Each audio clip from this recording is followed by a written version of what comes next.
My friends, good morning.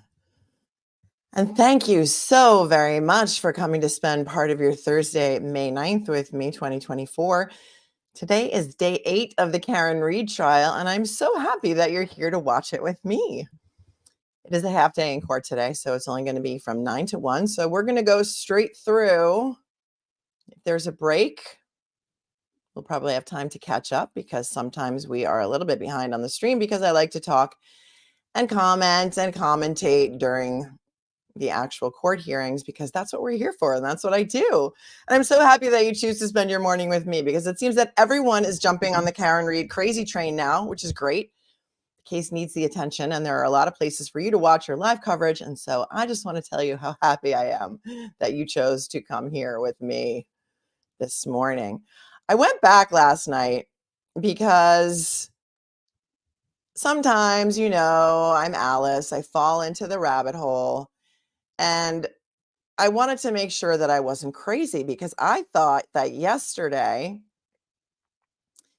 the testimony that we heard from Karina Kolathikis was incredibly helpful to the defense.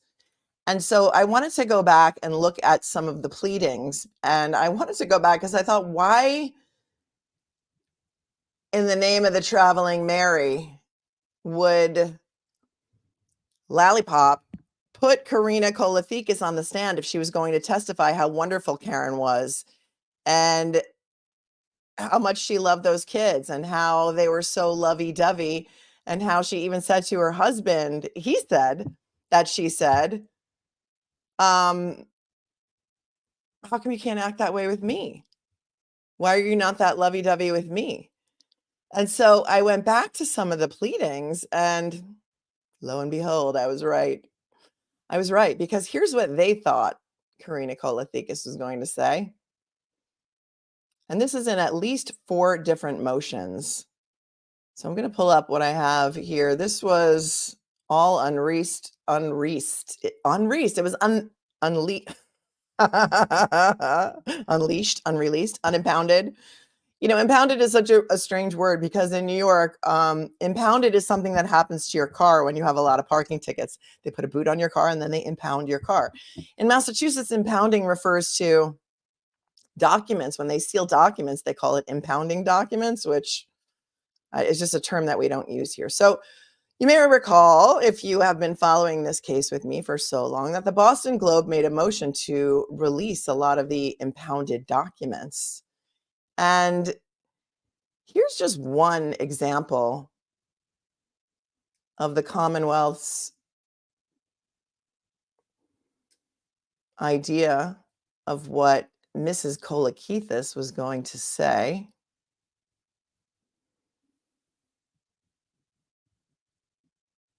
And here you have it. Okay, it says, and I quote, and this is at 4 different places in this document dump, so 4 different pleadings. In addition, Trooper Buchanan, that is Trooper Michael Proctor's partner, interviewed Nicholas and Karina Kolathikis. Both were present with the group at the waterfall on the evening of January 28th. They arrived there at approximately 9 and 9:30 p.m. respectively as they came in separate cars following their daughter's high school basketball game. Now, we heard about that because Karina, I'm just going to call her Karina. Karina said that she didn't even want to go out to the waterfall. She had no interest in going out. She was tired. She was like getting ready for bed. And her kids said, oh, just go out, Ma. You never go out. You never do anything for yourself. She's a pharmacist. Her husband is a lawyer. And they came into court and they testified, in my mind, in a very positive way for the defense. But here's what the prosecution thought that they were going to say. They had known the victim for approximately 5 to 6 years and had met the defendant a handful of times. They stated that the victim and the defendant arrived at Waterfall together at approximately 11 p.m., arriving from C.F. McCarthy's across the street. Mrs. Kolathikis spoke for a period of time with the defendant and observed her to be drinking vodka soda cocktails while at the bar. Well, rewind to yesterday. That is not what Karina said. Karina said that Karen was drinking a clear liquid. She never mentioned a vodka soda. She was never asked by Lally if she was drinking a vodka soda. And this, my friends, is just part and parcel of the things that the prosecution chose to cherry pick from Buchanan's statement of Karina that was not recorded, it was not signed, and it was not memorialized in any way. So although Buchanan's statement of Karina says that Karina said she was drinking vodka sodas, you heard her get up and swear to tell the truth yesterday, and all she said was that Karen was drinking a clear liquid. Okay, this is a shell game that you're seeing. It's a 3-card Monty. The next sentence of this pleading, written by the Commonwealth, says, she also recalled the defendant pushing quite a bit for a member of the group, Christopher Albert, the owner of a local pizza shop, to go across the street after leaving the bar to keep partying while he made pies for everyone. Does anybody remember that testimony yesterday from Karina? No, because that's not what she said. Because you know what? I went back and watched it. And what she said was, yeah, there was a general, people around the table were saying they wanted to go get pizza and they wanted Chris Albert to take them back to the pizza shop and make some pizzas for everyone. Okay. Which is a far cry from Karen, quote, pushing quite a bit for Chris Albert to go across the street after leaving the bar and to keep partying while he made pies for everyone. So just, keep this in mind about what's going on here. And then she says, or they say in their pleadings, when it was time to leave, Karina indicated that she walked outside with Miss McCabe and observed the victim and the defendant to walk out together and proceed to the left of the driveway and up Washington Street, where their vehicle was parked along the curb facing back up towards the waterfall. Mrs. K indicated that her vehicle was also parked along Washington Street, but further down and facing the opposite direction. From there, she observed the defendant walking toward the driver's side door of her black Lexus SUV. I need to do tongue twisters this morning. If you were watching yesterday, what she said was she was surprised to see Karen going with John because Jen McCabe grabbed Karen and said, "You're coming with me." And Karen said, "What do you mean? Where?" And Jen said, "Don't worry about it. It's a surprise." And therefore, Mrs. K testified that she was surprised to see Karen with John because she thought that she was being taken somewhere by Jen McCabe. Okay. Commonwealth's papers also say, for the 4th time in this document dump, Mrs. K further indicated that during the course of her conversation that evening with Karen, Karen complained about the victim's mother and the lack of private time the couple had for vacations because of the children, their activities, and responsibilities. She also described her as fine and not believed the defendant to be overly intoxicated. I know you were with me yesterday and you watched the testimony as well. And what Mrs. K actually said was, Karen was very proud of John. And her exact words were something like, well, I shouldn't say something like, if I'm going to say her exact words. She looked up to John for raising his kids and loved her daughter, Mrs. K's daughter, and that she said that Karen said about John that he sacrifices unconditionally for those children, and that Karen wished that some of John's family would step up to help with raising the children so that perhaps they could have date nights. And in fact, Karen told Mrs. K that they had a vacation planned in the future and that she was looking forward to it. Okay.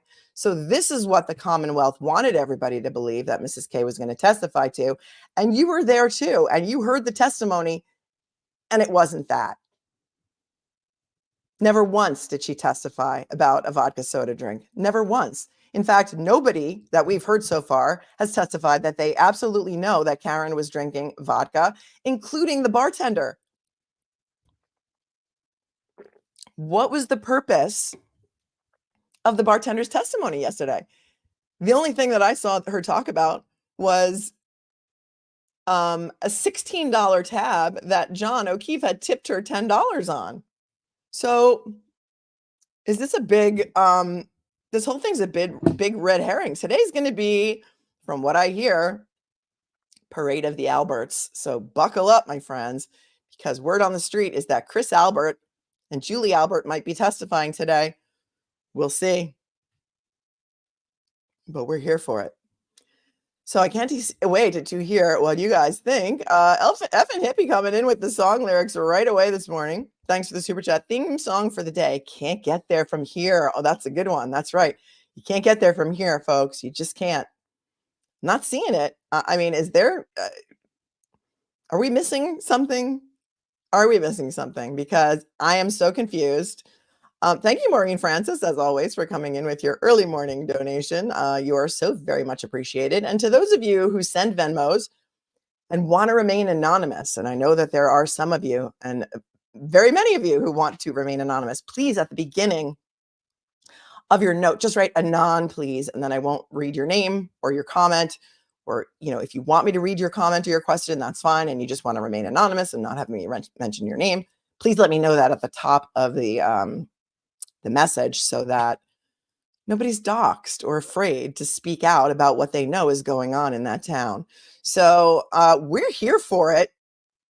I have a Court TV pulled up today, and maybe that audio will be a bit better. Listen, I do have a sound booster on my browser. Everyone is telling me to get a sound. I have a sound booster. It's not my issue. The issue is that apparently there's no microphone for the attorneys. So when the attorneys speak, or maybe just Lally walks away from the mic because he doesn't want anyone to hear his ridiculousness and the nonsense that he's spewing in open court.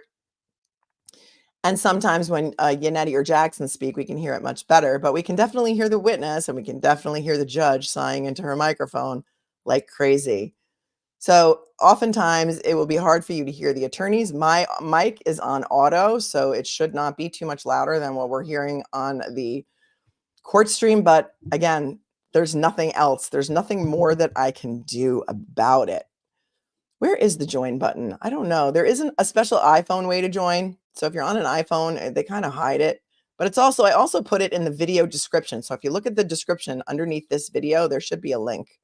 And hopefully that'll work for you. If you'd like to join, we'd love to have you. It's a lot of fun here. Hello, Susan Agnello, and thank you so much for jumping in with a super sticker so early in the morning. You guys are super generous.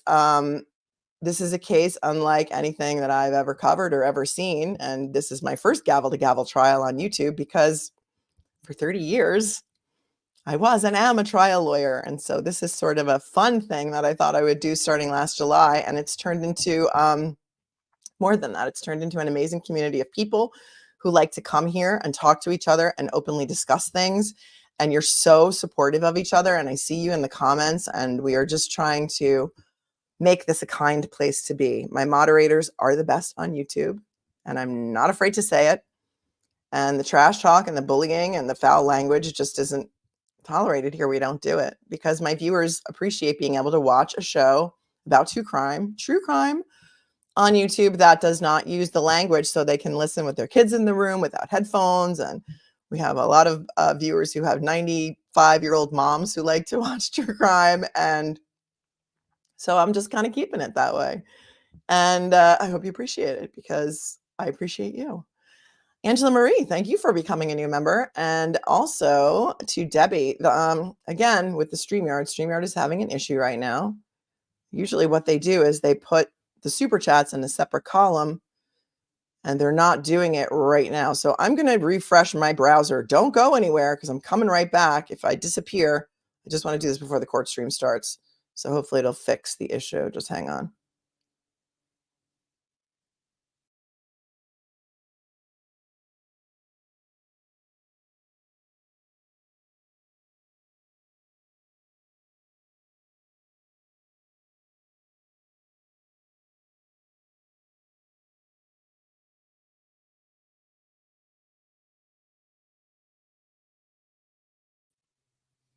There we go. It fixed. Okay. Now everyone can get the attention that they deserve. Good morning, Mozzie. Thanks for being a member for 4 months, and thanks for loving the channel. We're back in business. Debbie became a member. Welcome. And Angela Marie became a member. And welcome to all of you and all of you that are here today to spend this crazy day with me. And so we're hoping to hear from some of the Alberts today. I still am not aware of whether or not they argued the issue about Katie McLaughlin's perjury. So that is yet to be seen. If anybody knows if it was argued outside of television calls. I mean, television cameras. There's not enough coffee, you guys. There's just not enough coffee. I'm not a morning person. I'm just not. I have like a teenager sleep schedule. I stay up until 2, 3 in the morning, and then I wake up later than I've been waking up for this trial. So you just got to give me a minute for my brain to catch up with my mouth. Maureen, thanks for your chat. Thank you for your work and breaking the case down. I love this, Melanie. Helps to understand more. You're the best. Thank you. Thank you so much. Somebody sent me Jen McCabe's 911 call. Is this a cleaned up version, Carolyn?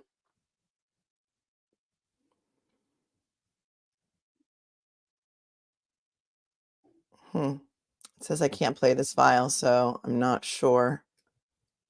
Can't open it. Did Microdots or anybody do a cleaned up version? Does anybody know? Oh, Marcia bought me a coffee. Thank you, Marcia, so very much. Mindy. Hi, Mindy. Thanks for the super chat. Wishing my granddaughter Gianna a happy 11th birthday. Happy birthday, Gianna. I would sing for you, but nobody wants to hear my voice this early in the morning. Happy birthday, Gianna. Double digits and angel numbers. Angel numbers, 11. 11 is a great, great age. Nobody has seen a cleaned up version of the actual 911. It's starting already. It's not starting already because I have the fan on and I'm looking at the fan right now.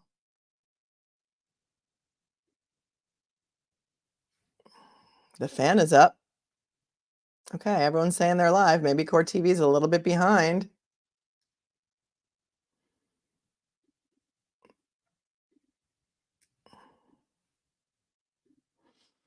We're going to try this today to see if the audio is a little bit better.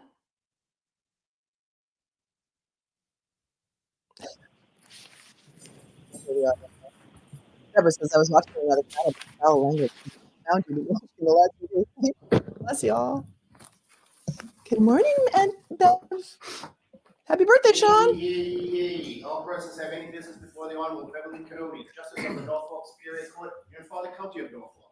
Draw near, give your attendance, you shall be heard. God save the Commonwealth of Massachusetts. This court is now open. You may be seated. 22-117, the Commonwealth versus Karen Reed. Can I have counsel identify themselves for the record? Lally for the Commonwealth. Good morning, Your Honor. Good morning, Mr. Lally. Good morning, Your Honor. Laura McLaughlin for the Good Commonwealth. morning, Ms. McLaughlin. Good morning, Your Honor. Alan Jackson for Ms. Reed. Good morning, Mr. Jackson. Good morning, Your Honor. Elizabeth Little, also on behalf of Ms. Reed. Good morning, Ms. Little. Good morning, Your Honor. David Yannetti for Karen Reed. Good morning, Mr. Yannetti. Good morning, Ms. Reed. Good morning, jurors. I have to ask you those same 3 questions. Was everyone able to We know about the follow questions. instructions and read Did anybody watch Discussion YouTube last is night? Did you everyone's happen to see election. Melanie Little Everyone and said Tanis yes, Cianetti was in her affirmative. chat, and they were talking about a We're also shoeless able to household and follow whether the or not instructions 34 and Fairview was any shoeless, independent research or investigation into this case. and the fact that maybe John O'Keefe took his shoes off if he went into 34 Did Fairview. anyone happen to see, hear, or read anything about this case, even inadvertently, since we met yesterday? Okay, My face so hurts I looking at will how just wide she's see smiling. Counsel at sidebar for just a moment. Most people said no. I will see the juror who raised her Oh, hand. no. Just- The mic just went out. Her mic went out.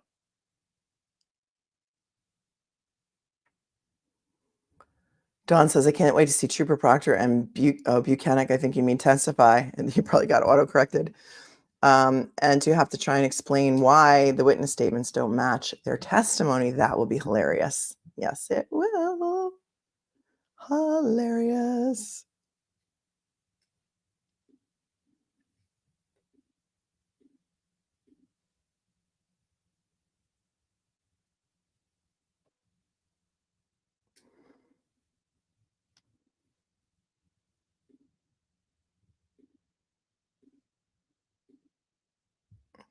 I don't know if they're going into the column, but Maureen, if I haven't thanked you yet, thank you for, I think I did. She says, thank you for your work and breaking down the case. I love this. Melanie helps to understand more. You're the best. You're the best, Maureen. You guys are the best.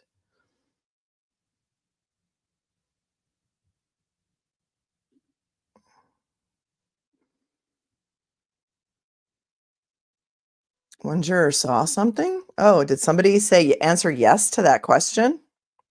Well, that's okay because there's 17 jurors, so there are 5 extras.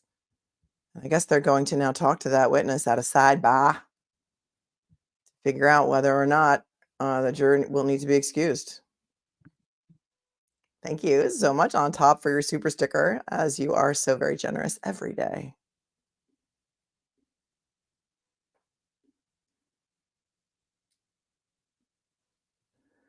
Hello, Scott. Please don't even bring his name up. Yeah. Yeah, thank you. I don't care if he's there. That guy's been out there in the Twitterverse mistaking me for someone else and calling for my disbarment for reporting on this case. That person with 3 names, who's the son of a lawyer who has convicted Karen Reed and hung her in town square. Horrific things to happen to her in jail and publicly twitting about it. Are fine, and we are set to begin. So, Mr. Lally, your next witness, please. Yes, Your Honor, the Commonwealth will call Mr. Christopher Albert to the stand. Oh, Chris Albert, here we go, my friends. Here we go. My pad is going to get a workout today.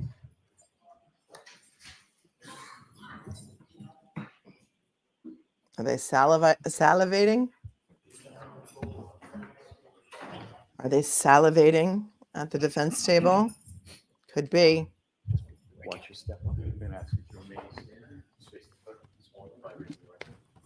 You solemnly swear the evidence given to the court and jury in the case now hearing for the truth, the whole truth, and nothing but the truth, so help you God. Yes, I do. Thank you.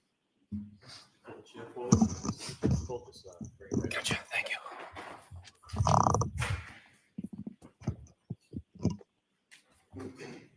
Anytime you're ready, Mr. Lally. Thank you, Your Honor. Good morning, sir. Good morning, sir. Could you please state your name and spell your last name for the jury? It's Christopher Albert, Albert. And where do you live, sir? I live at 22 Maple Street, Unit L, Canton, Mass. And how long have you lived there? Almost 2 years. Sorry, Boxed go ahead. right out of the box. And how long have you lived in Canton? Since 1974. And so pretty much your whole life. Pretty much since I was 4.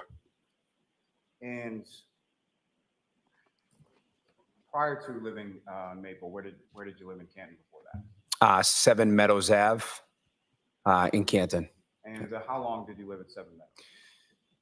From 2001 to 2021, about 20 years.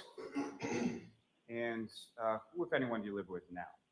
I live with my wife, Julie, my oldest son, who just came home from the Navy, my middle son, Colin, and my youngest son, Dylan. Good. Get the service And, in there. How long have you and your wife, Julie, been married? Roughly, gosh, you're going to kill me. 21 years, around 21 years. She's going to kill me. And, you and your wife, Julie, you have 3 sons? Yep.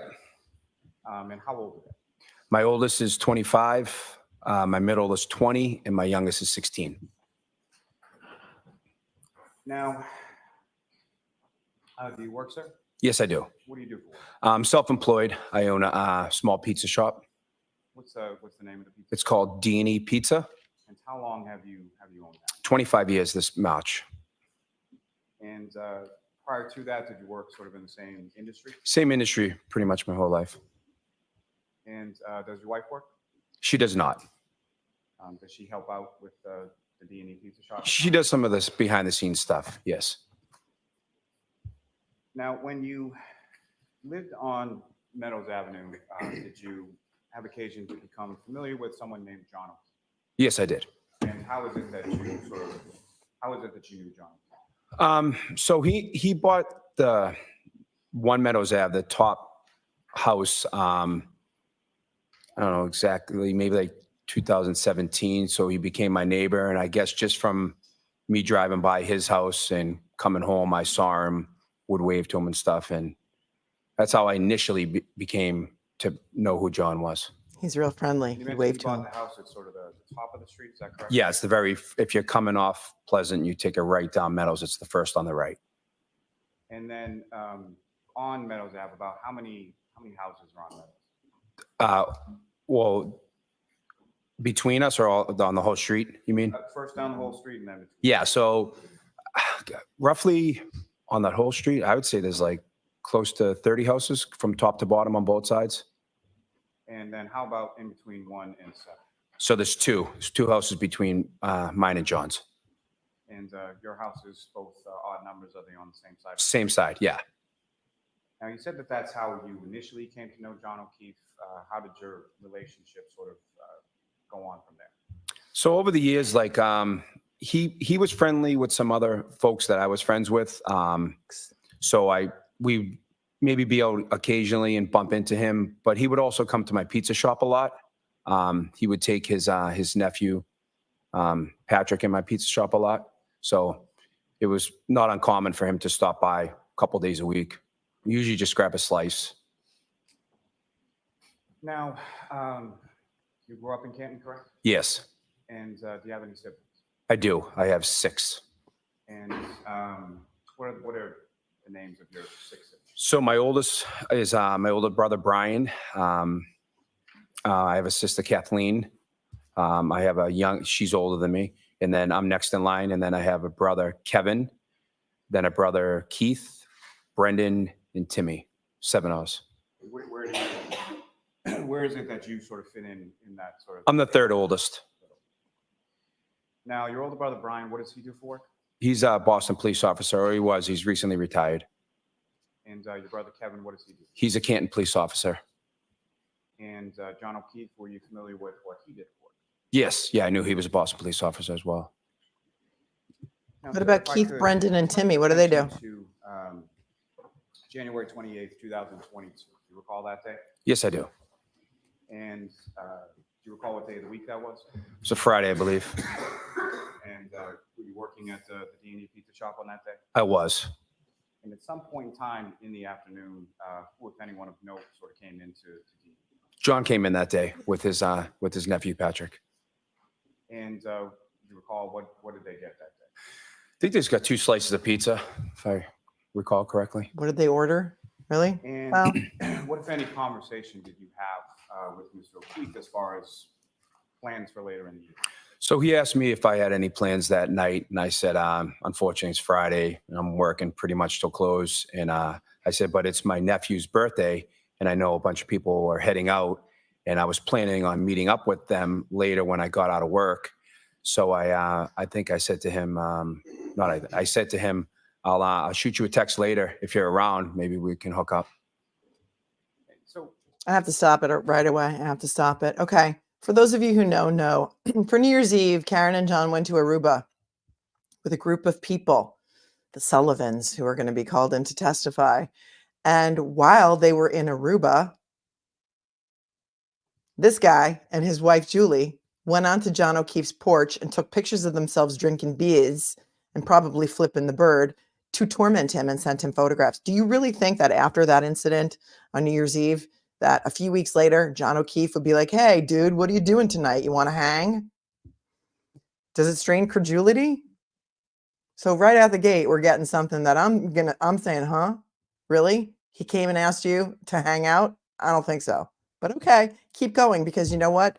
You can't cross-examine someone who is no longer among the living. So you can pretty much say anything that you want the jury to believe that John said, right? Ridiculous. in that sense, sort of, how would you describe your relationship with Mr. O'Keefe? Oh, it was a good relationship. Yeah. Would you consider yourself friends? Yeah, absolutely. Now, pushing forward on January 28th, about what time was it, if you know, that you sort of closed up shop at? So the shop stays open until 10. I know that I left sometime a little bit before 10. I had my wife drop me off some clothes it was like a ritual. She would, because those nights are tough for me to get out early and go home. So she dropped me off some clothes, and I remember just changing quick, washing up a little bit, and then leaving. So I think I left before the store actually closed a few minutes.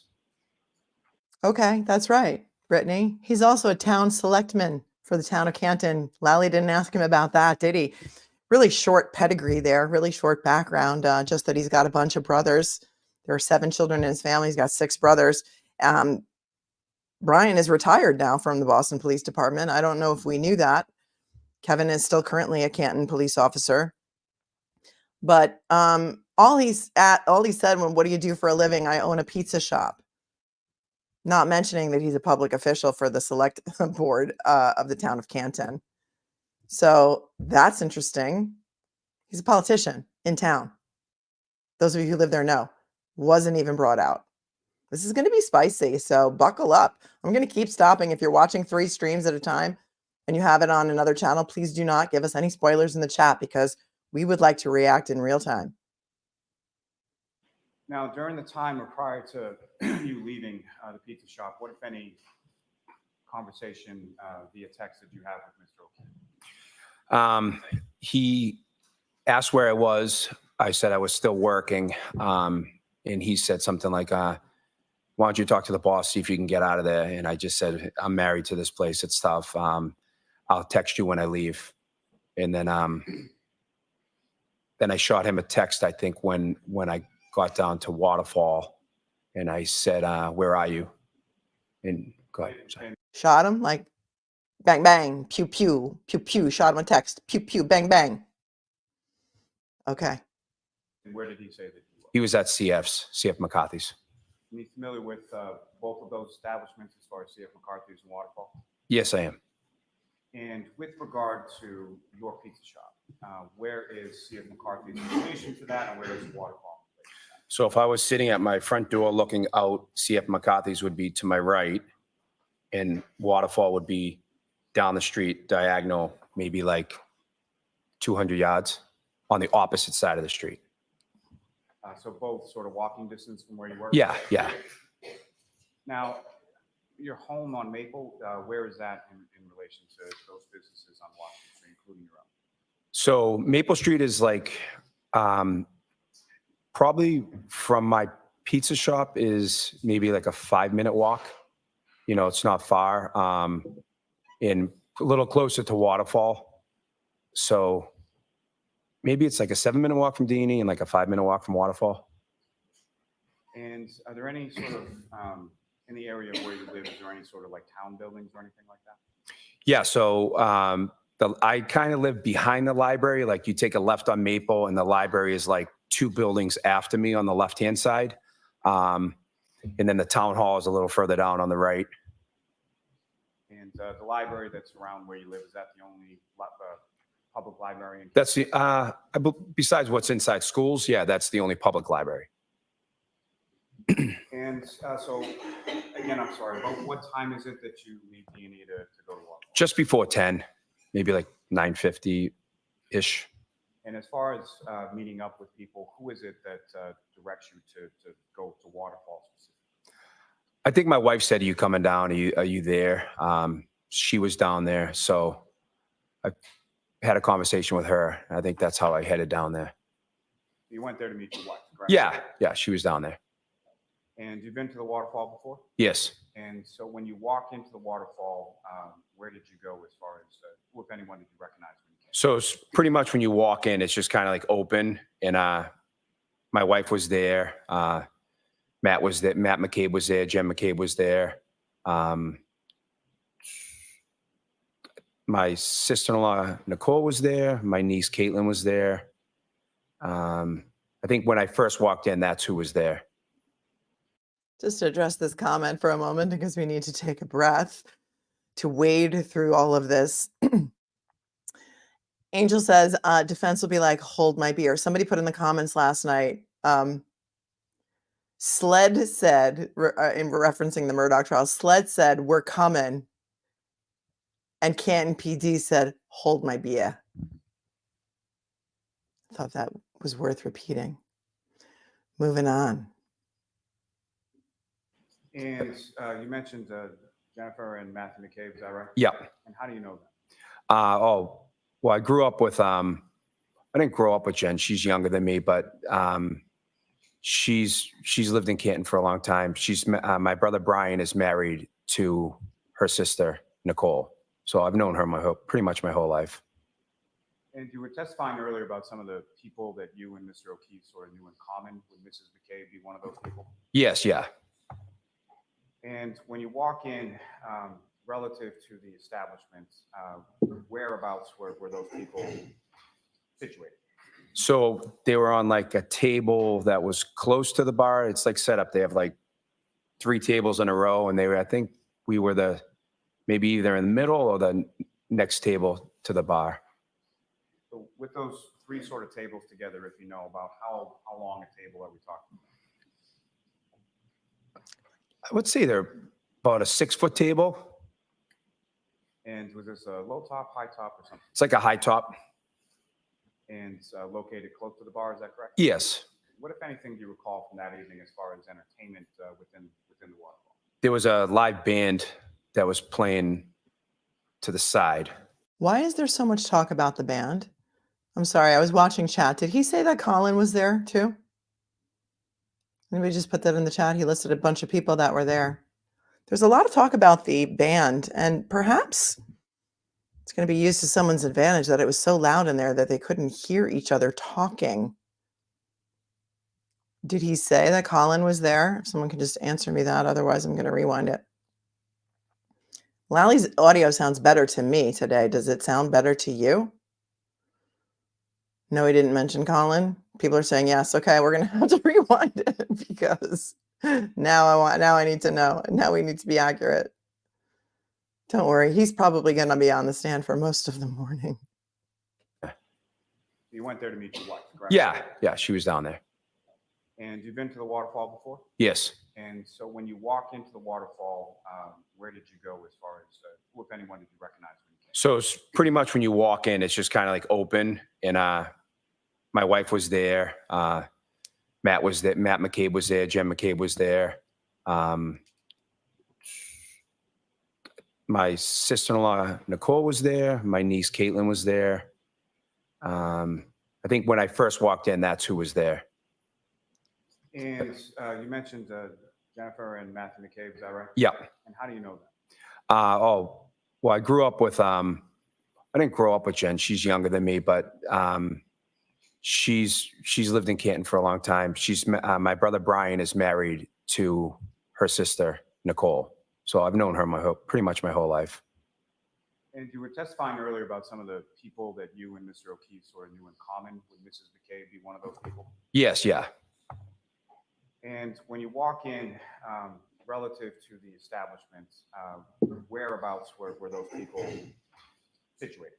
So they were on like a table that was close to the bar. It's like set up. They have like 3 tables in a row, and I think we were maybe either in the middle or the next table to the bar. So with those 3 sort of tables together, if you know about how long a table are we talking about? Who cares? Who cares how long the Let's see, table they're was? About a 6-foot table. And was this a low top, high top, or something? It's like a high top. And located close to the bar, is that correct? Yes. What, if anything, do you recall from that evening as far as entertainment within the waterfall? There was a live band that was playing to the side. About how close to your table was the live band? Oh, within like 6 or 7 feet, probably. Fair to say, pretty loud in there? Pretty loud, yeah. And when you walk in, where do you go in reference to sort of the other people there? I go right over to the table, and I think I walked right over, said hello to them, sat down. And what, if anything, did you order when you got there? I ordered a beer. And did you eat while you were there as well? I did, yeah. I was starving. I didn't eat all day, so I ordered some food, Run a pizza appetizers. joint. Yeah, didn't eat all day? And throughout the course of the evening, what is it? You're at a bar, so you're drinking, correct? Sure. And what were you drinking? Miller Lite. Is that sort of normally what you would drink when you go out? Yeah. Now, you mentioned that initially when you get there, it's yourself, your brother Brian, his wife, the McCabe's, and your niece Caitlin. Is that correct? No, my brother Brian wasn't there yet. Okay. Yeah, it was Jen McCabe, Matt McCabe, my wife, Caitlin, and Nicole. Thank you for correcting. Yeah, no problem. Sorry. So At some point shortly after that, or at some points, who, if anyone else, arrives and sort of joins your table? Your group? So my brother Brian and a gentleman named Brian Higgins, they came and joined us. And is Brian Higgins, is that someone that you had met previously? Yeah, a few times. And how did you know him? I don't know how I initially met him, but probably just seen him around. I knew that he worked as an ATF agent. I knew that he worked inside the Canton Police Department, so I think I knew him from that, just being around. Fair to say you knew him sort of through your brothers, either Brian or Kevin or both? Yeah, that's the only way I met him.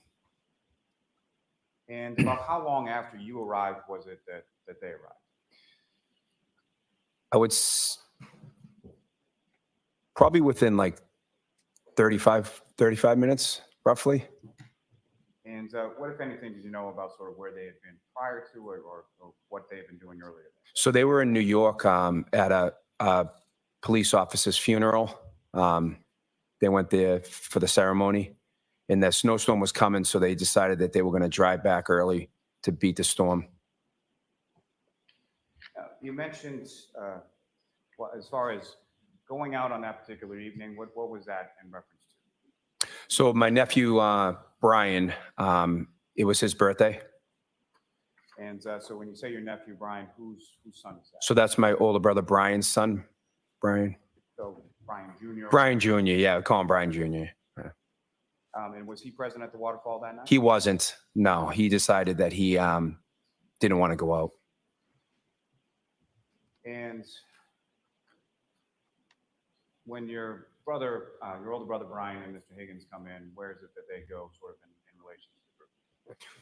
So they walk in and they come directly over to the table. Now, at some point later in the evening, who, if anyone else, also joins your group or your table? So John O'Keefe came with Karen Reed. Okay, I'm going to stop for a second to say that they were in New York City at a fallen police officer's funeral. NYPD officer, I believe it was Officer Fernandez. Can someone tell me whether Brian Higgins and Brian Albert went to John O'Keefe's funeral, please? If you know. Thank you. Just curious.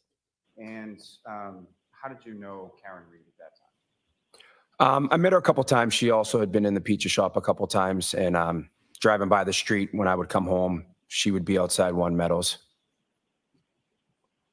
And just to be clear, when we're speaking about Ms. Reed, do you see her in the courtroom today? Yes, I do. Could you just identify as to where she's seated? She's sitting right over there between the two attorneys. Just ask the record reflect identification of the defendant. Okay. Now, prior to Mr. O'Keefe coming into the waterfall, you had mentioned some text communications with him, is that correct? Yes. And what, if any, other communications did you have with Mr. O'Keefe before he got there? I don't think nothing before I got to the waterfall. Not before you got to the waterfall, before Mr. O'Keefe got to the waterfall. With Mr. O'Keefe. Yes. Just that where was he, or where were we going? Where was he going to be? What, if any, communications do you recall in regard to who was there or who was going to be there? With Mr. O'Keefe? Yes. Yeah, so I think at some point he said, "Who's there?" And I said, "My brother Brian." I said, "Brian." And he said, "Your brother Brian?" I said, "Yeah, Brian and Brian Higgins are there." And he said, "Where's your brother Kevin?" And I said, I have no clue. LOL or something. And when Mr. O'Keefe and Ms. Reed come into the bar, where is it that they go upon coming back? They walked directly in, came towards our table, just to strike it.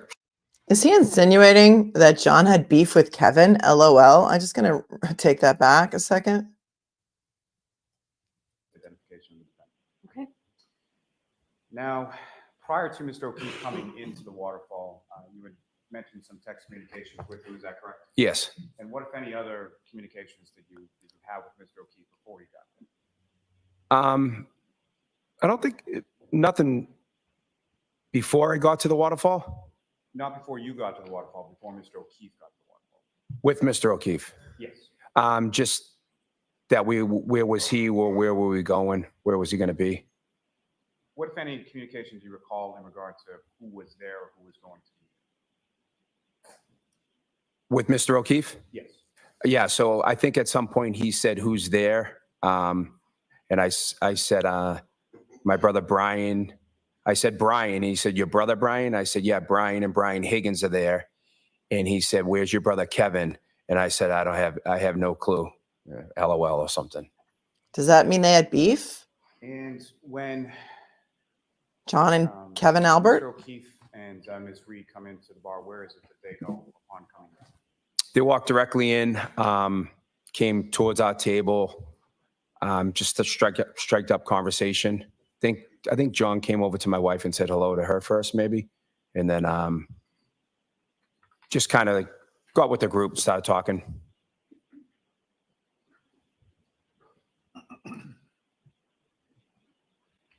Now, fair to say Mr. O'Keefe knew your wife, Julie, as well? Yes.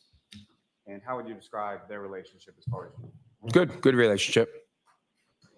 And when Mr. O'Keefe and the defendant come over to the area where you and your wife is, what, if anything, did you observe the defendant to do? Well, when they came over, I think they started talking. At one point, when they first came over, the defendant came in with a glass. The defendant. He's referring to Karen as the defendant. Really? He's not law enforcement. He's a pizza shop owner. Maybe a law enforcement officer on the stand might refer to someone as the defendant, but he's consciously, purposely referring to Karen as the defendant. Are you see what's happening here? Somebody reviewed all of his text messages with him because they have them. So that's interesting. Well, when they came over, I think they started talking. At one point, when they first came over, the defendant came in with a glass underneath her jacket. And I thought that was kind of funny, and I laughed about it. And He's the one who says Karen came into the bar with a glass under her jacket from the other bar. He's the first one who's going to say it because nobody else said it. Bartender didn't say it. Mr. and Mrs. K didn't say it.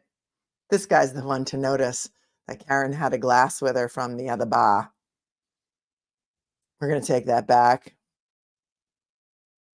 and watch his body language. When Mr. O'Keefe and the defendant come over to the area where you and your wife is, what, if anything, did you observe the defendant to do?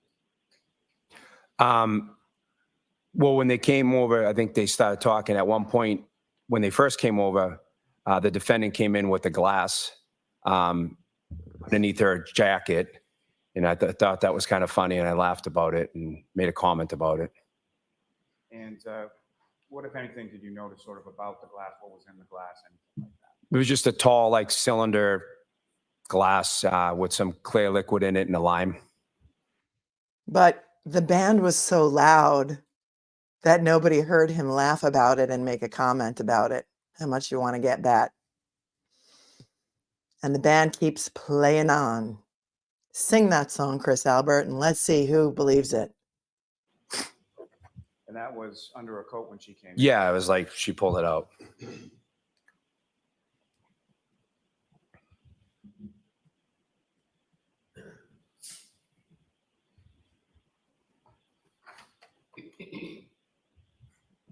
Now, if you know about what time was it that Mr. O'Keefe and Ms. Reed came in?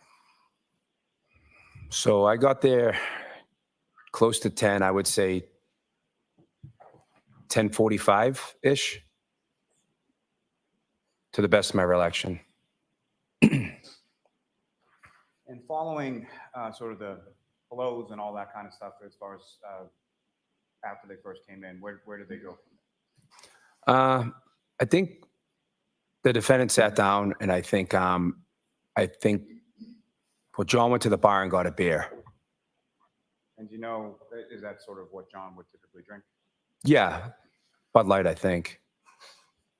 And You mentioned that the defendant sat down. Where does she sit down in relation to you and your wife? I think right next to, next to my wife. Now, with regard to just how would you describe sort of the general sort of tone or demeanor within the group at the waterfall that night? It was fine. Everyone was just having a good time. So no arguments, anything like that? No, not at all. And specifically between Mr. O'Keefe and the defendant, what, if anything, did you observe between them? I didn't notice anything abnormal. Okay. Loquaria has a great comment here. It says, this makes me wonder if it wouldn't explain why O'Keefe walked out with a glass. His need for order could have prompted him to return it back to the other bar. Interesting. Remember?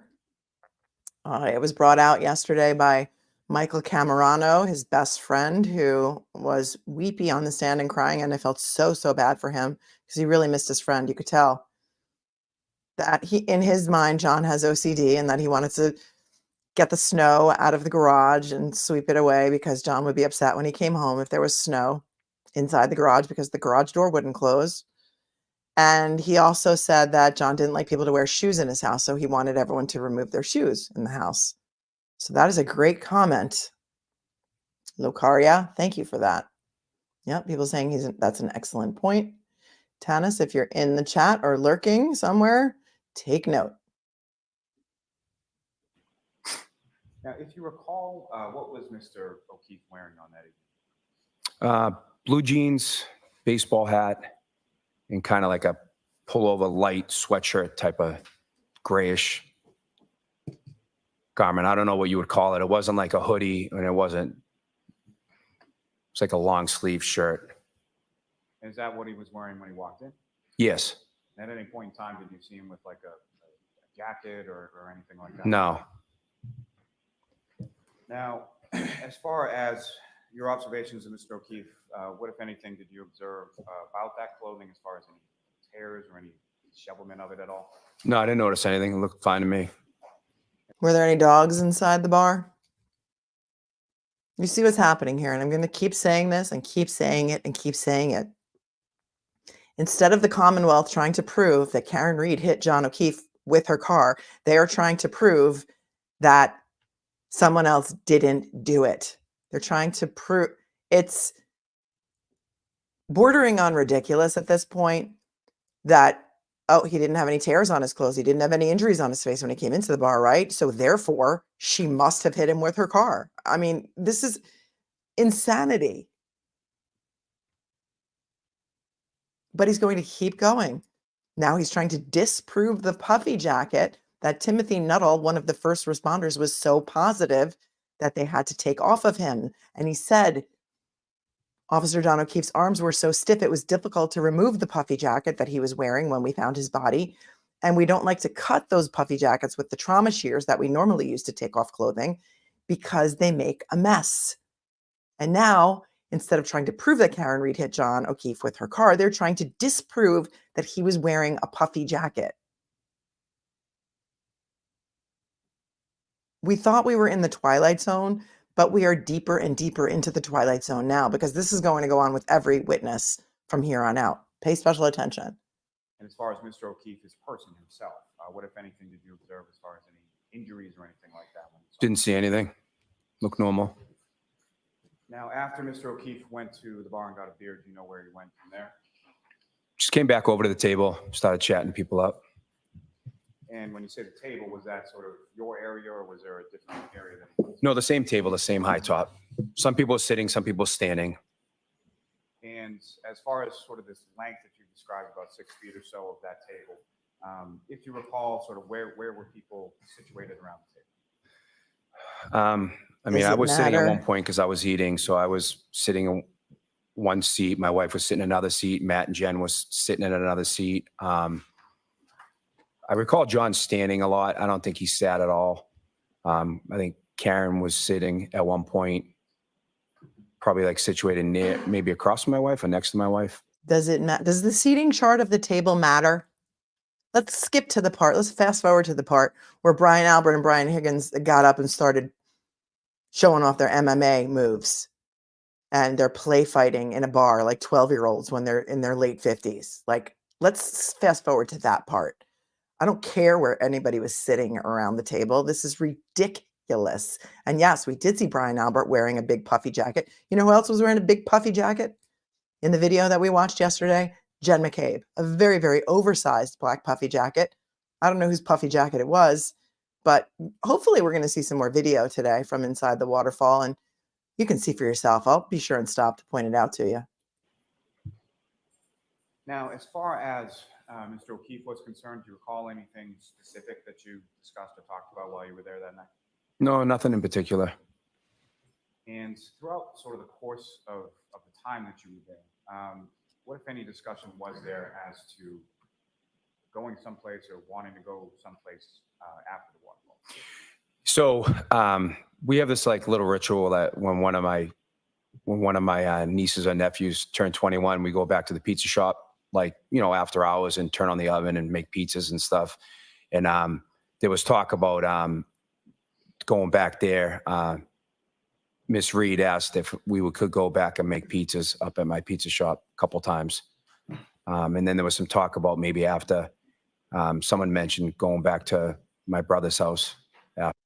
Can you see Lally last night freaking out? Like, listen, dude, you got to mention that Karen's the one who told you to get the pizza. You got to mention that, because I've said it in my motion papers like 5 times that Mrs. K is the one who said that Karen was really pushing to go back to your pizza shop to continue the party. But she didn't say that on the stand because, you know, I don't know, maybe somebody wrote her statement wrong, or, you know, emphasized the wrong things in her statement, or mischaracterized what she originally said in her original statement. So, dude, you got to say that Karen was the one who wanted to go back and meet them and make the pizzas. And notice the choice of words, ritual.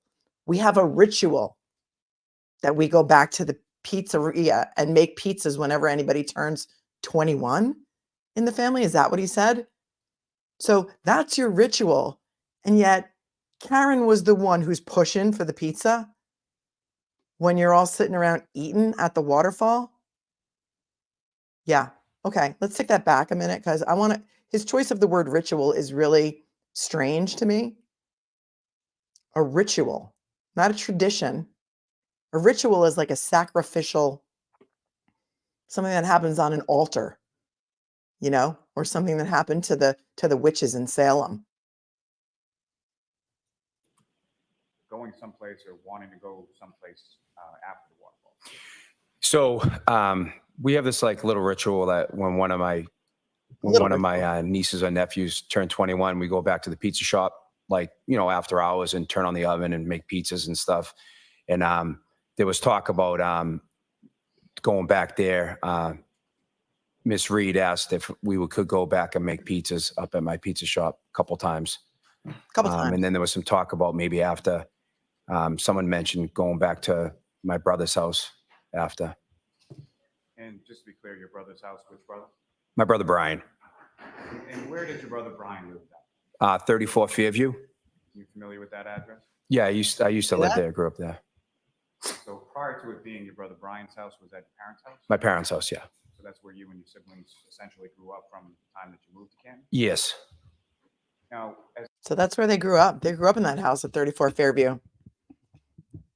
I didn't know that. Somebody had said that house was in the family for generations, which begs the question, why did they put their house on the market and sell it within a year of Officer John O'Keefe being found dead on the lawn? They grew up in that house. I think there was some sort of sentimental attachment to that house, that maybe one of the other 6 siblings, because there's 7 children, he said in his family he has 6 siblings. Maybe if Brian and Nicole didn't want to live there anymore, maybe one of the other siblings might want to live there and buy it from them, because it had been in the house that they grew up in. But it was quickly sold within a year. I believe it was within a year, right? Somebody says for $50,000 less than asking. Interesting. as far as going over to your pizza shop to make pizzas, things like that, is that something that the defendant talked about once or more than once? A few times. And you referenced sort of this ritual when one of your nieces or nephews turned 21, and it was your nephew Brian Jr.'s birthday the following day. Is that correct? Yeah. Was he turning 21 at that point? I think so. I can't remember exactly if he was 20 or 21. I think he was turning 20. So you're making a big deal about the fact that it's a ritual to go make pizza when one of the nieces or nephews are turning 21. And you told us that they're celebrating Brian Jr. birthday, but now you don't know if he was turning 21. So what was the ritual about? Why did you sneak in the ritual? Did Karen know about your ritual? Because throwing in that ritual and then saying, but Karen was the one who asked several times if we could go make pizza. And now you don't even know if he was turning 21. What's going on here? He's got an agenda with his testimony, you can tell. And now it's kind of falling apart right away. Anyone know? So in relation to this evening of Exactly. 21 at that point, nephew Brian Jr.'s birthday the following day, is that correct? Yeah, Was he turning 21 at that point? I think so. I can't remember exactly if he was 20 or 21. I think he was turning 21 though. So in relation to this evening of January 28th, the ritual that you were talking about, when was the last time before January 28th that you had done that, if you know? Trying to see who else turned 21. Can't remember exactly. I know it was recent. I remember doing it. I just can't remember the date. And Mrs. K tells P. Lila's mom said Mrs. K was with Karen and she never said Karen wanted to go make pizza, right? Mrs. K said there was a general discussion around the table that people wanted to make pizza, but she never specified Karen. But in the court documents that we looked at, if you were in here earlier, they specifically say that Mrs. K said that Karen was pushing Chris to open the pizzeria and make them pizza. She didn't say that on the stand. So now he's trying to rehabilitate the stuff that we know from reading the court file. that's all I'm really asking, sir. Yeah. Was it recent to January 28th? Yeah, it was sometime before that, but within like a couple of months, I think someone turned 21. Maybe we just went there. And so what, if any, conversation from your end as far as, obviously it's your pizza shop. So Yeah. what, if any, conversation from your end was there in reference to Doing that night. So we were doing a weight loss competition, me, Matt McCabe, and my brother Brian. And we had like 2 more weeks left in it. And we do it, every year, it's like a charity, we do it. And the proceeds go to like scholarship funds. So I said no, because we were doing this weight loss challenge and I just didn't want to give in and, eat pizza. They were doing a weight loss challenge. You work around pizza all day. You probably stink to high heaven of pizza when you get out of there. I just want to see who the 3 people in this weight loss competition were. This is new information for me, so I'm riveted. your end as far as, obviously it's your pizza shop. So Yeah. what, if any, conversation from your end was there in reference to Doing that night. So we were doing a weight loss competition, me, Matt McCabe, and my brother Brian. And we had like 2 more weeks left in it. And we do it, every year, it's like a charity, we do it. And the proceeds go to like scholarship funds. So I said no, because we were doing this weight loss challenge and I just didn't want to give in and, eat pizza 2 weeks before we were weighing in. 2 weeks before the weigh-in? Oh, okay. And your wife, Julie. Was she how doing long the weight was loss she at that competition? bar for? Not long when I got there. She probably was only there for maybe 35, 40 minutes. She had a migraine. She wanted to go home, so she left. So she indicated she had a migraine and she was going home. Yeah, she didn't feel well. And was that before or after Mr. O'Keefe and Ms. Reed arrived? She left after they arrived. So then she must have left later than that. Yeah.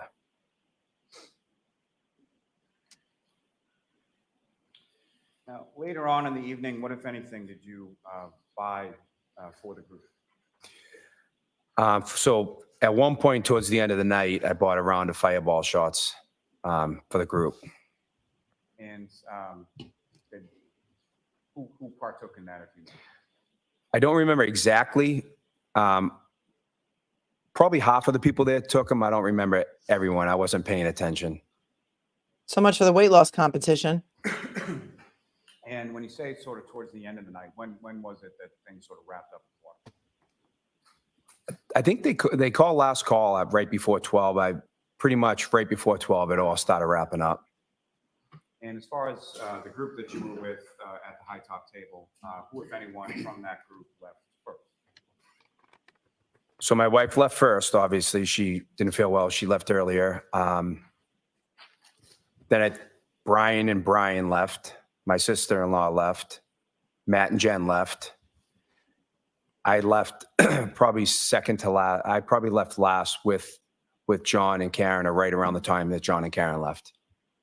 And do you recall, as far as you're leaving around the same time, do you recall walking out together or seeing them outside, or where is it that you recall sort of you leaving at the same time? My best recollection is I walked out roughly the same time, and I walked out the building, and I come up Washington to the right, and they were either shortly after or shortly before me, and they walk up to the left. And when you say walk up Washington, did you walk home that night? Yeah, I walked home. And when you came out of the bar, what, if anything, did you notice sort of about the weather or what was going on at that time? Just started snowing. It was cold out, and it just started snowing. The ground had like a light coat. Could you still sort of see the street? Or the Oh, yeah, you could still see it.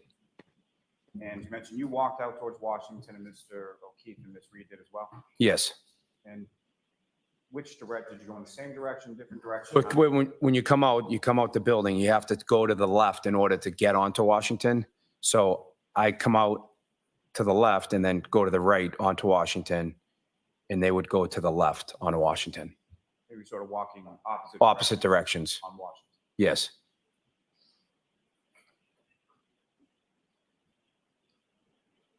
Yes, Amber, thank you for that. He did not testify Karen had Now, as Fireball. far as throughout sort of the course of the evening, did you have occasion to see sort of what Mr. O'Keefe mentioned, that he went to the bar and he got a beer? Was that the only beer that you saw him having, or did he have more than one? I'm sure he had more than one. Yeah, I saw him with more than one.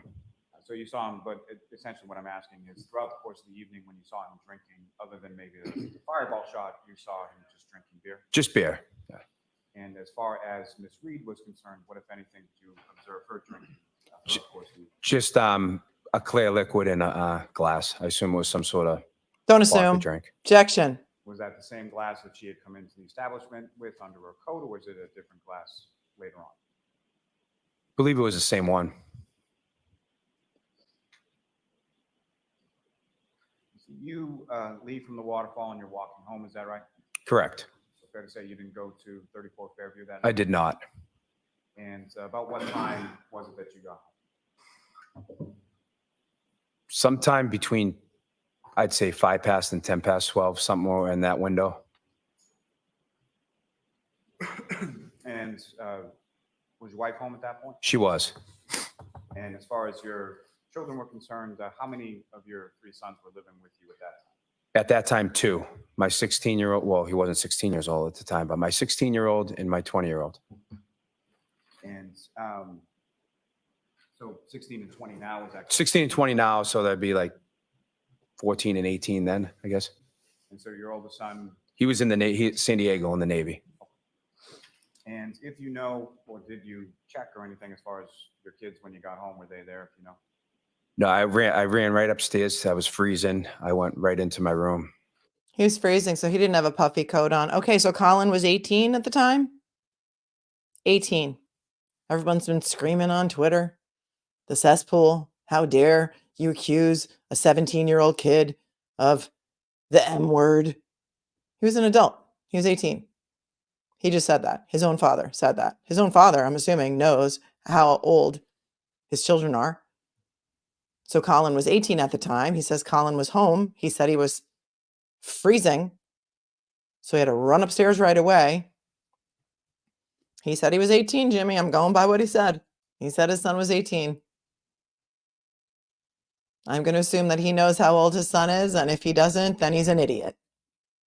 Well, everyone's saying he was 17. He's testifying that he went home that night, and his 2 sons were there, and they were 14 and 18. Maybe someone will clean it up. Maybe they won't. Too bad, so sad for him.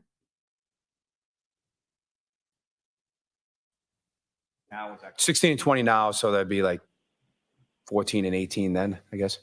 And so your oldest son, He was in the San Diego in the Navy. And if you know, or did you check or anything as far as your kids when you got home? Were they there, if you know? No, I ran right upstairs. I was freezing. I went right into my room. Essentially, you went to bed. My is that room. correct? Correct. Your Honor, with the court's permission, I would ask to publish for the jury just a small portion from what's been marked as Exhibit 53, the waterfall surveillance. Okay, excellent. We get to watch some more waterfall surveillance. Can't wait. Could you just pause there for a moment, Ms. Kim? I'm gonna full screen this for you. Mr. Albert, looking up at the screen, do you recognize generally what's depicted up on that screen? Yeah, so those are the tables that I was speaking of that are like, there's like 2 or 3 in a row. Yep. I'm sorry, may I approach, Your Honor? Yes. Timestamp on this is 10:53 p.m. I don't have any. My apologies. Thank you very much. So, sir, what I'm handing to you is a laser pointer. Basically, just click that button and point it up. Okay. Mr. Albert, using that laser pointer that I just handed to you, if you could direct the jury's attention to about where the high top is and then about where you were seated at that high top. So here's the high top. And I can't really see myself, to be honest with you, this far away. But somewhere, I think I ate on this side here, And as far as the bar is concerned, where would that be? back here. Wait. Oh, so this is from walking into the waterfall. Okay, so the bar is after. So that's the high top next to the bar. The bar's back there. And as far as the band that you were talking about that was playing, if you could direct the jury's attention to where that was. On this side over here. It's kind of fuzzy, but that side. And Ms. Gilman, if I could ask you to fast forward to 10:54. Yeah. Oh, sorry about that tag. Let me just rewind this a little bit. Sorry about that. I was paying attention to something else. Let's just rewind a little tiny bit. Walking into the waterfall. Okay, wait. Direct the jury's attention to about where the high top is and then about where you were seated at that high top. So here's the high top. And I can't really see myself, to be honest with you, this far away. But somewhere, I think I ate on this side here, And as far as the bar is concerned, where would that be? back here. Wait. Oh, so this is from walking into the waterfall. Okay, so the bar is after. So that's the high top next to the bar. The bar's back there. And as far as the band that you were talking about that was playing, if you could direct the jury's attention to where that was. On this side over here. It's kind of fuzzy, but that side. And Ms. Gilman, if I could ask you to fast forward to 10:54.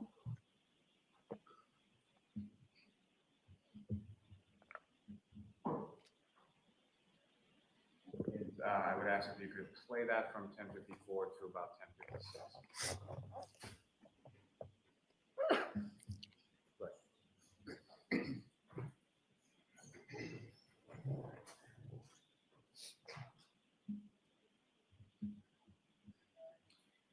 I'm sorry, if you could just pause briefly, Ms. Gilman.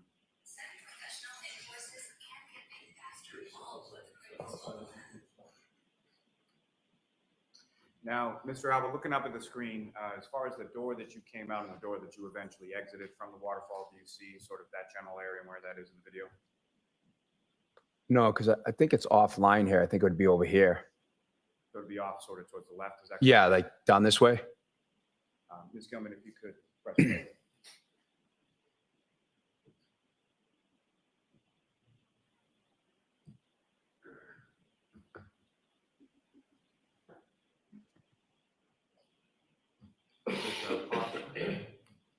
As far as two individuals sort of walking in, do you recognize who those individuals are? I do. That's John O'Keefe and Miss Reed. And again, Ms. Gilman, if you could just run it through 10:56.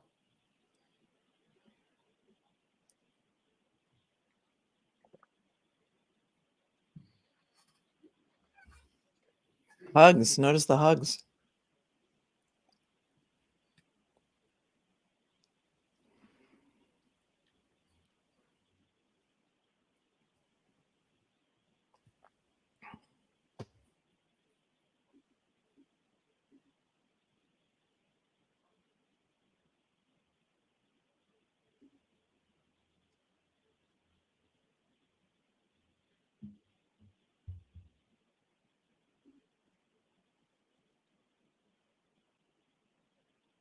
I don't know why this is important. Is it important to show that John was hugging these two guys, Higgins and Albert?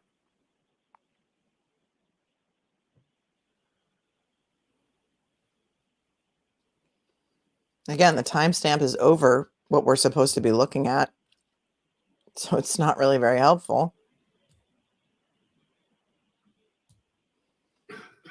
I can see someone strumming a guitar to the left of center at the top of the screen.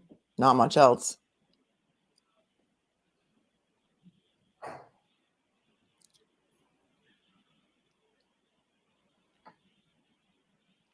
Oh, now they're gonna start wrestling. They're whispering to each other. Look at that. Thank you, Ms. Gilman. You can take that down. Albert and Higgins. I think it was Brian and Higgins.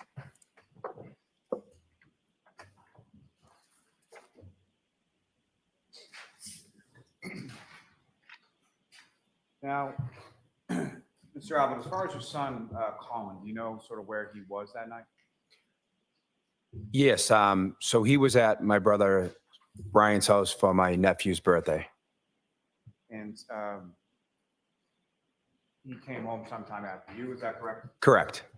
And essentially you came in, went to bed, so do you know what time your son came home that night? I know that. Do you know, just answer yes or no whether you know. Yes.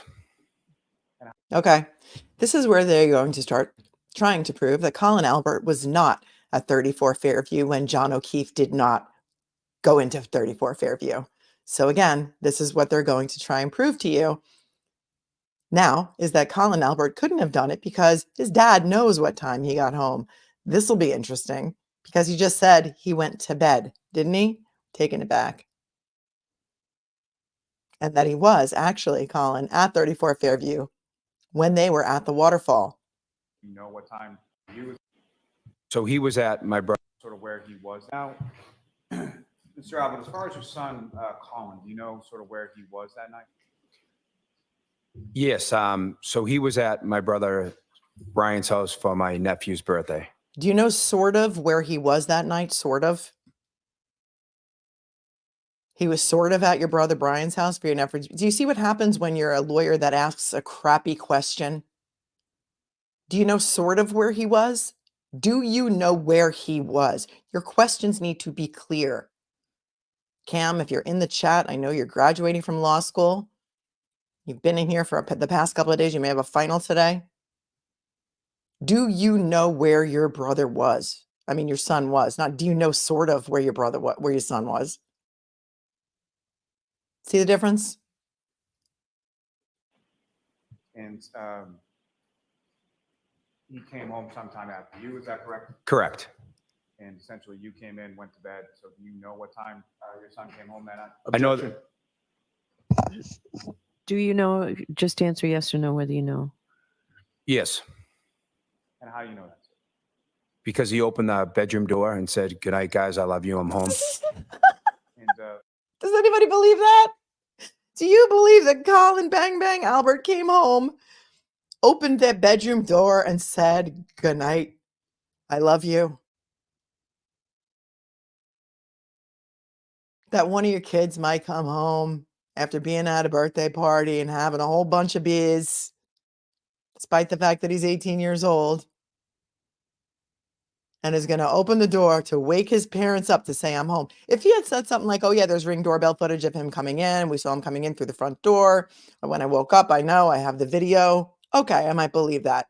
Do you believe that Colin walked into their bedroom and said, "Hi guys, I'm home. I love you. Good night"? We got to hear that again, because this is delicious testimony right here. Okay. Colin, do you know sort of where he was that night? Sort of. Yes. So he was at my brother Brian's house for my nephew's birthday. And he came home sometime after you, is that correct? Correct. And essentially you came in, went to bed, so do you know what time your son came home that night? I know that. Do you know, just answer yes or no whether you know. Yes. And how do you know that? Because he opened the bedroom door and said, "Good night, guys. I love you. I'm home." And about how long after you got home was it that your son got home? I'd say within 10 minutes. And as far as sort of coming into your room, is that something that was required of your kids when they came home? He would always do that. Yeah, that was something just to let us know that they were home. Was it a ritual? Now, turning your attention to the next day on the 29th, about obviously at some point you woke up. Do you recall about what time that was?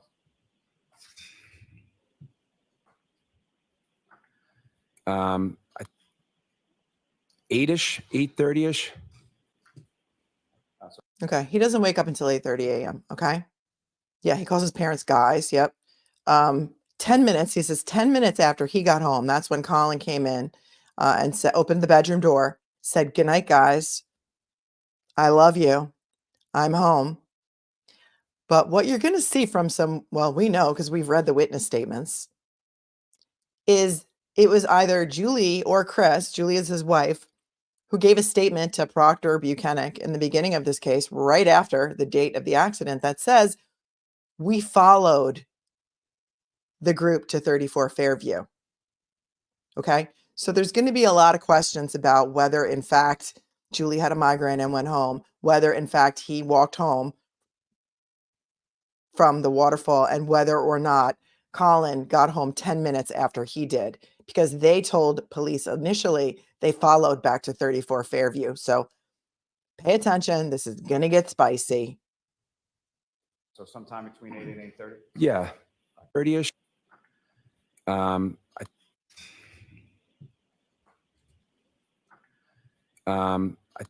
want to hear the exact question. What time did you sort of wake up? Woke up to the next day on the 29th. Know that they were home.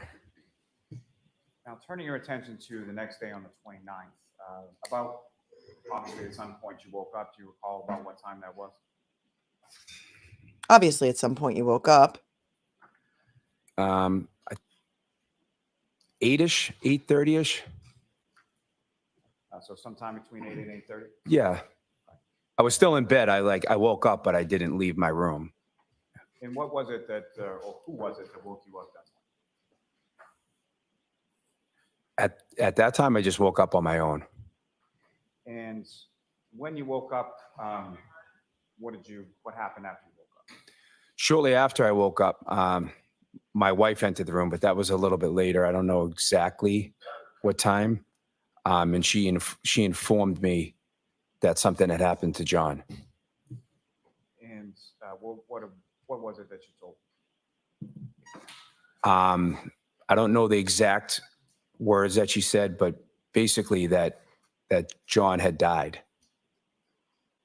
Basically, that John had died. You don't remember that.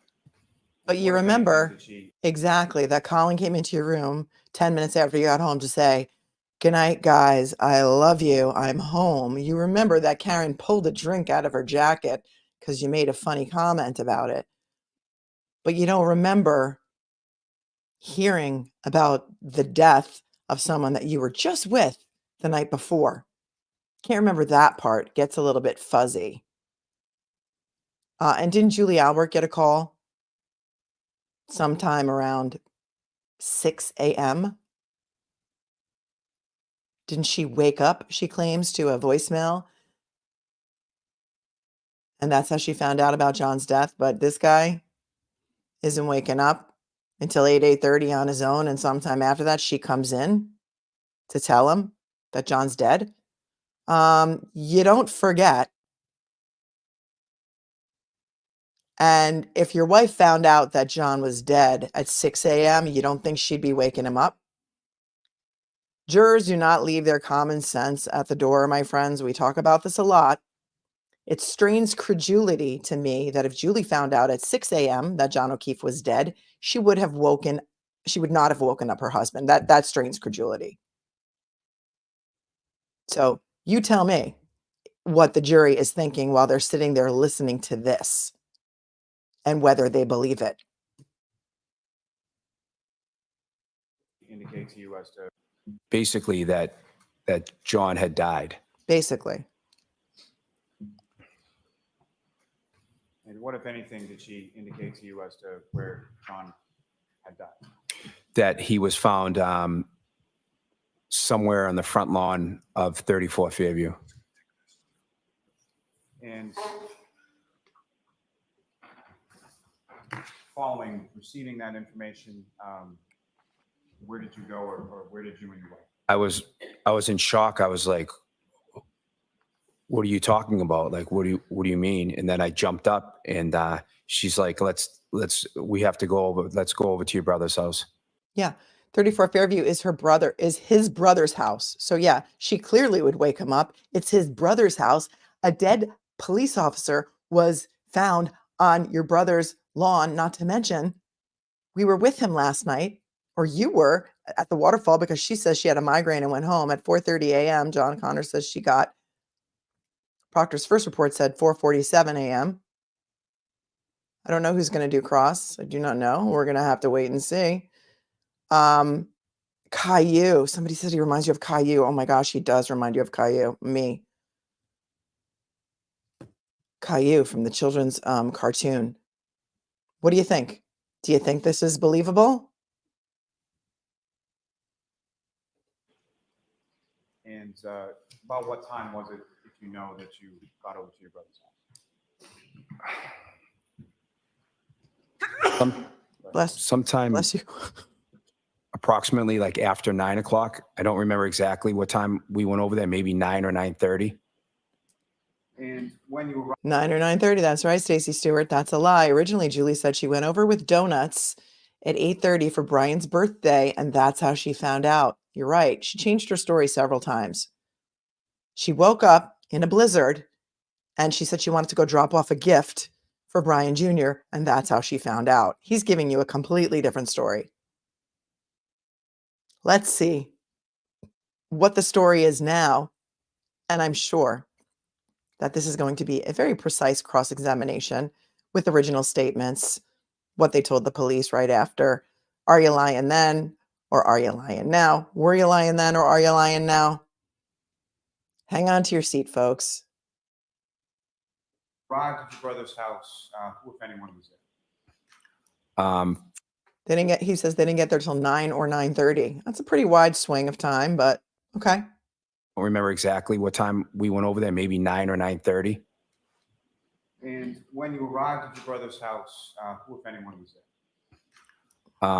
To the best of my excuse me. From what I remember, I was there. My wife was there. My brother Brian, Nicole, Brian Higgins was there. I believe Matt McCabe was there and Jen McCabe was there. When you came into the home, sort of where were they in relation? Just sitting at the kitchen table. And if you know, about how long did you stay at your brother's house when you came over?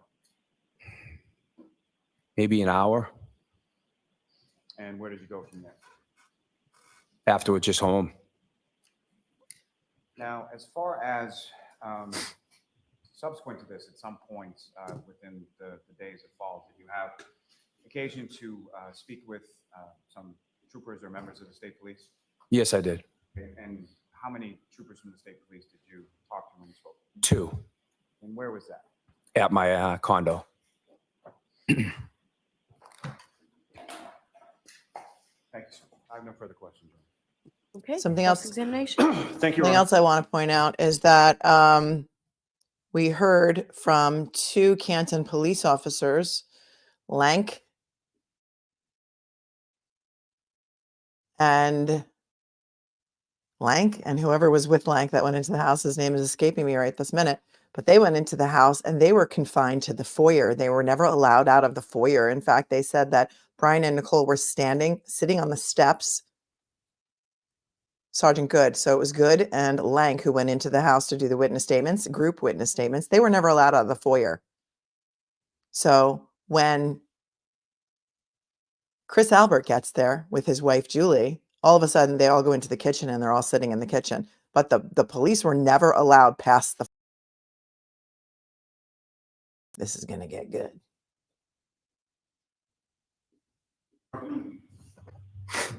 Sir. Morning, sir.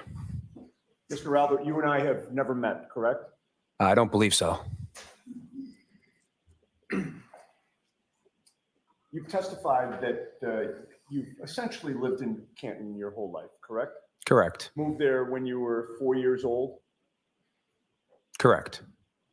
And the house to which you and your family moved was 34 Fairview, correct? Yes. You lived there for how long?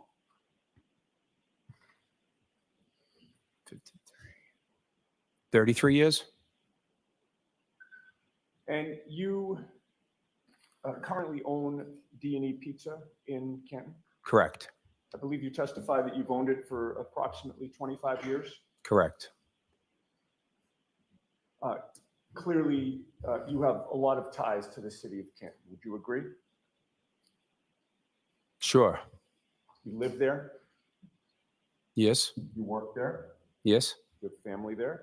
Yep. You raised your kids there? Yep.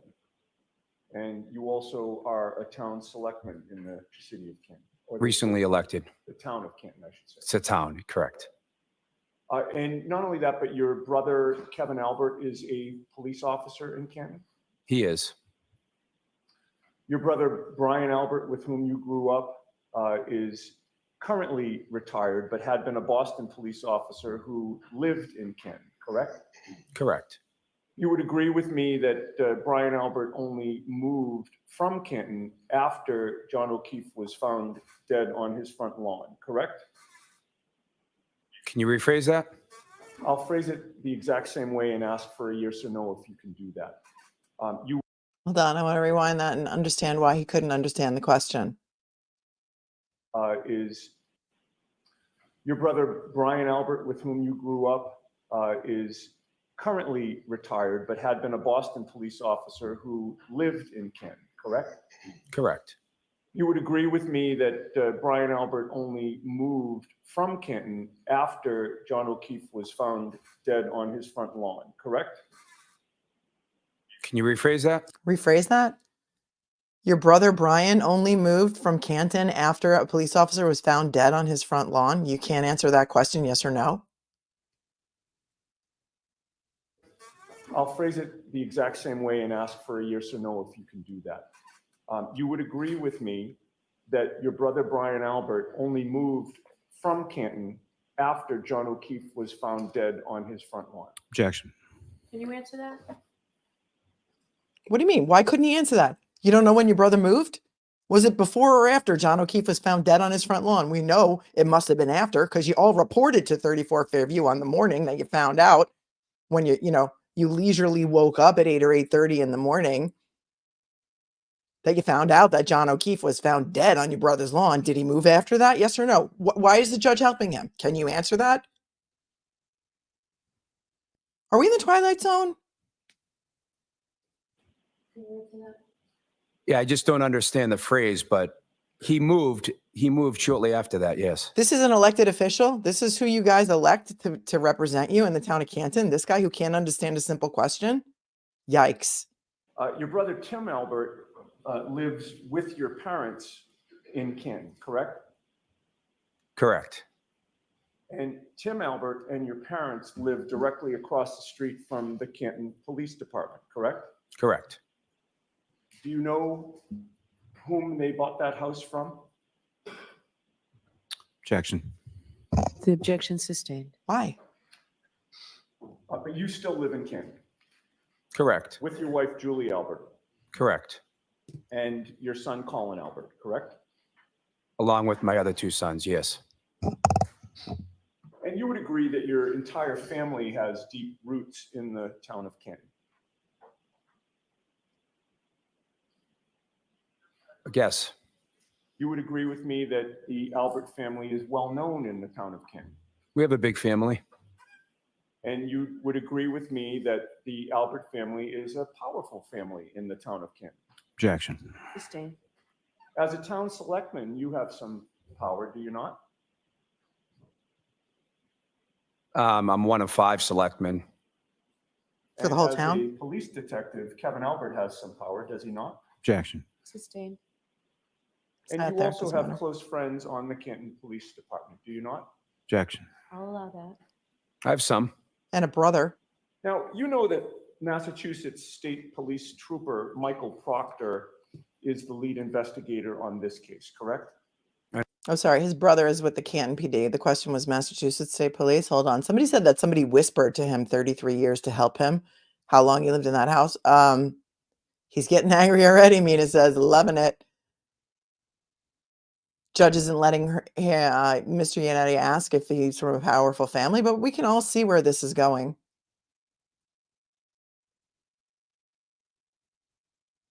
Howard, do you not? I'm one of 5 selectmen.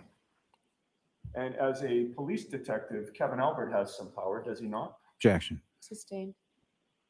And you also have close friends on the Canton Police Department, do you not? Objection. I'll allow that. I have some. Now, you know that Massachusetts State Police Trooper Michael Proctor is the lead investigator on this case, correct? I know that.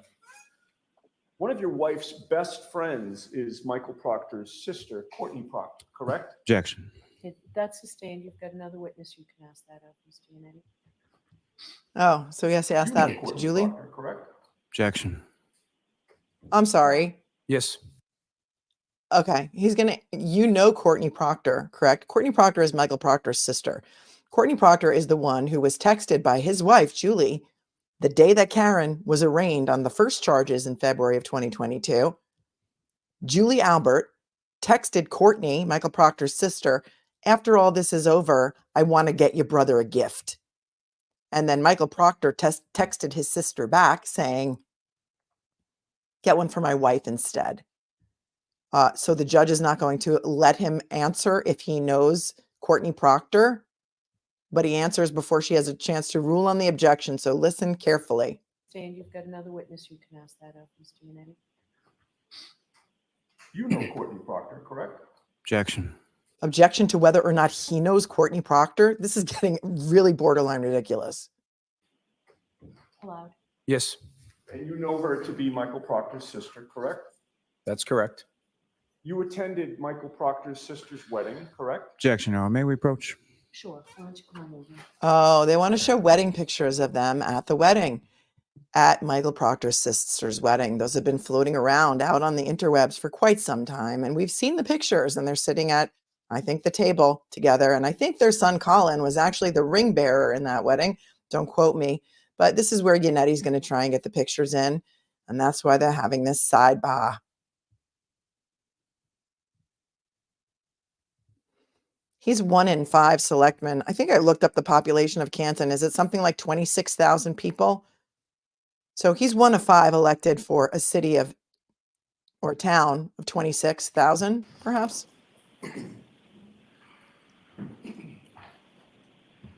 I believe you testified, sir, that you've known Michael Proctor's sister for about 20 years. Objection.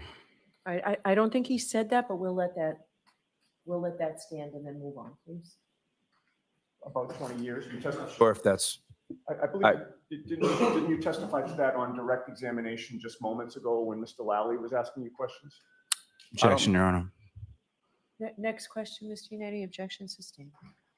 How long have you known Michael Proctor for?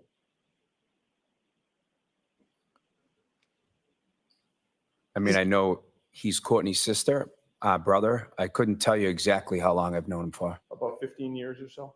Roughly. Who is Kenneth Berkowitz? The former Canton police chief.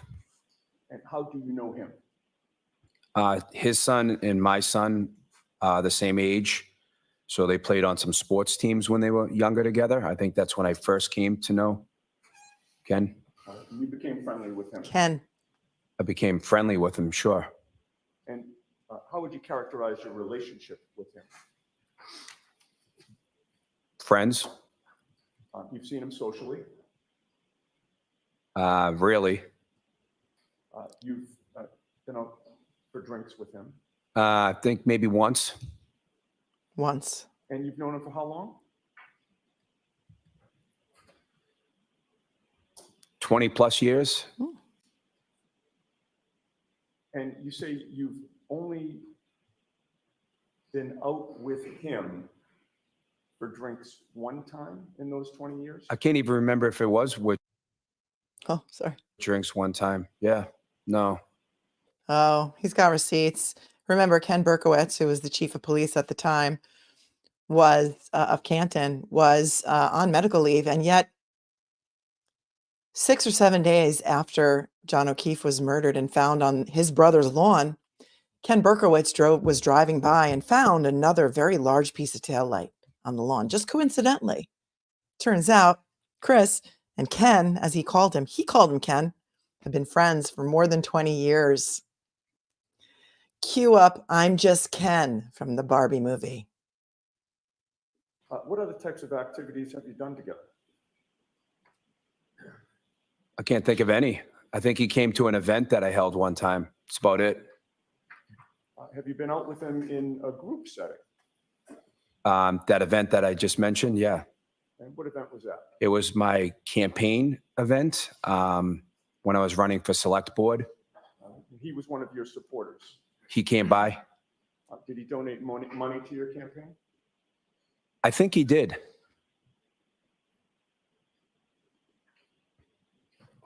May we approach, Judge? Yes. Wow. Let's see how much money he donated to Chris Albert's campaign.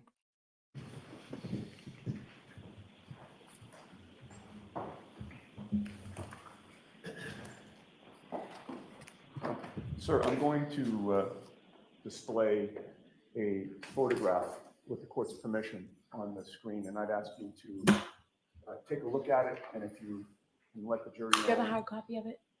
Yes, we do have a hard copy. So why don't you show it to the witness and Happy put to it in do that. evidence? Thank you, Your Honor. And we'll take that into evidence and then. That makes sense. May I approach, Judge? Yes.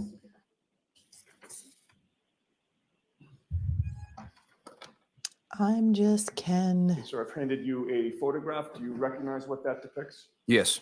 What does it depict? Me and Kenny Berkowitz. And is that a fair and accurate representation of you and Kenny Berkowitz? You mean is the picture us? Yes. Yes. Okay. I would offer that, Your Honor. Okay. Oh, wait. Remember, they have to renumber all of the exhibits for some unknown reason.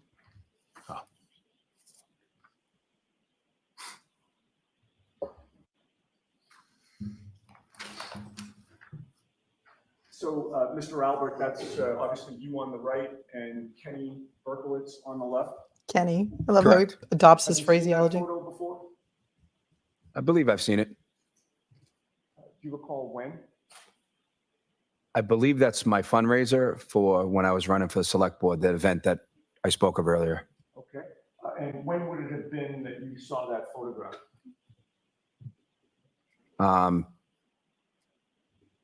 I'm not sure. I don't know if it was on my Facebook page when I was running for select board. It looks familiar. Has Mr. Lally shown you that photograph? No. Has he informed you that the defense would be introducing that photograph during this trial? Nope. Oh, snap. You can take the photo down, Mr. Bates. And the lights come on. You would agree with me that one of your functions as a selectman is to oversee public safety in the town? Yes.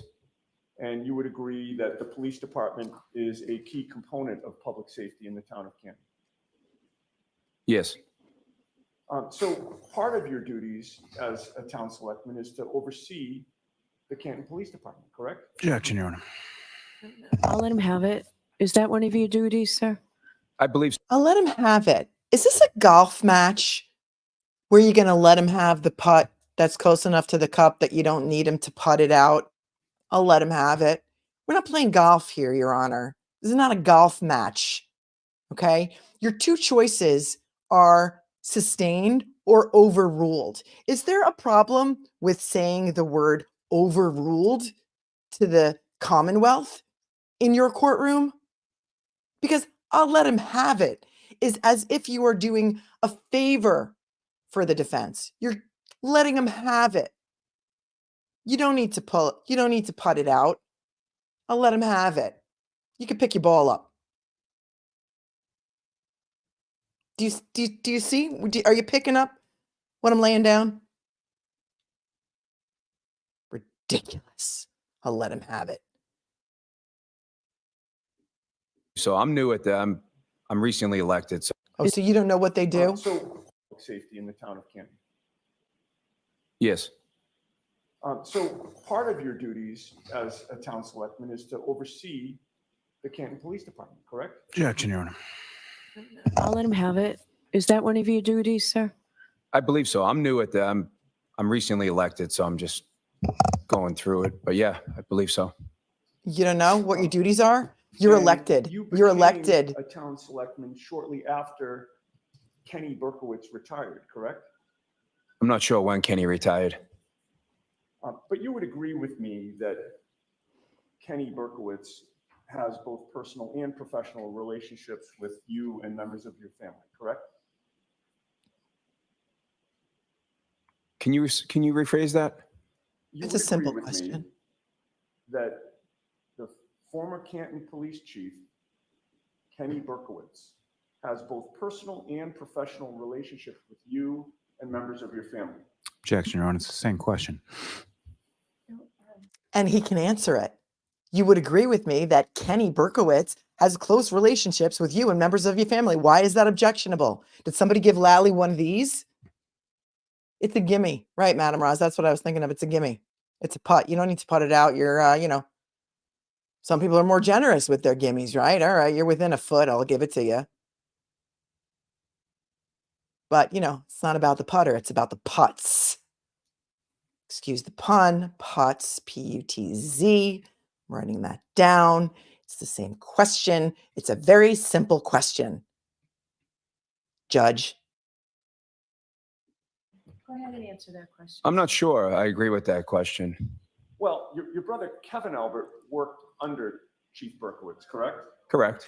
Would you consider that to be a professional relationship? With them too, yes. And your brother Brian Albert attended Chief Berkowitz's retirement party, did he not? I have no idea. But your brother Brian is also a friend of Kenny Berkowitz, is he not? He may be, not sure. And as far as your, ties to the Canton Police, you would agree with me that Lieutenant Michael Blank is a member of the Canton Police Department, correct? He is. And you've been friends with him for years, correct? I've known him for a long time. You've been childhood friends with him since the age of 12, correct? Somewhere around there. Blank Maybe testified earlier. to it. And you're tight with him. I don't know if I call it tight. He's not an enemy of yours, is he? Oh, God, no. No, he's a friend God, of no. yours, correct? Sure. And does sure mean yes? Yes. Now, your older brother, Brian, you've already testified, was a Boston police officer for years, correct? Correct. And he achieved some notoriety on a television show, did he not? Objection. Okay. He was in Sustained the why? fugitive unit? Correct. He was on a TV show. Okay? He was on a TV show. So people in town know him from being on that TV show. People in town might be afraid of Brian from being on that TV show. It was called Boston's Finest. Why is that sustained? It's public record. It's out there in the open. You can look it up on the internet. Everyone in town knows about it. Testified was a Boston police officer for years, correct? Correct. And he achieved some notoriety on a television show, did he not? Objection. Okay. He was in the fugitive Maybe. unit? Maybe you're right. Correct. And you know that your brother Brian was also a trained boxer, correct? Objection. Sustained. Brian is a lot bigger guy than you are, correct? Objection. Sustained. Your brother Brian Albert is someone who is close to his family, correct? Yes. And when I say his family, I'm talking about not just his, wife and children, but also his extended family, correct? Yes. You were part of his family, obviously, correct? Yes. And your son Colin is part of his family, correct? Yes. The Albert family is close, correct? Yes. You all essentially grew up in Canton, correct? Correct. And you hung out with each other growing up, correct? We were siblings, so Of course. yes. And you still hang out with each other quite often, correct? Like all of us, In various combinations. we have different relationships with my siblings. Sure. But you see some more than others, but you hang out with your family, do you not? Yeah, mostly during holidays, And you go out for drinks together, correct? occasionally, And you're protective of each other, correct? like most families. And if someone had a dispute with a member of the Albert family, Brian wouldn't be happy about that, correct? Objection. Stay, You know that Brian would stick up for your kids, correct? Objection. just stay. It's all out there. Your son Colin is particularly close to your brother Brian, is he not? Objection. I'll let him have that. Do you know? I let him have that. It's a Yes. gimme. Colin is In particularly fact, close to your Brian. Son Colin I don't like was to a talk over. football I don't like to talk over the feed. He just admitted Brian is particularly close to his son Colin, the one who came in to wake him up to say goodnight. I love you. I'm home. 10 minutes after this witness says that he got home from the waterfall. Okay. Maureen's feeling her engine starting to boil. He just admitted Brian is particularly close to Colin. In fact, your son Colin was a football player through high school, was he not? Yes. What was his number? In high school, Yes. 34, I believe. And was that for 34 Fairview? I don't think so. Now, you testified you Dad's in the chat. Dad's in the chat whose sons played football in high school. Did you know your son's number? Can you name your son's jersey number? He doesn't remember his son's jersey number? What say you? 34. His number was 34. Was it for 34 Fairview? I don't think so. You think Colin likes Brian better than his own dad? Let's go back. He doesn't even know his son's jersey number. 34, I think. Yes. what was his number? In high school, Yes. 34, I believe. And was that for 34 Fairview? I don't think so. I don't think so. Now, you testified you moved to Maple Street in Canton not long before January 28th of 2022, correct? Correct. And before that, you lived at 7 Meadows Ave in Canton? Correct. And that was when John O'Keefe was your neighbor, correct? Correct. I believe you testified he was a couple of houses away from you. Yes. And he was your neighbor for a series of years, was he not? Yes. While he was living in the neighborhood, you knew that he was working as a Boston police officer, correct? Correct. And you were familiar with him, correct? What do you mean? What do you mean familiar? You knew who he was, you became familiar with him. Yeah, he was my neighbor. I knew who he was. And you knew that he was not married, correct? Yes. And at a certain point, you knew that he was dating Karen Reed. Yeah, at some point. All right. Now, you would agree with me that your family has a police background, sir, correct? I wouldn't agree with that statement. 2 of your brothers are or were police officers, correct? Out of 7 of us, yes. And you knew friends of your brothers who were also police officers or in law enforcement, correct? Correct. And you had already testified that you know some members of the Canton Police Department, correct? Correct. And you socialized with police officers, did you not? Have I? Sure. You've been to bars with police officers, correct?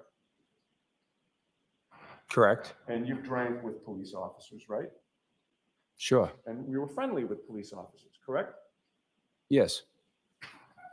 And with regard to, I'd like to ask you some questions about people specifically connected to this case. We've established that Lieutenant Lank has been a friend of yours for years, correct? Yes.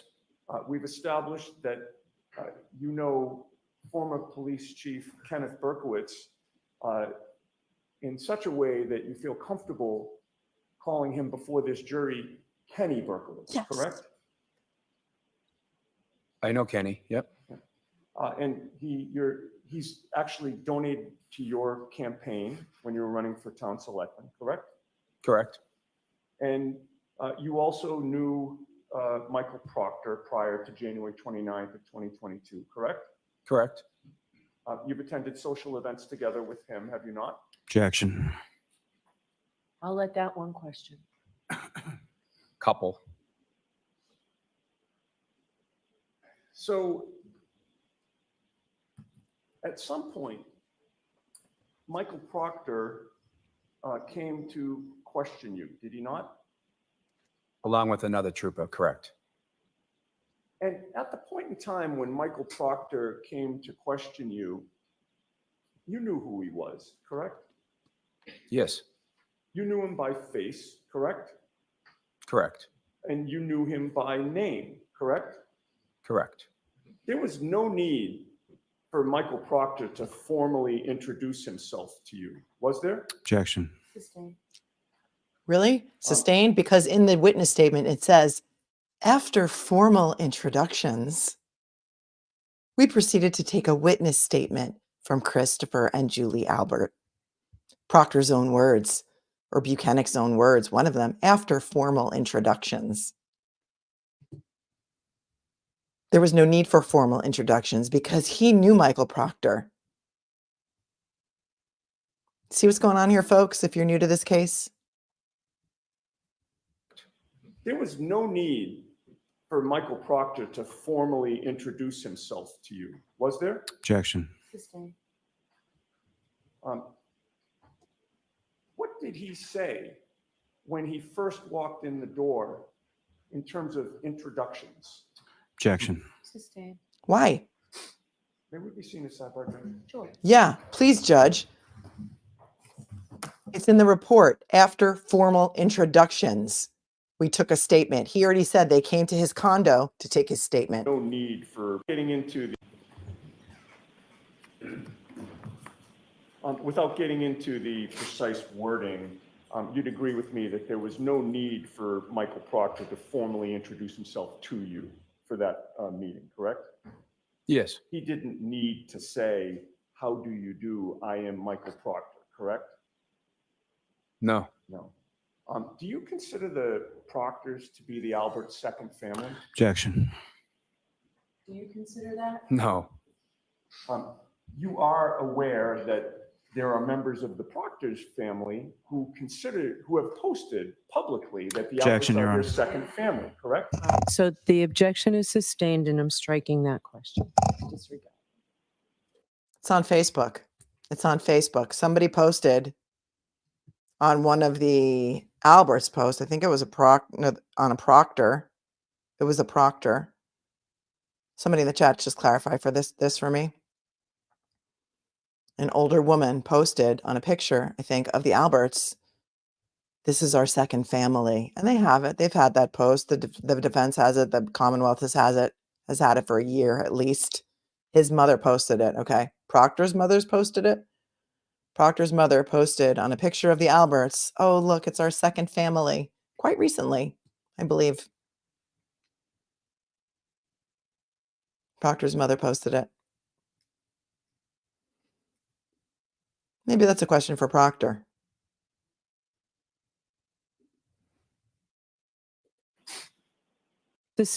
Publicly, there are members of, No. you are aware that there are members of the Proctors family who have posted publicly that the Alberts Objection, are Your their Honor. second family, correct? So the objection is sustained and I'm striking that question. Disregard. Now, at the time that Trooper Michael Proctor showed up to question you, sir, you knew that Karen Reed had been charged in this case, correct? Yes. And you knew that John O'Keefe had been found dead on your brother's lawn, correct? Correct. Did it occur to you that it was odd that the state police sent somebody from the Proctor family to interview you Objection, Your on Honor. February 10th of 2022? February 10th. Interesting. All right. Now, you've testified that on January 28th of 2022, that day, that Friday that you were working, John O'Keefe stopped into D&E Pizza, your shop, correct? Correct. And there was discussion about whether you would be going out that night, and if so, where you would be, correct? Correct. Now, you've previously, on direct examination, characterized your relationship with him as being friends, correct? Correct. It's fair to say, however, that prior to January 28th of 2022, you had never exchanged personal information with John O'Keefe, correct? You mean, I'm sorry, you mean like phone numbers or, but The cell number prior to that day. no, I didn't. And at that point in time, he had lived in your neighborhood for 4 to 5 years, correct? Correct. So I believe you've testified that that night after working, you went out around 10 minutes to 10 p.m. Roughly. Before going out, did you have anything alcoholic to drink? Think I may have had a beer at my pizza shop. I don't remember exactly.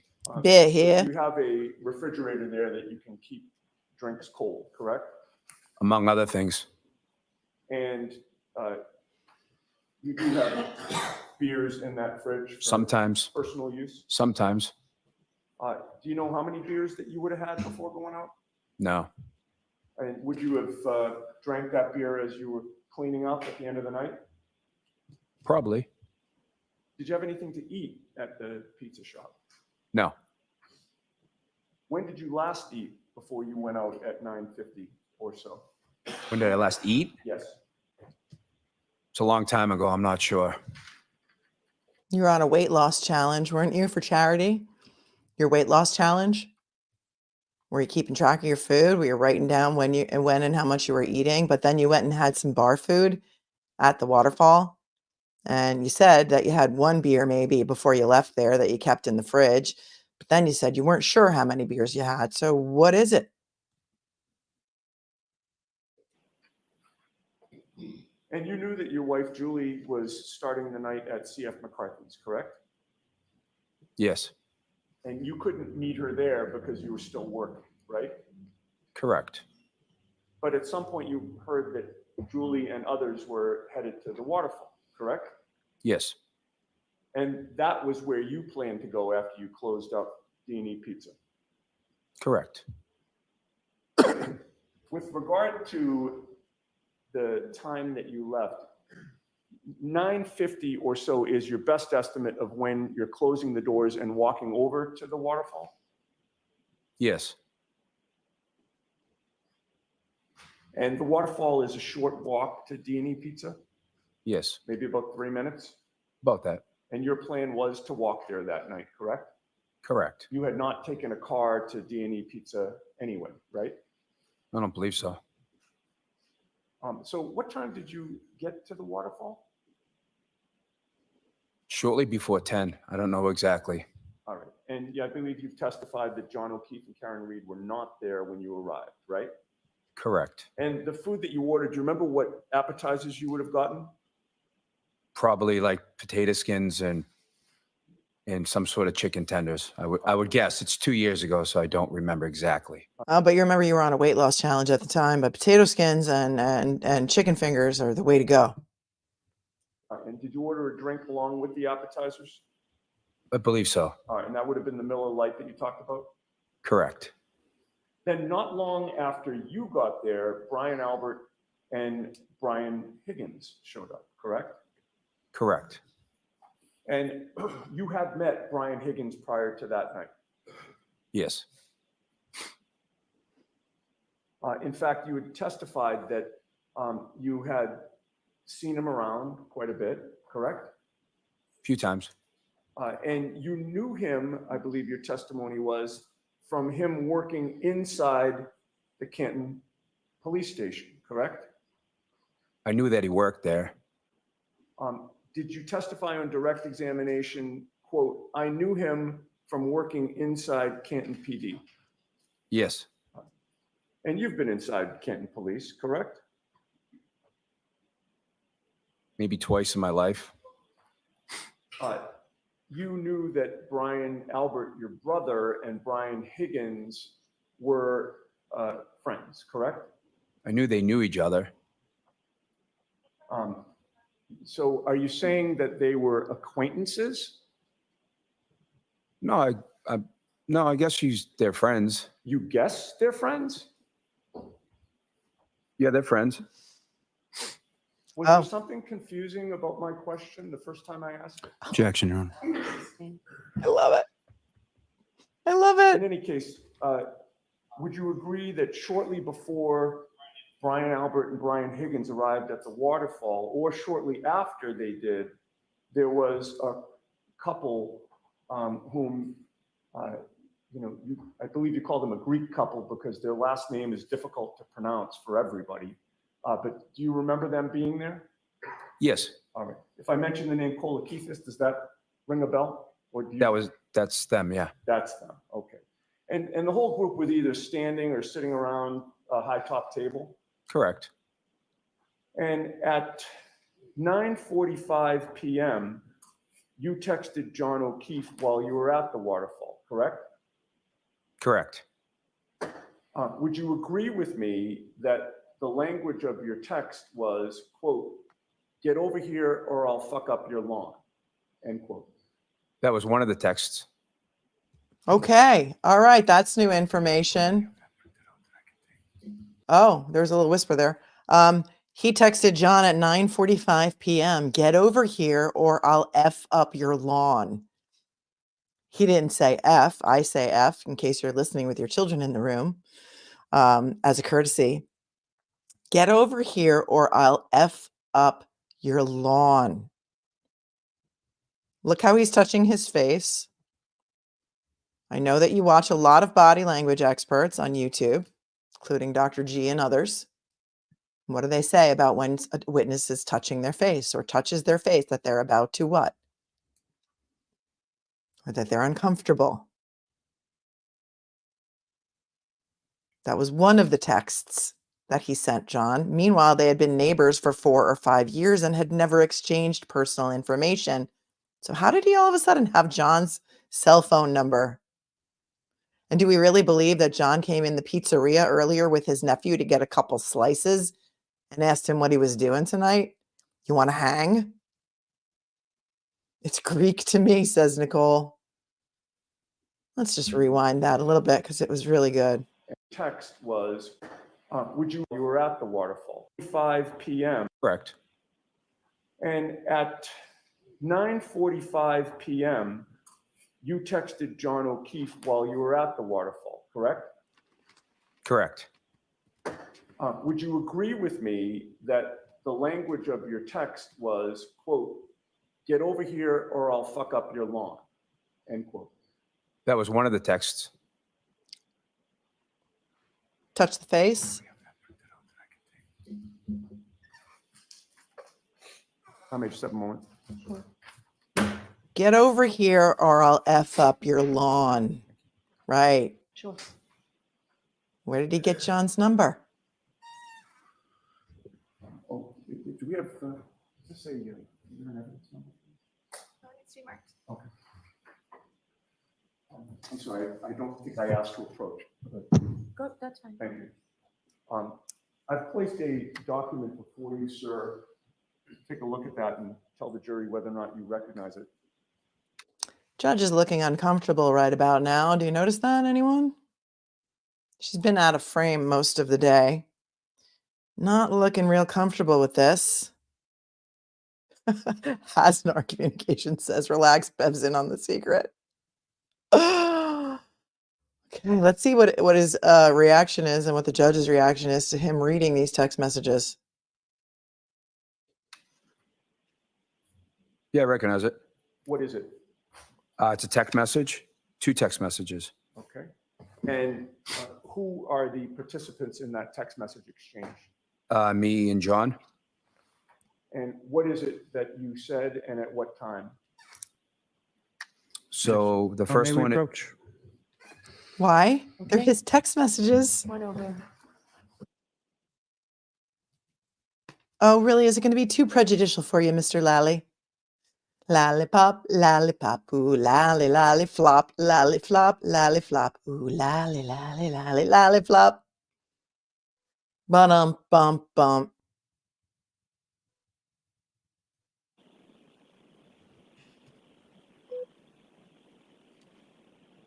As I did yesterday. So before you consider any electronic communication in your deliberations, you must first find that it's more likely true than not true that the person who either authored or sent or created or transmitted the communication was in fact John O'Keefe and this witness, Chris Albert.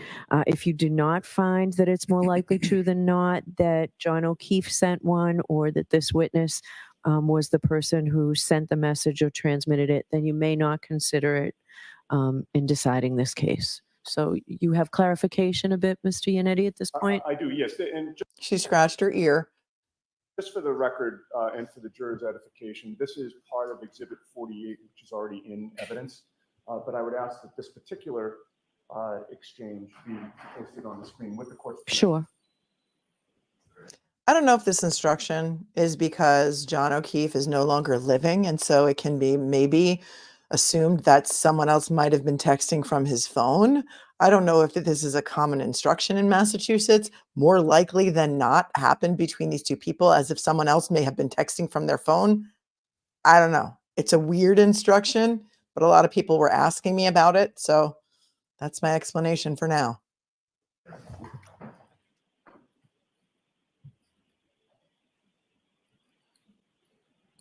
Okay.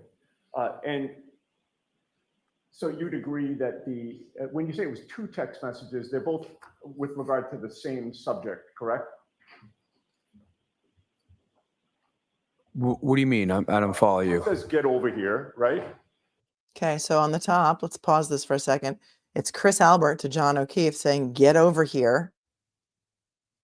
And then the next message, if not, I'm going to F up your lawn. Let's move the closed captions. With a laughy, cryy face emoji. I don't see any timestamps on it yet, so let's see if we get to that. And then the second is a continuation of that. If not, I'm going to fuck up your lawn, correct? So you mean that's to tell him to come over to the waterfall? You're the one who sent it. Okay, I just didn't understand what you meant. That's fine. So you're telling John O'Keefe this, correct? Yeah, I'm telling him to come over and meet us. All right. And that little emoji, that face emoji after, if not, I'm going to fuck up your lawn. That's Yeah, essentially- it's a laughing face. right. So you're a joke. saying you're cracking up. as Yeah, a it's a result. joke. One at a time. Okay. Oh, sorry, Thank you. sorry. Okay. Apologize. Okay. We can take that down. At about 10:45 p.m. or so, I believe you testified that was when John O'Keefe walked into the bar with his girlfriend, Karen Reed. That's what I thought. Yeah, Would you agree with me that between the time you arrived and the time you eventually left, that you did go up to the bar within that establishment a few times I'm sure he did. and bought a few rounds of drinks, I'm sure. including that one round of fireball shots? Correct. What was the state of your sobriety when John and Karen arrived?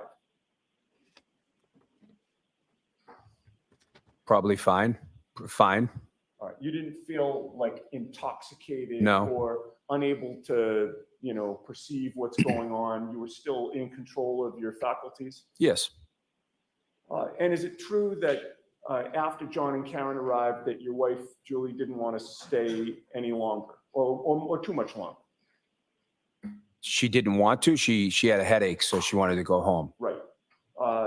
And by that point in time, you had been there about an hour, maybe a little less.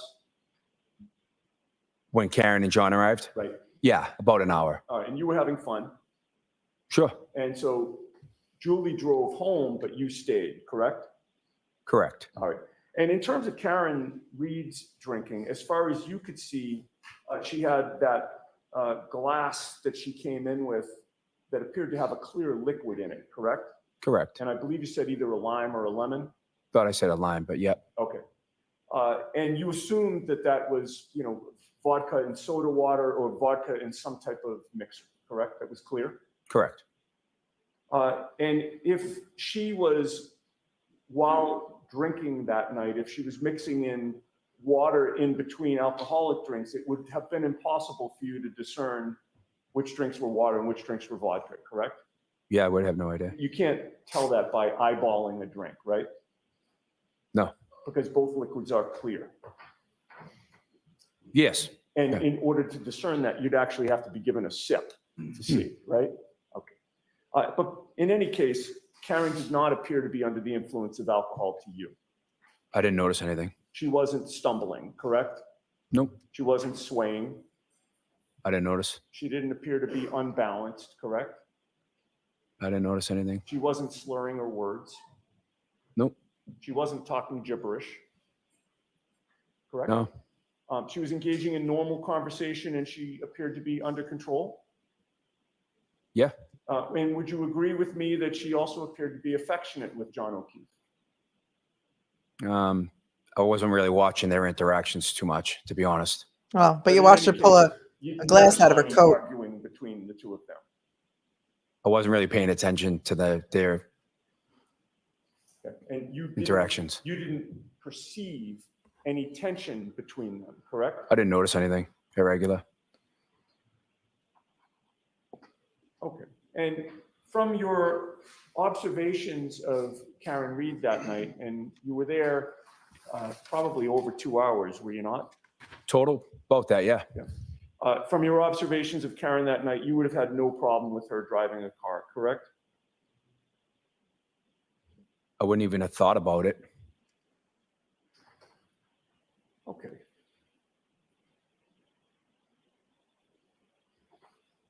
Now, would you agree with me that of the group that you had met out, that you were the last person to leave the waterfall on January 29th of 2022?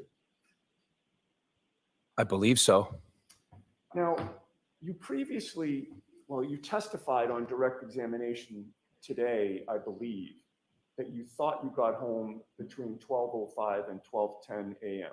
on January 29th, correct? It's what I remember. If I suggested to you that you didn't even leave the bar until 12:13 a.m., would you quarrel with that? Would I quarrel with it? Yes. No, I guess not. I mean, If you got video. And is your memory exhausted as to the precise time that you left the bar? is it exhausted? Right. In other words, That was something I think that Lally said to a witness yesterday. Is your memory exhausted? And nobody knew what he meant. So I love that Yanetti's using it today. do you not remember? Is your memory exhausted as to the precise time that you left the bar? Is it exhausted? Right. In other words, do you not remember the precise time that you left the bar that early morning? It's over 2 years ago. I don't know the precise time. Right. That's why I said between 12:05 and 12:10. Okay. That answers my question. Thank you. Could we have Exhibit 50? But it was Can 12:13. I publish Exhibit 53? It's a short clip from the waterfall. Sure. For those of you saying the jury went to lunch, there is no lunch today. Court's a half day. It ends at 1.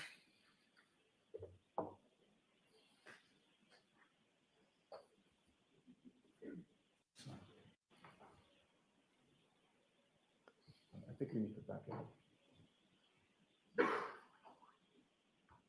Get it started.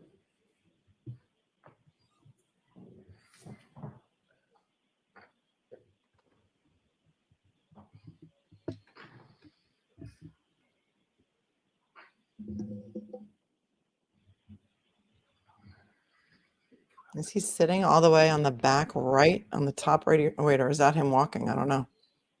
Behind the timestamp.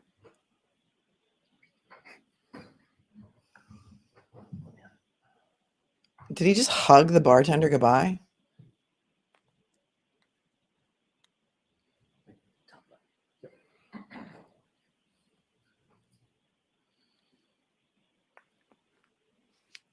If we could pause it for a second, please. Mr. Albert, you would agree with me, this was clearly the end of the night? Sure. The lights are all on at this point. Yes. The bar appears to have largely emptied out. Yes. Okay, continue, please.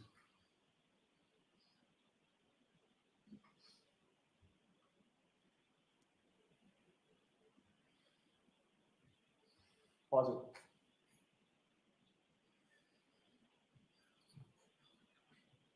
Oh, there we go. My co-counsel is much better at this than I am. Do you know who that person is who's leaving the bar at this point at 12:13 and 43 a.m.? Steve, it might be better without that spotlight. Okay. See it now? That's fine. Yeah. I believe it's me. Continue, please.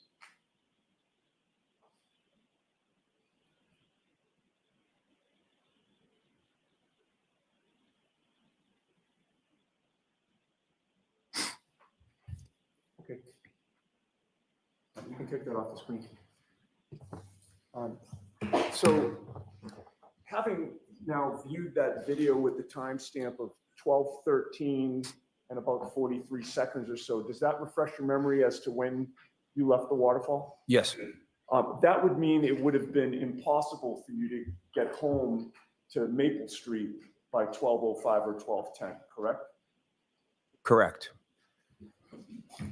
Now, it was about maybe a 7-minute walk home. Would you agree with me? From Waterfall to Maple? No, I said 7 minutes from D&E to Waterfall. Waterfall to Maple's probably less than 5 minutes. So it's your testimony that D&E is closer to the waterfall than the waterfall is to Maple Street? D&E's farther away from Waterfall than, farther away from where I live than Waterfall is. I understand. Oh, I don't follow you. I'm sorry. I'll try to clarify. I Okay. don't mean to be confusing here. It's fine. I'm not asking about the distance between D&E and your home. I'm trying to compare or ask you to compare the distance between D&E and the waterfall and then the waterfall and your home. Do you see the difference? I think so. Would you agree with me that your home is farther from the waterfall than D&E Pizza is from the waterfall? I don't follow you. I'm sorry. Not a hard question. Okay, so let's take it step by step. Break it D&E down. Pizza to the waterfall, are they on the same street? Yes. How many establishments, if you know, are between D&E Pizza and the waterfall? Just a few. Okay, so it's a very short walk from Yes. D&E Pizza to the waterfall. Yes. Correct? Your home on Maple Street is not on the same street as the waterfall, correct? It's off of the same street. But it's not on the same street. No. And your home on Maple Street is farther from the waterfall than D&E Pizza is to the waterfall. Is it Correct. not? Correct. Okay. I didn't understand it earlier. No, I Apologies. know, and I'm trying to work through this because I'm not trying to trick you here. I just want to get the answer. So you would agree with me that it would take you longer to walk home from the waterfall than it would take you to walk to the waterfall from D&E Pizza? Correct. All right. And I believe you said that one walk was 7 minutes and one walk was maybe less than 5 minutes, correct? Yes. All right. The 7-minute walk would have been the walk home as opposed to the walk to the waterfall, correct? Yes. All right. So you have agreed that you left the bar at 12:13, almost 12:14, according to the video, and it would have taken you about 7 minutes to walk home, correct? Not exactly sure how. I think Can I it- see Councilor Teva? Why? This is 100% relevant. You want to break his flow? You want to take a break so maybe your attorney can go meet this guy in the bathroom and tell him what to say? Come on now. This is getting to be just a little bit too. All he's asking him is how long it took him to get home. We see him leave the bar at 12:14. It's on video. Thank you.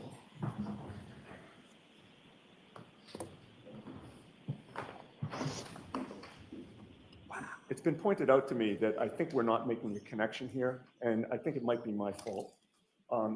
With regard to the timing of how long it took you to go home, I believe your best estimate is about 5 minutes? Is that your testimony? And when I say home, I'm not talking about from D&E Pizza. I'm talking about that early morning when you're at the waterfall. I understand. Yeah. I'd say around 5 minutes, I think, from the waterfall to Maple Street. Fair enough. So now if you're leaving the bar like close to, 12:14, as indicated on the video, you're getting home somewhere around 12:19, 12:20, correct? Roughly, yeah. And what were you wearing that night? Blue jeans, sneakers, I think, and a sweatshirt, Okay. And it had started to snow by that point. a little bit. So the ground was a little bit either slushy or wet. Not slushy, but could have been wet. Could have been wet.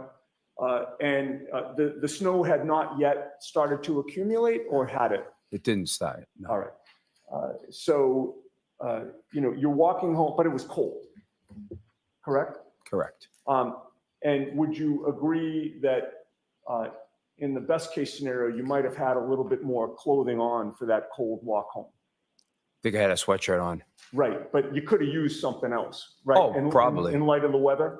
Probably. All right, because you testified that by the time you got home, you were pretty cold, right? Correct. You hadn't, if it had been about a 5-minute walk, that was enough time for you to walk in almost shivering, correct? Sure. And given that there was precipitation, the snow had started, the sweatshirt would absorb the moisture as opposed to repel it, correct? Sure. And so you were wet as well when you walked in, right? Sure. And by that point in time, you were tired, correct? I don't remember if I was tired, but Okay. I don't remember if I was tired at that point. Okay. You had worked all day Correct. till late in the day, actually into the evening, correct? Correct. Taking pizzas in and out of a hot oven, Correct. as well as other food that you serve as well, correct? Yep. And you're now, and by the way, you'd had a couple of drinks or a few drinks, whatever it was, at the waterfall, correct? It's a Correct. fireball. And you decided not to go to your brother Brian Albert's house, correct? Correct. That was in part because you weren't up for the continued partying at that point, correct? Yeah, I just wanted to go home. Right. And so when you got home, would you agree with me that your first priority would have been getting out of the wet clothes that you were in? Correct. And where would you have done that within your In home? my bedroom. And is this a townhouse? Or is it a freestanding residence? It's a condominium. Condominium? How many floors? There's 3 floors. And your bedroom's on the top floor? Correct. And the entrance is ground level? Correct. When you first entered the home in those wet clothes, where was your wife, Julie? Upstairs in the bedroom. And was she already washed up and ready for bed? She was lying in bed. And where did you go when you walked in the ground level? I went up to the bedroom. All right. Notice the sniffling. Are his allergies acting up today? And a lot of face touching. Took off my clothes, jumped in bed. All right. Jumped and in bed. Hold on. Where did you go when you walked in the ground level? I went up to the bedroom, All right. took off my clothes, jumped in bed. All right. And do you have a master bath with regard to your bedroom? There's a bathroom, yeah. All right. That would have been where you brushed your teeth But yeah, and washed up? But I did, that's where I would do those things, but I didn't do them. You didn't those do things. either of those? No. things? Okay. Did you grab a drink of water before you went to bed? Nope. All right, so you essentially came home, and I think we agreed it was around 12:20 or so, give or take a minute. Roughly. And you made a beeline for your bedroom. Correct. Did you fall asleep shortly thereafter? Soon after, Within 5 minutes or so? 10 minutes? I started to doze off. I don't know exactly how soon after I fell asleep. All right. Sometime within 5 or 10 minutes, would you say? I would say more like within 15 minutes. 15 minutes, okay. So with regard to getting home, and we'll call it 12:19, because I think that's more consistent with what you said. And understanding that it's just an estimate. If you're walking in the door at 12:19, it takes you maybe a minute to get upstairs. About a minute. You kicked off your sneakers downstairs, I imagine. Maybe. I don't remember. That was a long time ago. I've never seen so many people tug on their ears as I have during this trial. Are you guys noticing this? I've seen the judge do it several times. He just did it. Ear tug? Really weird. I don't do that ever. So I think it's bizarre. On point Okay. again. And then you walked up 2 flights of stairs, right? Probably ran up the stairs because I was cold. Ran. Okay, all right. So you're getting up there around 12:20 or so, correct? Roughly, yeah. And you believe that you dozed off about 15 minutes later, which would have made it about 12:35? Somewhere around there. Now, when you came home, you would agree with me that your son, Colin Albert, was not home, correct? Not when I first got home. And in fact, I think your testimony was that 10 minutes after you got home, he opened the bedroom door? I think that's what I said, yeah. Do you want to stick with that? I'm just trying to recollect what I, thinking it over. So obviously it was a little bit longer. Reel it in. Because you actually woke up when he opened the bedroom door, correct? Ear tug. I don't think so. Did you not just testify before this jury just, I don't know, maybe an hour ago, that you fell asleep and that your son Colin opened the bedroom door and woke you up to say goodnight?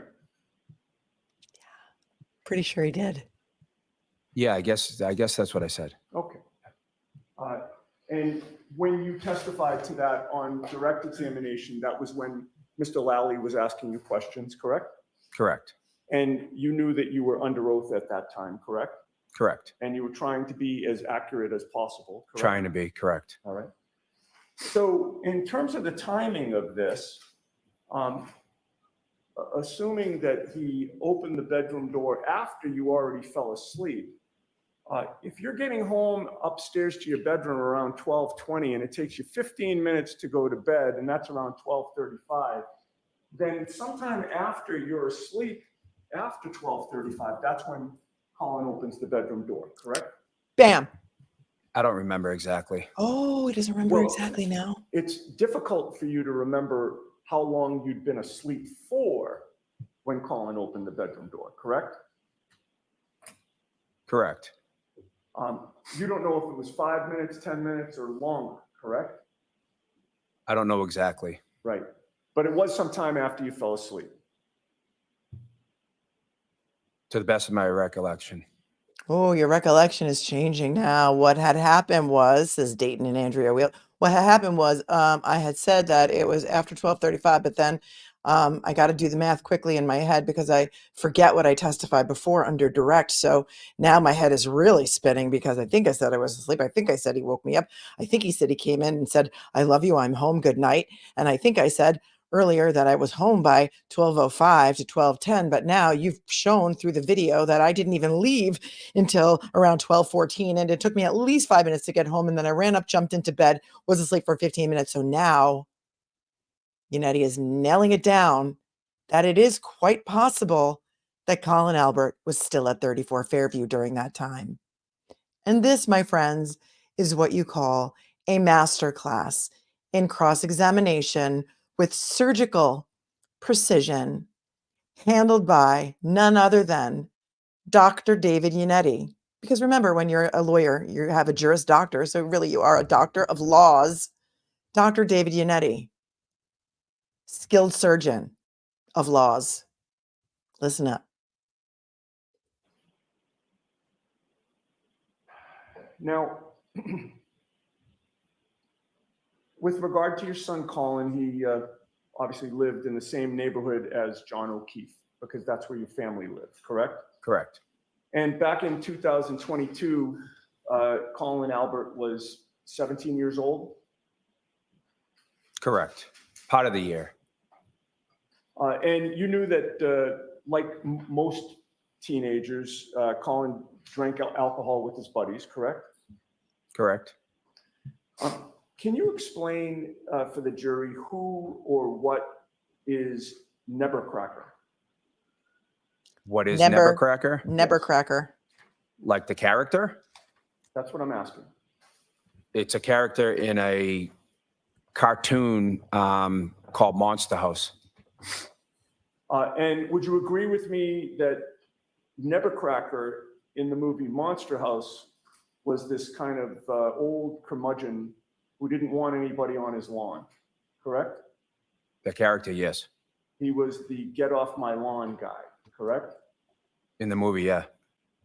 What was your nickname and your wife Julie's nickname for John O'Keefe? Mr. Nebbercracker. All right. And your wife Julie that's actually funny. had John O'Keefe plugged into his contacts as Nebbercracker, correct? Correct.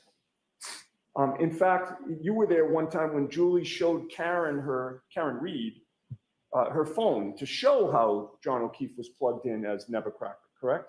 I believe so. I want to rewind that to make sure that he's really laughing about his maybe derogatory nickname for a dead police officer. So hang on. In 2022, Colin Albert was 17 years old. Correct. Part of the year. Part of the year he was. And 17. you knew that, like most teenagers, Colin drank alcohol with his buddies, correct? Correct. Can you explain for the jury who or what is Nebbercracker? What is Nebbercracker? Yes, Like the character? that's what I'm asking. It's a character in a cartoon called Monster House. And would you agree with me that Nebbercracker in the movie Monster House was this kind of old curmudgeon who didn't want anybody on his lawn, correct? The character, yes. He was the get off my lawn guy, correct? In the movie, yeah. What was your nickname and your wife Julie's nickname for John O'Keefe? Mr. Nebbercracker. All right. And Thinks it's your funny. wife Julie actually had John O'Keefe plugged into his contacts as Nebbercracker, correct? Correct. In fact, you were there one time when Julie showed Karen Reed, her phone to show how John O'Keefe was plugged in as Nebbercracker, correct? I believe so. And this whole nickname started because of a conflict that Colin Albert had with John O'Keefe. Not correct. John O'Keefe complained to you about things that Colin was doing. Not correct. He would tell you that Colin used to throw beer cans or beer bottles in his bushes, correct? Objection, Your Honor. No, you can answer that. What's your answer to That is not correct. John O'Keefe told you that Colin used to flip him off, correct? Not correct. And say F you to him. Never. Colin used to cut through his yard.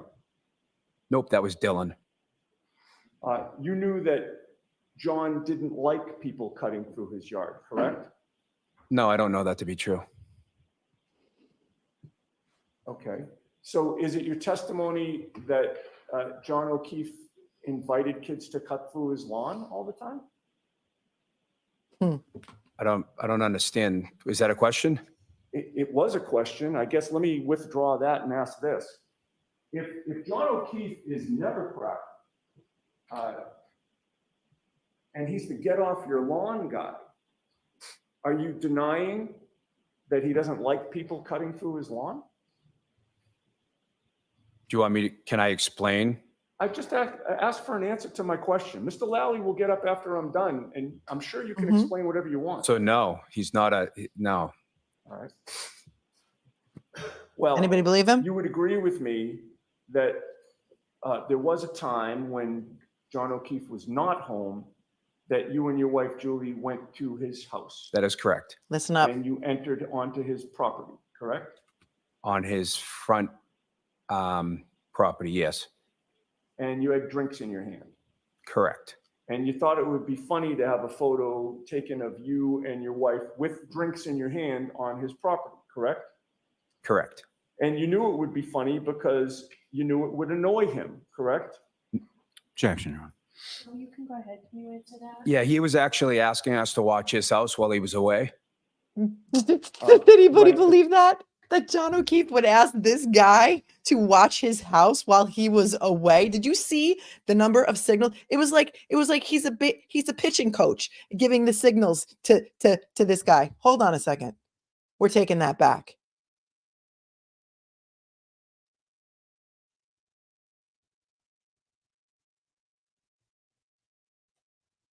Because they have this picture. They have this picture of him and Julie on John's lawn or John's porch with beers in their hands, flipping him off or something, and sent it to them or to John when he was in Aruba to taunt him. They have this picture, so he can't deny it. Listen. Like people cutting through his yard, correct?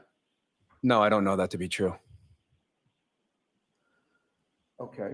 So is it your testimony that John O'Keefe invited kids to cut through his lawn all the time?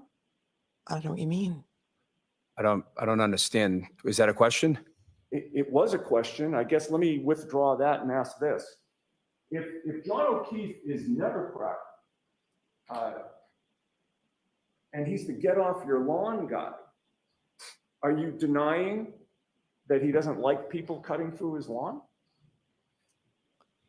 Do you want me to, can I explain?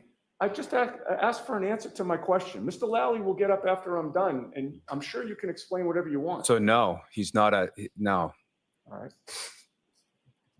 Well, you would agree with me that there was a time when John O'Keefe was not home, that you and your wife Julie went to his house That is correct. and you entered onto his property, correct? On his front property, yes, And you had drinks in your hand. correct. And you thought it would be funny to have a photo taken of you and your wife with drinks in your hand on his property, correct? Correct. And you knew it would be funny because you knew it would annoy him, correct? Objection, Your Honor. Watch the signals. Can you answer that? Yeah, Ear, he was nose. actually asking us to watch his house while he was away. Right, but that doesn't answer my question, which was he didn't ask you to go onto his property with drinks in your hand and take a photo, correct? He asked us to watch his property. Okay, but again, in answer to my question, the answer is no, he did not ask us to go on his property and take pictures of ourselves with drinks in our hand, correct? Yeah, he didn't ask me to send him a photo. And you would agree with me that Nebbercracker wouldn't like a photo of somebody on his lawn with drinks in their hands, correct? The cartoon character, Nebbercracker? Yes. Objection, Your Honor. Sustain. Next question, please, Yes. Ms. Giannetti. Again, the pause before the sustaining of the objection. Nebbercracker? Yes. Yeah, in their hands, correct? Cracker wouldn't like a photo of somebody on his lawn with drinks in their hands, correct? The cartoon character, Nebbercracker? Yes. Pause, look at Objection, the Your judge, Honor. look at Lally. Sustain. Next question, please, Yes. Ms. Giannetti. I have the photo. He says, I heard somebody say, can I have the photo? He paused, he looked at the judge, he looked at Lally, waited for the objection, and she sustained it.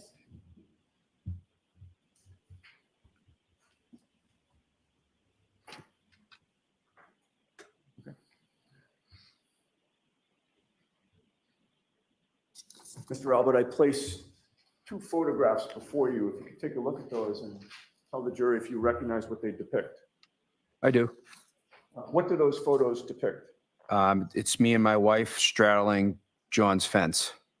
We're giving a Straddling, thumbs up in one of them and a smile in another one. Okay. And you say John's fence, so that's actually on John's property, correct? Part of it is, yeah. I mean, I don't know what the easement is from the street to the fence as ownership goes, but yeah. okay, he's a town selectman, so now he knows all about easements earlier, right? But earlier when he was asked if the town select board oversees the Canton Police Department, he didn't really know what his duties were because he's new. But now he's talking about easements. Do you see? Do you see what's going on here?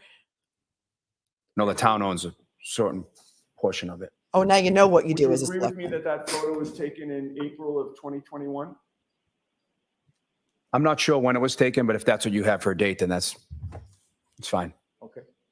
Who took that picture? April of 2021? That's a good question. I have no idea. Where was your son Colin that night when you had that picture taken? I have no idea. Hold on a second. I just want to rewind. This was April of 2021?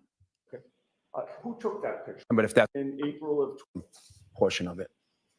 Would you agree with me that that photo was taken in April of 2021? I'm not sure when it was taken, but if that's what you have for a date, then it's fine. Okay. Who took that picture? That's fine. That's a good question. I have no idea. Where was your son Colin that night when you had that picture taken? I have no idea.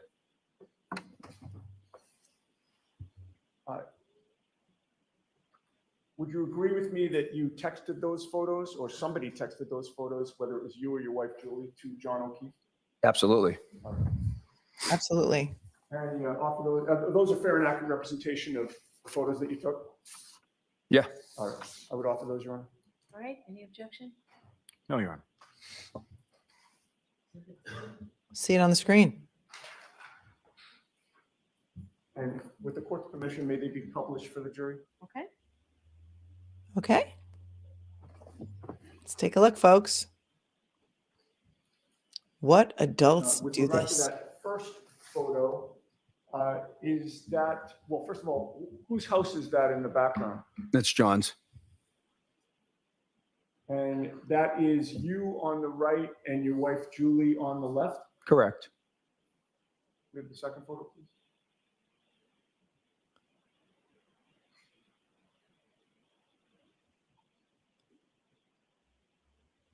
With the thumbs up. And he's on his lawn this That time. is also John's house in the background there. Correct. And again, that's you on the right and Julie on the left, correct? Correct. Okay, we can take that photo now.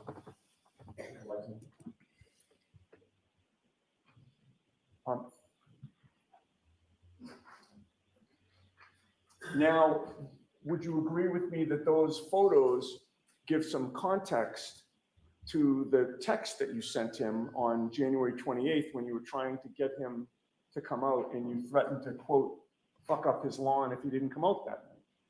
What do you mean give context to? Well, in other words, here you are texting him photos of you and your wife on his lawn, correct?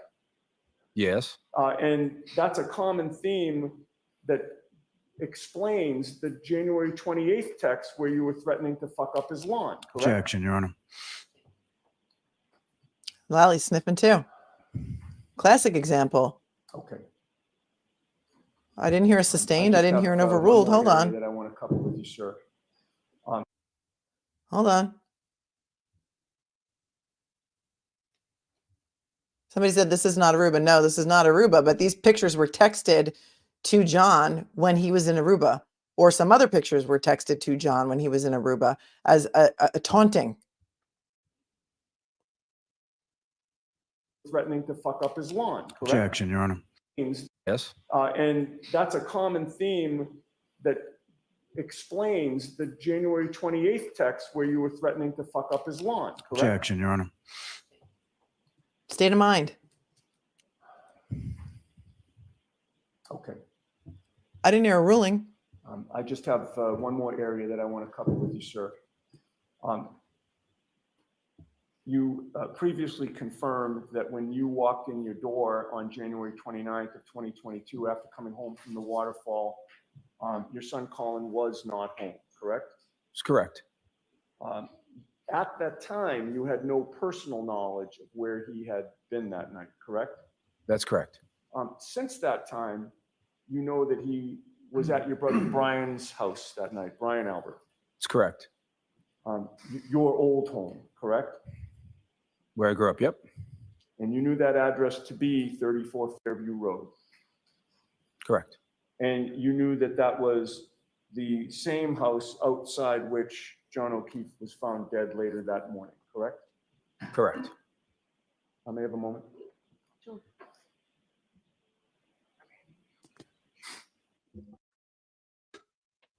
I don't know that I've ever seen a witness this uncomfortable on the stand. This is, When you spoke, one other question. one other question. One other question, sir. When you spoke to Trooper Proctor on February 10th of 2022, you would agree with me that you never mentioned that Colin Albert was at your brother Brian's house that night, correct? Objection, Your Honor. I'll I allow don't it. remember. Oh, good. Bring the statement in. Right. Thank you. Wait a minute. You don't get to, she cut him off again. All right, thank you. Maybe he had a follow-up question to that. Because on February 10th, which was 10, 11, 12 days post Officer O'Keefe's murder, that's when this witness gave his statement to Proctor. Never mentioned that Colin Albert had been there that night. Do you see what's going on here? See how the judge just cuts him off after that one question? I know if he had more questions, he would have asked them, but Proctor's going to have to take the stand, and then Proctor's going to be questioned about that statement that he took with no notes and no recording and no signature. Right. Albert was at your brother Brian's house, who spoke to Trooper Proctor, sir. When you spoke to Trooper Proctor on February 10th of 2022, you would agree with me that you never mentioned that Colin Albert was at your brother Brian's house that night, correct? Objection, Your Honor. I don't remember. Doesn't remember. Right. Thank you. He doesn't remember if Yes, he sir. told Proctor that or not. Thank you, Your Honor.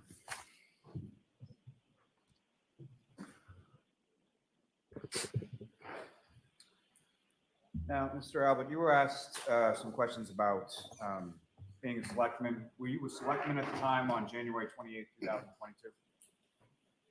No. About how long after that was it that you became? Sometime in April that the election was over. April, second week in April, maybe? So that's a photograph that you were shown with respect to yourself and the former Chief Berkowitz of the Canton Police. What? Why did they just cut it off?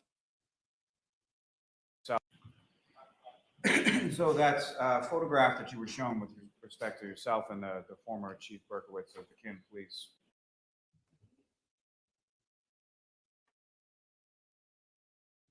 This is their YouTube feed. Why did they cut this off? Hold on. Before the election. It was a fundraiser, so it was probably like 2 or 3 weeks. All right. He says, when was that? When was that? Didn't miss anything. It was a fundraiser, so it was probably like 2 or 3 weeks before the election. So January, February, March something, end of March maybe? So well after January 28th, 2022. Yes. And you were asked some questions about your brother selling the house. Now, prior to your brother selling the house, you had sold your house, correct? Correct. And why was that? Why was that? It just made sense for us. You know, it was just a financial decision. Kids were getting older, is that correct? Yeah. One was in the Navy.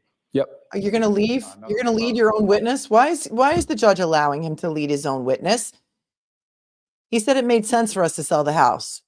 Don't give him reasons. Don't give him excuses. He's your damn witness. Sold your house, correct? Correct.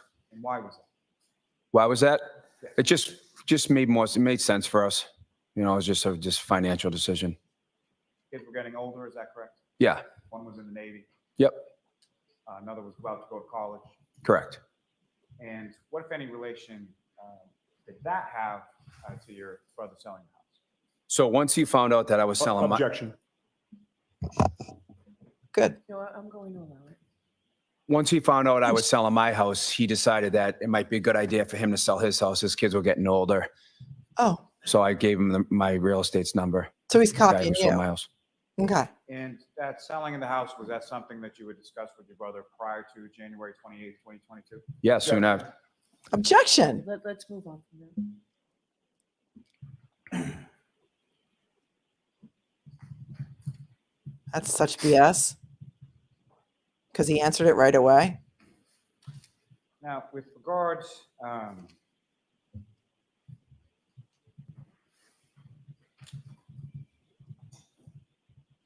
regard to your son Colin when he came home that night, you indicated that it was about 10 minutes after. Now, was that 10 minutes after you arrived home or 10 minutes after you got into bed? 10 minutes after I jumped into bed. Oh, Now, yeah. with reference to your son Colin, he came home, you saw him that night, correct? When he came home, Yes. yeah, he just leaned his head in the door. And when he leaned his head in the door, did you, similar to what I had asked you about Mr. O'Keefe, did you observe any sort of injuries or anything like that to his face? No, Saw your son the next day as well? Was it Yes. dark? Did you observe any injuries to him at any point in None. time? And you mentioned that you went over to your brother Brian Albert's house and both he and Mr. Higgins were there, correct? correct.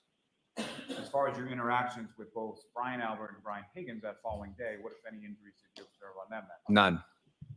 Now, with regard to the Nebbercracker, what was sort of the origination of that? It's a joke. It's so my son Dylan, Here. who is my littlest one, he was cutting across John's lawn one day, coming home from the school, walking. This is before John had a fence that went this way, like on Pleasant Street. So it would just cut off like a couple of minutes. He ran across John's lawn one day. This is my littlest son, who I don't even know at the time. He might have been like 9, 10. I'm not sure exactly how old he was. And John yelled something to him. "Hey, kid, get off my lawn." So John was just making a joke. So Dylan got scared. He ran home and told my wife, Julie. And then Julie in turn called, I think called Jen maybe and said, "Hey, John just yelled at Dylan." And I think Jen reached out to John and John felt terrible. And John came down the street. John asked what kind of candy Dylan liked. And John brought Dylan a bag of candy and just said, "Hey, I was just kidding." It was just, so from that point on, we called him Mr. Nebbercracker, and it was a joke between John. John thought it was funny. John thought it was funny. Now, as far as John apologized with a bag of candy? Took on his fence, Yeah. sent to him when he was away. Is that correct? Correct. And that was after he'd asked you to watch his house Yeah. while he was away. Yeah. And how did he respond to those photographs? He thought it was hilarious. We actually showed him, other people that photo too. They thought it was funny. Oh, you thought it was funny because you like to mock people. Because you and your wife like to mock people by jumping on their fence and straddling it and putting the thumbs up and sending pictures to people. And everyone thought it was hilarious. And he's even laughing. This is disgusting. Am I overreacting? Hold on. He thought it was hilarious, he said. John thought it was hilarious. Thought it was funny. And Now, as far as those photographs that you indicated that you took on his fence, and Yeah. sent to him when he was away, is that correct? correct. Sent it to him when he was away. He'd asked you to watch his house Yeah. while he was away. Yeah. Sent it to him when he was away in Aruba. And how did he respond to those photographs? He thought it was hilarious. We actually showed him, other people that photo too. They thought it was funny. All right, we're going to wrap it up, Mr. Allen. One last question, Your Honor. So after you sent the text message as far as to come over here and then made the reference to his lawn, Mr. O'Keefe then came over to the lawn. Yeah, he came over after. Nothing further. Nothing Quick further. redirect. All right, you are all set, Mr. Albert. John you. thought it was hilarious. We showed a lot of people those photos. It's not going to be too long because I'm going to interrupt. If the witness would just stay where you Yeah, are. please thank you. stay. Sorry, So sorry. That's okay. So- Jurors, if you'd fold your notebooks, please do on your chairs. Wow. All right. Wow. Chris Albert coming in for the D-Bag of the Year award. Are you guys watching this? Are you seeing what I'm seeing here? We might already be past the break. So let's see where we are. Let's see who gets up next. My bet is this Julie Albert, the wife of Chris Albert, who we just saw on the lawn with the thumbs up. The thumbs up, straddling the fence. And this is what the adults in Canton do for fun. For fun. Remember, because they think it's funny. They think it's real funny. Theme song for the day says Effin' Hippie. Can't get there from here. Couldn't make it as a poor man stealing. That's another song there, Dragonfly. Thank you. Thank you so very much. And thank you to Darling Carey, who says, Julie gave me a stomach ache in middle school when I'd have to see her at the bus stop. She's the epitome of shallow, insecure female. I'm really sorry that happened to you, Darling Carey, as a child. There's nothing worse than being bullied. And we're going to see that right now because she's about to take the stand. So let's see if we see that. Okay? And here we go. Okay.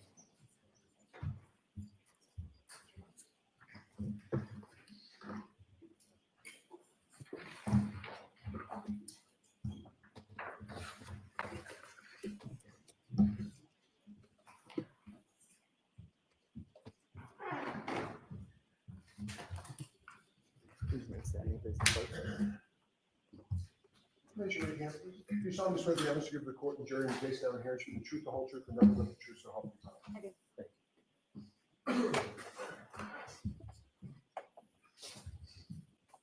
All right, whenever you're ready, Mr. Lally. Thank you, Your Honor. Good morning. Good morning. Could you please state your name and spell your last name for the jury? Julie Albert, Albert. And where do you live now? I live at 22 Maple Street in Canton. And how long have you lived with us? A little over 2 years, And how long in total have you lived in Canton? my whole life, 48 years. And where did you live just prior to living on Maple? I lived at 7 Meadows Avenue in Canton. And how long a period of time did you live at 7 Meadows Oh, Avenue? 15 plus 20 years, about 20 years.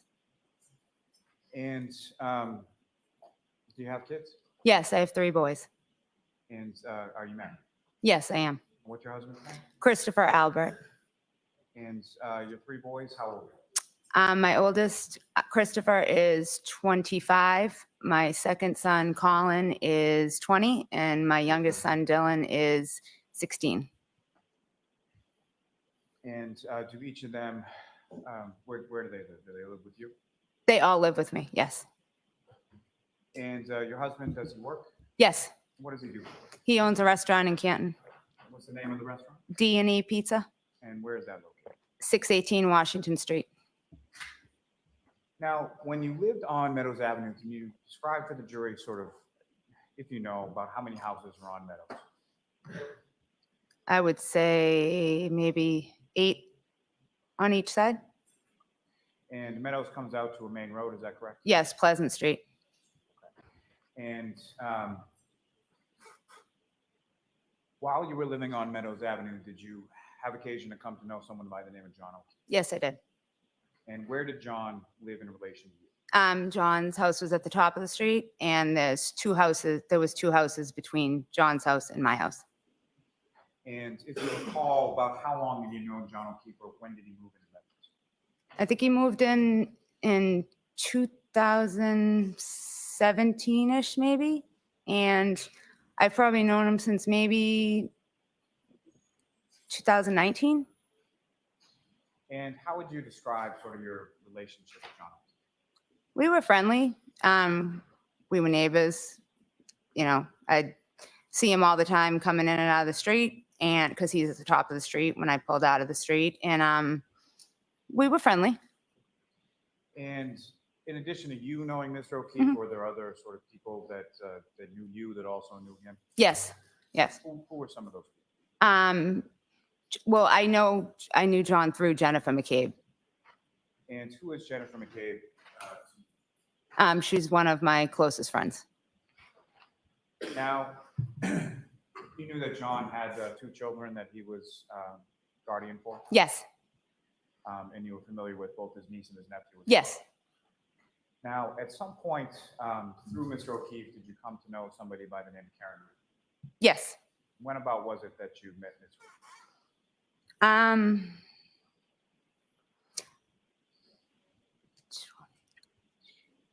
Maybe in like 2021, like, pulling in and out of the street if they were outside, if, a couple times out socially, probably in 2021, I would say. And if you could, just so we're clear, do you see Ms. Reed in the courtroom? Yes. Between her lawyers right over there. That's a record of like identification presented Okay. by the witness. Now, on some social occasions that you were talking about, when you would see them out, would you have occasion to socially interact with Mr. O'Keefe and Ms. Reed? Yes. Is that something that like you and your husband did together, or was it more of a group setting type? No, a group setting. And with reference to, did you have occasions where you would socially hang out or interact with Mr. O'Keefe in which Ms. Reed wasn't there? I can only honestly remember one time, and that was, I don't even know if they were together at the time. And had you ever socially interacted or spent time with Ms. Reed separate and apart from Mr. O'Keefe? No. Now, if I could turn your attention to January 28th, 2022. Do you recall that day? Yes. Do you recall what day of the week it was? Been Friday. right to the date. And what, if anything, did you have plans for that particular evening? The next day was my nephew's birthday. So a bunch of us were going to go out that night, the night before, to a bar in Canton. And by the night before, you mean the night before his birthday? Yes. Yeah, except for that he was not even there. It was Brian Albert Jr.'s birthday. He was not out to dinner with you, was he? Let's see. And that nephew, what was that nephew's name? Brian Jr. And if you know about how old was he turning, or well, let me start with this. How old is he now? He's 24. So just turned 24 a few months ago. January. Yep. And so he would have been turning, what, 22 at that point? Yes. And when you say we had plans to sort of go out, who was we? Myself, his mother, Nicole, my niece, Caitlin, and a couple of Brian's friends. What about Now, Brian? And you mean Brian Jr.'s friend? Yes. And so Brian Albert Jr. has a mother named Nicole Albert, is that correct? Yes. And how is she related to you? She's my sister-in-law. Our husbands are brothers. So your husband Christopher has a brother, Brian. Brian. Okay. And that would be sort of Brian Sr. for lack Yep. of a better term. Yep. Your husband Christopher, how many siblings does he have? 6. And Brian is the oldest? Is The that oldest, correct? yes. And so there were plans to go out that evening, the day before Brian Albert Jr.'s birthday, correct? Yes. And what were the plans? What did they sort of consist of? We were just going to go to Waterfall. And is Waterfalls where? It's a bar in Canton on Washington Street. And from your husband's pizza shop at D&E to the Waterfall, about how far away are the two from each other? Very close. I mean, 200 steps maybe. You can, very, very close. Did she count how many steps it was? Same side of the street or No, opposite? opposite sides. Now, when it came to that day, where did you go? Did you go to the Waterfall first or somewhere else, or if you know? I went to my sister-in-law Nicole's house to pick her up. And do you know the address where your sister-in-law and your brother-in-law live? 34 Fairview, where they lived, 34 Fairview Road. And that was somewhere that you had been numerous occasions before. Yes. And when you arrived at 34 Fairview Road, you went inside the house? I think I went inside for a moment, yeah, just to wait. And do you know who, if anyone, did you see in there that you knew or recognized or didn't? I know my niece Caitlin was in there, my nephew Brian. I don't recall. I don't recall who else was in there. Your sister-in-law, Nicole, was she there? Yeah, she was ready to leave. Yep. And when you left, I'm Mm-hmm. using sort of you in the plural. So you drove, is that correct? I drove. Yep. And who, if anyone, went along with you in your car? Nicole, my sister-in-law, and Caitlin, my niece. And Brian did not end up coming with us. But it was his So your birthday. nephew Brian, for whom you had initially made the plans to go out Yep. and celebrate, didn't end up coming. Correct. And why was that? I don't think he was feeling up to it. And if you know about what time was it that you picked your sister-in-law and your niece up and then went to work? I don't remember exactly, but I would probably say between maybe 7:30 and 7:30, like around 7:30 maybe. And you arrive at the waterfall, you go in. If you could just explain for the jury sort of when you walk into the door of the waterfall, where was it that the three of you went? When you walk into the door, there's a couple high top tables, long high top tables in front of you. And we just sat down at a high top table right when you walk through the door. Now, from your experience either that evening or prior evenings, on certain nights, does the waterfall have any kind of sort of entertainment? Yeah, they always have, Back to the band. every week's different. They have bands. And from your recollection, was there a band there that night? Yes, there was. And do you recall where you were seated in relation to the band?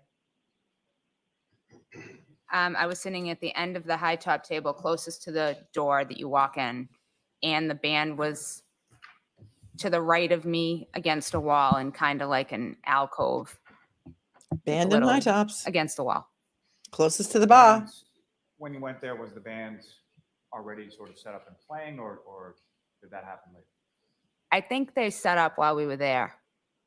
I think. And so initially, when you go there, do you go there and just have drinks, or did you eat something, or what? We ate, and yeah. And while you were there, as far as during sort of the meal portion of it, was there anyone else that joined you? I know my niece's boyfriend, Tristan Morris, came. I don't remember exactly when it was during that, but I know he was there. And then during the meal part, I don't think during the meal part anyone else, I don't think. So you recall, as far as the meal part was concerned, it's you, your sister-in-law Nicole, your niece Caitlin, and her boyfriend Tristan. Correct.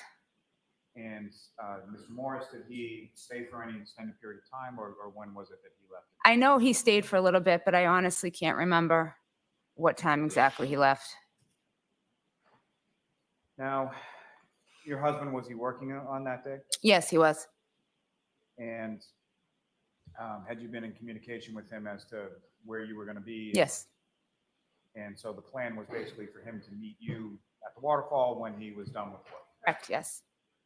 And if you know about what time was it that your husband, Christopher, came over to the waterfall? Maybe not 9:30, 10, maybe. I don't And remember want you to exactly. guess, just 'cause Yeah. you know approximate time. Yeah. So at some time around 9:30 or so, your husband, Christopher, comes over to the waterfall? Yes. And what, if anything, did he do when he got? I Let me ask came you in, yeah. this. He came in, did he get anything to eat, anything to drink? Yeah, he probably ordered a drink and just stood by the table, I would think. And you and the people in your group, were you drinking that night? Yes. What is it, do you recall specifically what you had to drink? I think I had just a couple glasses of wine. And your husband, do you recall specifically what he had that night? What he would drink is Miller Lite. And that's sort of typically what he would drink when he Yes. was out? Yes. And your sister-in-law, Nicole, do you recall what she was drinking? I would assume White Claw, a White Claw. White Claw. And same question with regard to your niece, Kate. Yes, probably White Claw as well. Ugh. Now, while I think White Claw's gross. I do. That's my own personal opinion. My opinion. while you were there, who, if any, So after your husband came in, Mhm. who, if anyone else, sort of came in and joined the group that you were with? My brother-in-law, Brian Albert, and his friend, Brian Higgins. And obviously, you know your brother-in-law, Brian Albert, correct? Mhm. Mhm. And Is that you yes? know, Yes. thank you. You just have to answer obviously. So, did you know Mr. Higgins as well? Yes. And how did you know Mr. Higgins? I just know him from being friends with my brother-in-law. So you knew him just sort of through your brother-in-law, Brian, is that correct? Yeah. Yes. And do you know when they arrived in relation to when your husband, Christopher, arrived? I don't recall. But some point after, correct? Yes. Then after they arrived, who, if anyone else, do you recall sort of arriving and joining in your group? Jennifer McCabe and Matt McCabe. And there was a couple, I don't even know their name, Colakitis. They arrived. I don't know their first names. And John and Karen arrived shortly after that. And just so we can clear up people, as far as Jennifer McCabe, you've already mentioned her, and Matthew, was that her husband? Yes. And the other couple that you were talking about, or sort of guessing their names, had you ever met them before? No. Nope. Not anybody that you're particularly friends with or anything like that? No. I know them, who they are, from seeing them maybe at a sporting event or something, but I've never been introduced to them. And when you say sort of sporting events in relation to what? If they were at like a basketball game and I was at a game, like I've just seen them around. I'm assuming probably sporting events, probably a basketball game. And I'm sure it's pretty well understood with this. I just want to clarify. So when you say sporting events, these are kids' sporting events? Kids sporting events, yes. And so which kids' sporting events would you be at that you would see this couple that you didn't know? Your kids or something? No, Jennifer McCabe's kids. Okay. So you would go to sporting events for Jennifer McCabe's kids and see this couple? Yes. And if you know about how long after this Brian Albert and Mr. Higgins arrived, did the McCabe's and this other couple arrive? I don't remember exactly. But after Mr. Albert and Mr. Higgins, correct? Remembers nothing. Now then, you mentioned Mr. O'Keefe and Miss Reed came in at some point as well. So you And- have to Yes. make sure you say yes or no, okay? And the other thing you say, I assume or I guess, don't answer. If you don't know, you don't. And if you know, about what time was it that Mr. O'Keefe and Miss Reed came? Here come the feds. Before 11 o'clock? No one's gonna hold on that. Simon's good. Here come the feds. Yep, leading questions, inconsistent stories, judge telling her to say yes or no. Okay. And with reference to when Mr. O'Keefe and the defendant, Ms. Reed, came into the waterfall, where were you in relation to sort of the high top table that you were describing? I was at the top of the high top table closest to the door. And when they came in, where did Mr. O'Keefe and the defendant go? John walked in and said hello and kept on walking, I think, to the bar. And Karen came in and stopped at the table to talk for a minute. And during the time that she stopped at the table to talk for a minute, what, if anything, did she do? She opened her jacket and had a glass and pulled the glass out and started drinking the drink. Ah, there it is. She and her husband both say Karen came into the bar with a drink in her coat. Hold on. Let's take it back. John walked in and said hello and kept on walking, I think, to the bar. And Karen came in and stopped at the table to talk for a minute. And during the time that she stopped at the table to talk for a minute, what, if anything, did she do? She opened her jacket and had a glass and pulled the glass out and started drinking the drink. Opened her jacket, pulled a glass And as out. far as the started drink drinking in the drink. glass, what, if anything, did you observe as far as color or anything like Clear. that? And the glass that she had, Mhm. could you see, so the clear liquid inside it, how much of the glass was full of that? I don't recall. And she placed it on the table, is that correct? Yes. And what was your reaction to that? I think I laughed and said, made a comment like, you're crazy or something, just because she walked in with the glass. Hmm.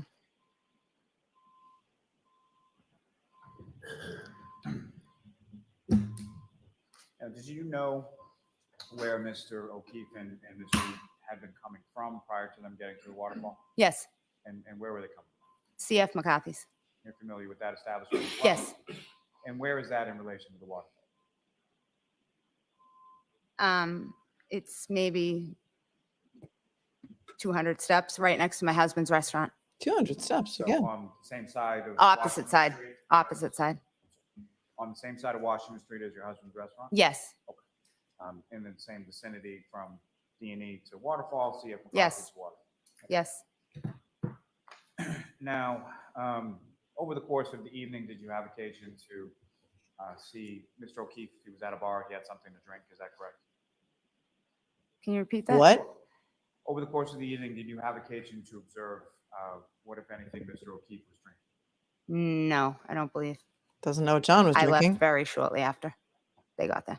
And so you left fairly shortly after they arrived? Yes.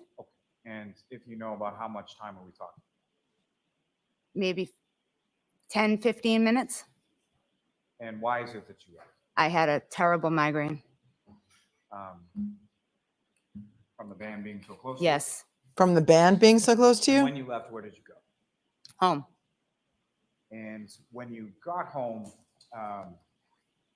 as far as your children on that evening, who was home, who was out, if you know? My youngest son was home, and my oldest son didn't live at home. He lived in California at the time. And my middle son was not home. What's his name? So your oldest son, Christopher, he was in the Navy at that He was in the Navy, and he was stationed in San Diego. Yes. Say his name. And so your middle son, Colin, he was out. Did you know where he was? Yes. He was at, I believe, his friend Michael Leonetti's house.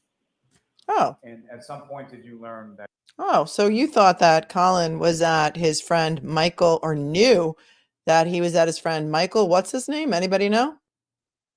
Leonetti? Hold on. Colin, he was out. Did you know where he was? Yes.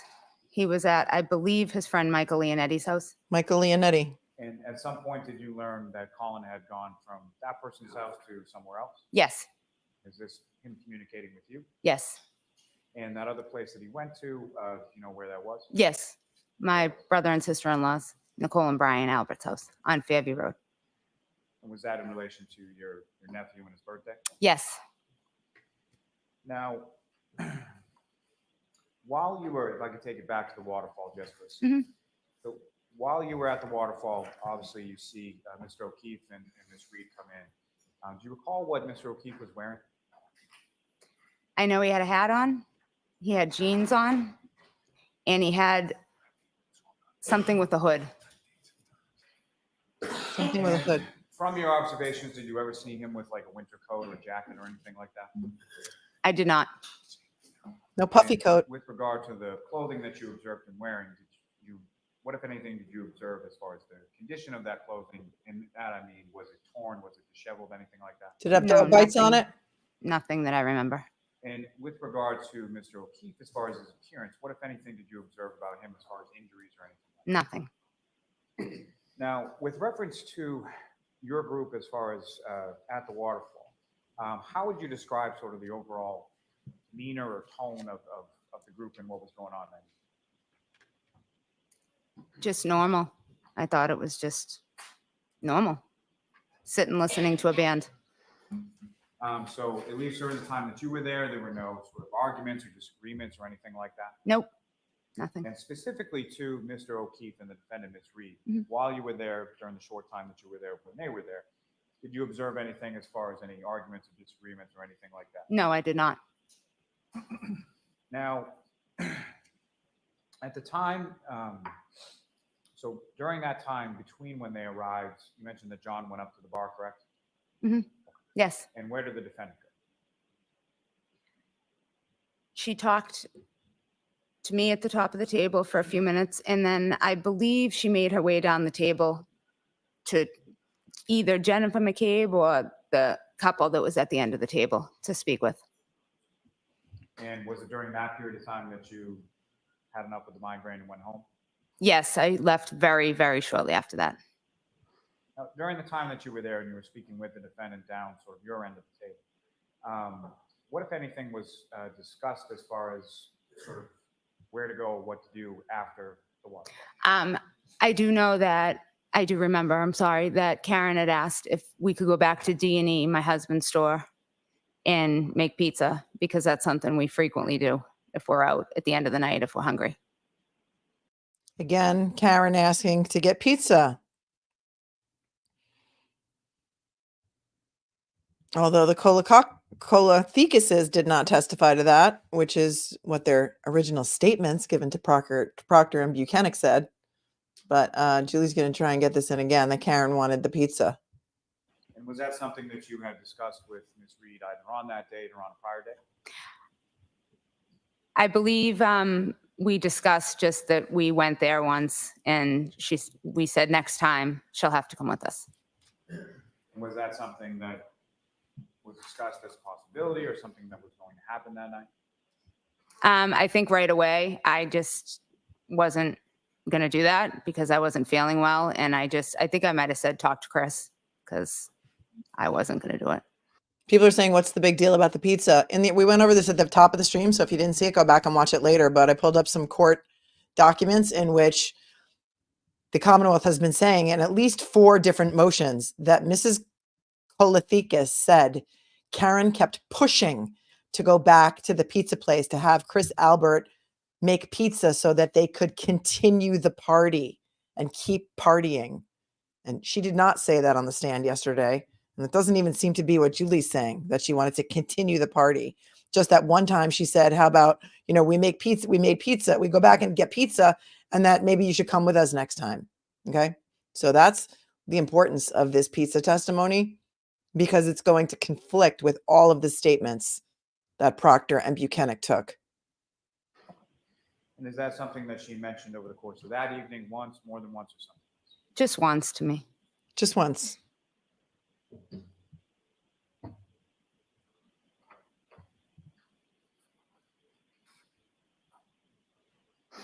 So when you get home, at some point, the rest of your family came home at some point in the evening, correct? Yes. And who came home first? Your husband, Christopher, or your son, Colin? My husband. You know about what time that was? I want to say about after 12, maybe 12:10, around there.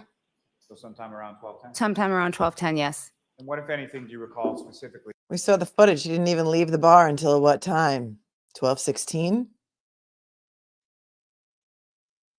about when your husband, Christopher, came? He came upstairs to my room. He was shivering. My room. It was cold out. And he immediately went to the bathroom, got undressed, and got into bed. And your son, Colin, have you been in communication with Yes. him over the evening? Yes. And about how long was it after your husband came home that your son called? 10 to 15 minutes. And were you essentially waiting up for him? Oh, yes. Yep. Is that sort of common practice? Yes. I do not go to bed until my kids are home. And is there another common practice as far as when your kids come home, where do they go when they first come in? They immediately will always come in the door, maybe grab a water out of the fridge and come upstairs and give me a kiss goodnight and tell me that they're home. So you Now, can smell did beer? that happen on this occasion? Yes. And so Colin came into your room at some point? Yep. He came right upstairs. Yes. And when Chris Albert just testified that Colin just stuck his head in the door, not that he came over and gave his mom a kiss. Do you remember that? Colin stuck his head in the door, said, I'm home. I love you. Good night. She's saying that it's her common practice to wait up until all of her kids get home. A lot of parents do that. I don't know if they do that or not. and that they come and they give her a kiss. Taking that back. They immediately will always come in the door, maybe grab a water out of the fridge and come upstairs and give me a kiss goodnight and tell me that they're home.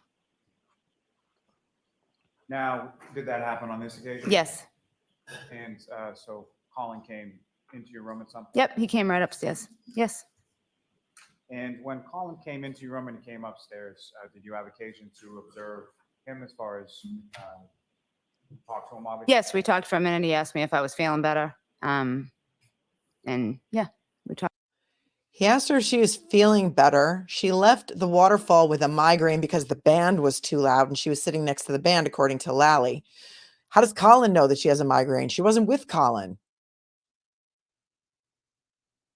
He's going to try and give her an out because he knows that Chris Albert said all he did was stick his head in the door. And she's saying that he came over and gave her a kiss and said, "Are you feeling better?" How did he know that you had a migraine? Moms, do you text your kids when you're having a migraine and you have to leave the waterfall bar early? Lally knows what Chris Albert just testified to, that Colin just stuck his head in the bedroom door, said, "I love you, good night, I'm home." Let's see if he tries to get this witness to deny that he came over to give her a kiss. Yes. Yes. And when Colin came into your room and he came upstairs, did you have occasion to observe him as far as talk to him, obviously? Yes, we talked for a minute. He asked me if I was feeling better. And yeah, we talked for a moment. And during that conversation that you had with Colin, similar to what I had asked you with regard to Mr. O'Keefe, what, if any, injuries or anything did you observe on your son Colin? None. And fair to say the next day at some point you talked to and had interaction with your son? Yes. When he came in your room, were the lights on or off? He came right up to your face and kissed you goodnight. Did he smell like beer? It's not what he said. And what, if any, injuries or anything did you observe? None. None. So I know this is sort of hard, so wait till Mr. Lally finishes his question Okay. before answering, okay? Mhm. Thank you. Now, after your son Colin came home, and you eventually went to bed, is that right? Yes. And turning your attention to the next morning, the Saturday morning of the 29th, about what time was it that you woke up? I woke up about 8-ish. And with regard to your nephew, Brian Jr., whose birthday it was now on the 29th, what, if any, sort of tradition do you have with respect to him this birthday? Every year on his birthday, I go to Dunkin' Donuts. I get him 6 donuts and I bring them to the house and I leave them there with a card before he gets up. So when he wakes up, they're there. I've been doing it for years. But is it a Is that what your tradition intention or was? is it a ritual? Every year. She woke up at 8 a.m. and she was going to get 6 donuts and bring it right over there with a card. And that's her tradition. She's been doing it every year. Listen up. Whose birthday it was now on the 29th. What, if any, sort of tradition do you have with respect to him this birthday? Every year on his birthday, I go to Dunkin' Donuts. I get him 6 donuts and I bring them to the house and I leave them there with a card before he gets up. So when he wakes up, they're there. I've been doing it for years. And is that what your intention was on this morning as well? Yes. And is that what you did on that? Yes. Now, when you woke up, probably like most people, at some point did you look at your phone?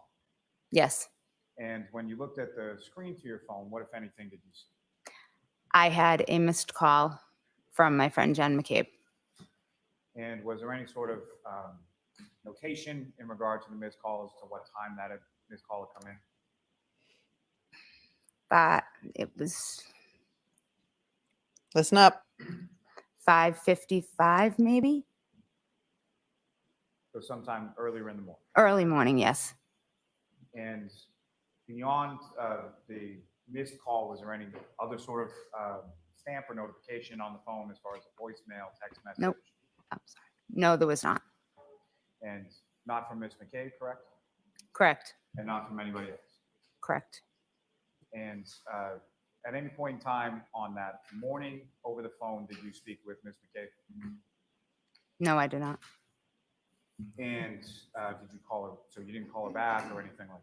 I did not. And so after you wake up, at some point you go to Dunkin' Donuts and get the 6 donuts? Yes. And where did you go with those? I drove to 34 Fairview. And when you arrived at 34 Fairview, where did you park in relation to the house? I pulled into the driveway.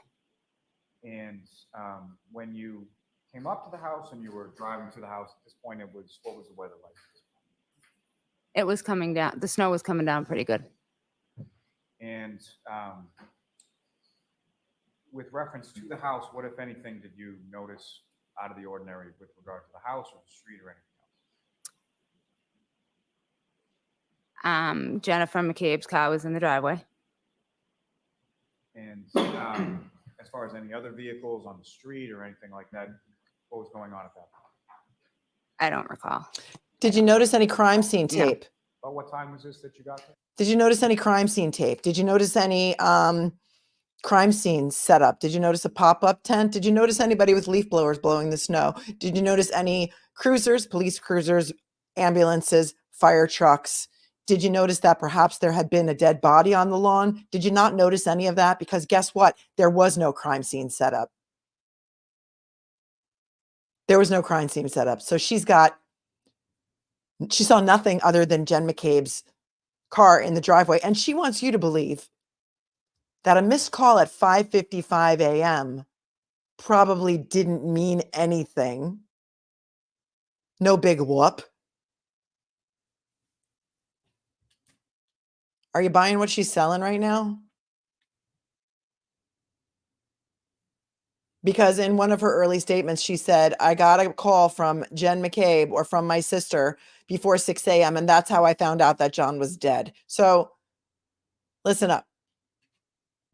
Because in a blizzard, she's going to Dunkin' Donuts, picking up the 6 donuts because that's her tradition. She does it every year for Brian Jr.'s birthday and is bringing over the donuts. So they'll be there before he wakes up with the card. And the only thing she notices at the scene of a murder or a dead police officer being found on the lawn of her brother-in-law and sister-in-law just 2 hours before, or even less. When did they clear the scene? Around 7:30, a little after. She's bringing the donuts. There's no indication that there had been a dead body on the lawn. She notices nothing. Because nothing was done. Nothing. It was as if nobody had ever been there. This is going to backfire big time. In addition to, she may not being 100% accurate. It's a blizzard. Okay? Listen up. I'm going to take it back a little bit. Oh. On the street. And And if- street or anything else. And with reference to the house, what, if anything, did you notice out of the ordinary with regard to the house or the street or anything else? Jennifer McCabe's car was in the driveway. And, Only thing out of the ordinary. As far as any other vehicles on the street or anything like that, what was going on at that point? I don't recall. I don't. Nothing you can recall? No. About what time was this that you got there? It's not a trick question. 8:30, 9 o'clock. 8:30 or 9. 8:30? So 8:30 or 9. Around that. And when She's you looking at him for get there, guidance. Please help me with the time because I forget, Mr. Lally. What time was it? 8:30 or 9? What did I say? 8:30 or 9? Nobody was guarding the scene. None of the Canton PD were guarding the scene until the Massachusetts State Police CERT team could get there, despite the fact that by 8:30 or 9 a.m., and that's pretty wide swing. But I'm sure your phone GPS data will tell us exactly what time you got there and the geofence data. Nobody was guarding that scene. It was wide open to the public. Okay. Wow. No big whoop. What did you do? I opened my car door. I got out to walk to the car in front of me to leave the donuts and card inside my nephew Brian's car. Oh, you're going to leave him in the And car. Brian Albert came to the door. Brian Albert Sr. came to the door, and he told me to come in, asked me to come in for a second. And I said that I didn't need to. And he said, I'm just leaving this gift for Brian Jr. And he said, no, just come in for a second. So I went into the house. And when you walk into 34 Fairview Road on that morning, who, if anyone else, was there? Nicole Albert, Brian Albert, Brian Higgins, Jennifer McCabe, and Matt McCabe And where were they in relation to the house? in the kitchen. In the kitchen. And what, if anything, did they tell you at that time? Let the games begin. Let the games begin. Everybody's in the kitchen. She just wants to leave the donuts in Brian Albert Jr.'s car. Really? That's what she was going to do? Because I guess they all leave their cars unlocked there. What kind of car did he have? She was just going to drop the donuts in the car and go, when she just told you earlier that she was going to bring him in so that when he would wake up, he would see the donuts. But now she's just going to drop him in the car. But Brian Albert comes to the door and says, come in. She's like, no, I just want to leave the donuts. He's like, no, come in. They're all sitting in the kitchen. Brian Albert, Nicole Albert, Brian Higgins, Jen McCabe, and Matt McCabe. Baby, let the games begin. When I first walked in, nothing. Everyone was just sitting there, and I was looking around, and everyone was visibly upset. And I asked, what's going on? And another maybe 30 seconds went by, and Jen said, something's happened to John. And I said, John, she said, John O'Keefe. And I said, is he okay? Objection. No, I'm going to allow it. I Oh. said, is he okay? And she said, we don't know. And that was that. Is he okay? We don't know. We don't know. We don't know. We don't know at 8:30 or 9 a.m. We don't know if he's okay. He was pronounced dead at 7:50 a.m. Your brother-in-law, Brian Albert, is a Boston police officer. Okay? Your other brother-in-law, Kevin Albert, is a Canton police officer.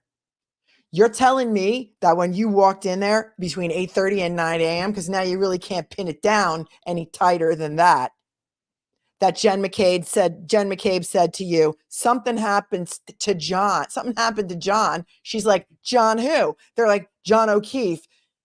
She's like, what? Is he going to be okay? And then they said, we don't know. Hold on. This is really, really important testimony. Could be the most important testimony of the day. Of course, there was an objection. Of course, Bev said, I'm going to give it to him. First walked in, nothing. And there's a 30-second delay. There's a 30-second delay between anybody answering her question or saying anything. Listen. What, if anything, did they tell you when you first walked in? Where were they in relation to the house? In the kitchen. And what, if anything, did they tell you at that time? When I first walked in, nothing. Everyone was just sitting there, and I was looking around, and everyone was visibly upset. Oh, they're visibly and upset too. I asked, what's going on? And another maybe 30 seconds went by, and Jen said, something's happened to John. And I said, John, she said, John O'Keefe. And I said, is he okay? Objection. No, I'm going to allow it. She's going to allow it. I said, is he okay? And she said, we don't know. We don't know. And that was that. Said Jen McCabe. And after hearing that information, Mhm. how long were you at your brother and sister-in-law's house that night? Probably about half hour, 45 minutes, maybe. And where did you go from there? I went home to wake my husband up to let him know what had happened. What had happened At was, some point after you go home and wake I went to Dunkin' Donuts to get the 6 donuts that I do every year. It's a tradition for my son, my nephew, Brian Jr. And then I went home to wake up my husband. But remember, he said earlier that he woke up by himself around 8 a.m. But she says she got to 34 Fairview between 8:30 and 9, not real sure, stayed there for an hour, 45 minutes to an hour, and then goes home to wake up her husband. She wasn't in the courtroom when he testified. She doesn't know what he's testified to. And now the story is changing. And I'm not saying that she's lying. She very well may be telling the truth. But there's always at least 3 sides to every story, right? Her version, his version, the truth, somewhere in between. Pay attention. Wake up your husband. Where did I know it. 45 minutes, maybe. And how long were you at your brother and sister-in-law's house that night? Probably about half hour, 45 minutes, maybe. Half hour, 45 minutes. And where did you go from there? I went home to wake my husband up to let him know what had happened. And at some point after you go home and wake up your husband, where did you and your husband go? We went back to I woke up my husband, told him what had happened, and we went back to Fairview. Okay. So she doesn't wake him up until maybe if she got there at 9, 9:45, 10. And he said he woke up at what time? And Lally must have went right over his head. Didn't even say, did you wake him up or was he already up? He said, after you woke him up. See how the timeline's really important here?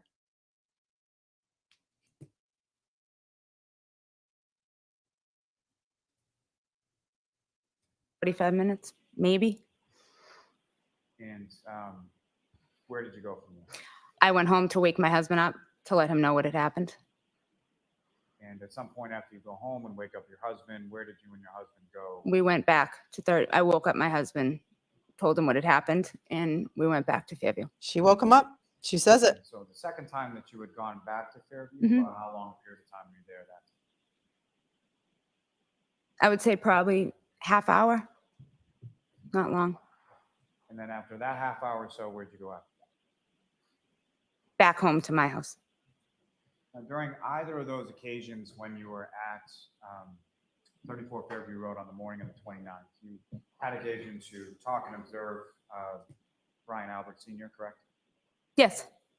And similar to the questions that I asked you with regard to Mr. O'Keefe and your son Colin, what, if any, injuries or anything out of place did you note with respect to Brian Albert Sr.? Nothing that I saw. And, same question with respect to Mr. Higgins, as far as you made observations and spoke at least in the same room as him on that morning? Yes. And what, if anything, did you observe as far as injuries or anything else on Mr. Higgins? Nothing.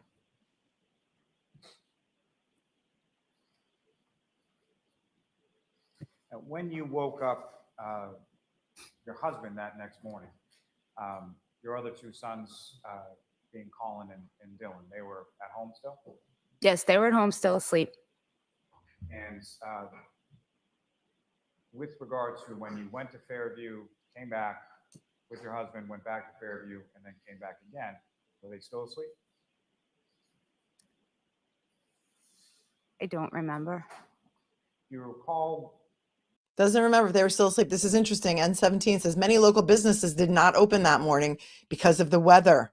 There was a nor'easter coming. Is anyone sure the Dunkin' was open? Is there video to confirm? That's a great question. That is a great question, N17. Well, let me put it this way. As far as your sons, did either of your sons come back with you to Fairview Road that day? No, they did not. And do you recall whether or not either Colin or Dylan was awake when you left the second time to go to Fairview? I don't.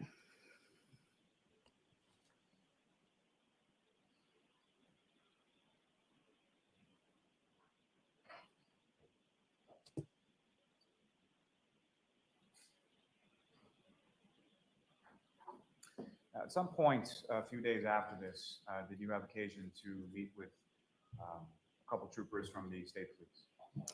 Yes, I did. They came to my home. And when you say they, how many of them came to you? There were 2. And you spoke to them that day in reference to what you had observed at the waterfall, everything you just testified. Yes, I did. May I have one moment, Your Honor? Yes. When did they come to her home? Yes, I did.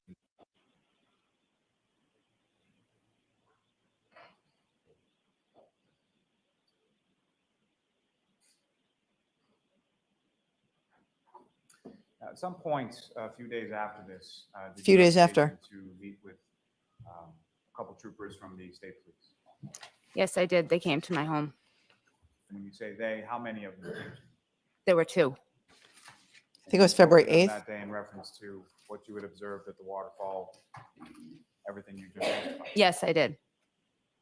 May I have one moment, Your Honor? Yes. Take all the moments.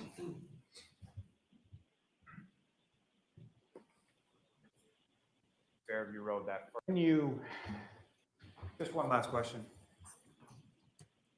When you, Mrs. Albert, when you came over to Fairview Road that first time with the donuts, as far as the inside of the house, what, if anything, did you observe as far as the condition of the home or anything about the home that seems abnormal or out of place or off, from the evening before when you were there? Nothing. Or Fairview Road that first time with the donuts. As far as the inside of the house, what, if anything, did you observe as far as the condition of the home or anything about the home that seems abnormal or out of place or off, Anything inside that seemed abnormal or out of place or off inside the home from the evening before? from the evening before? Wait. Nothing. Oh, she was there the evening before, she says, but only to pick them up. She went inside to pick them up to go to the waterfall. She claims she wasn't there at the after party. I have nothing further for this. She says nothing was out of place or off. Thank you. Good afternoon, Ms. Albert. Good afternoon. You and I have never met, correct? Correct. I just wanted to pick up on a question and an answer that Mr. Lally asked you and that you responded to. He had just asked you whether or not a few days later you spoke with a couple of state troopers. Do you recall that question? Yes. And your answer was yes? Yes. You would agree with me that it was more than just a few days later, correct? I It don't was recall. February 10th of 2022 that 2 state troopers came to speak with you and your husband, Chris, correct? Correct. And so we're talking about 13 days later, almost 2 weeks later, correct? If that was the date, yes, correct. Prior to February 10th, no investigator from this case bothered to talk to you or your husband, correct? Correct. Now, in terms of the 2 investigators who did come, you knew one of them quite well, did you not? I knew them. I wouldn't say quite well, but I knew them. Okay, and when you say you knew them, Him. I'm sorry, him. okay. And who was it that you knew? Michael Proctor. Michael Proctor was the brother of one of your close friends, correct? Correct. You're close friends with Courtney Proctor, correct? I am. And by the way, your maiden name is Daniels, correct? Yes, it is. And you have a sister, Jill Daniels, correct? Yes, I do. And you would agree that Jill Daniels is also lifelong best friends with Courtney Proctor, correct? Yes, she is. And in terms of your relationship with Courtney Proctor, you socialize with her, do you not? Objection. No, it's allowed. Occasionally, yes. Go out for drinks with her, correct? Yes. You've attended parties with her, correct? Yes. Weddings. You've also provided childcare for her children, correct? Yes. Objection. We'll strike. All right, I'll see you on sidebar on this, Mr. May. Everybody. She has babysat Courtney Proctor's children. And recall that the judge did not allow this stuff in during her husband's testimony.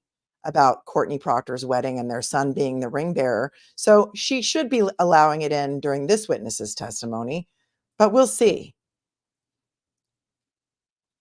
if the bias that some people are talking about that the judge has towards the prosecution is revealed or not.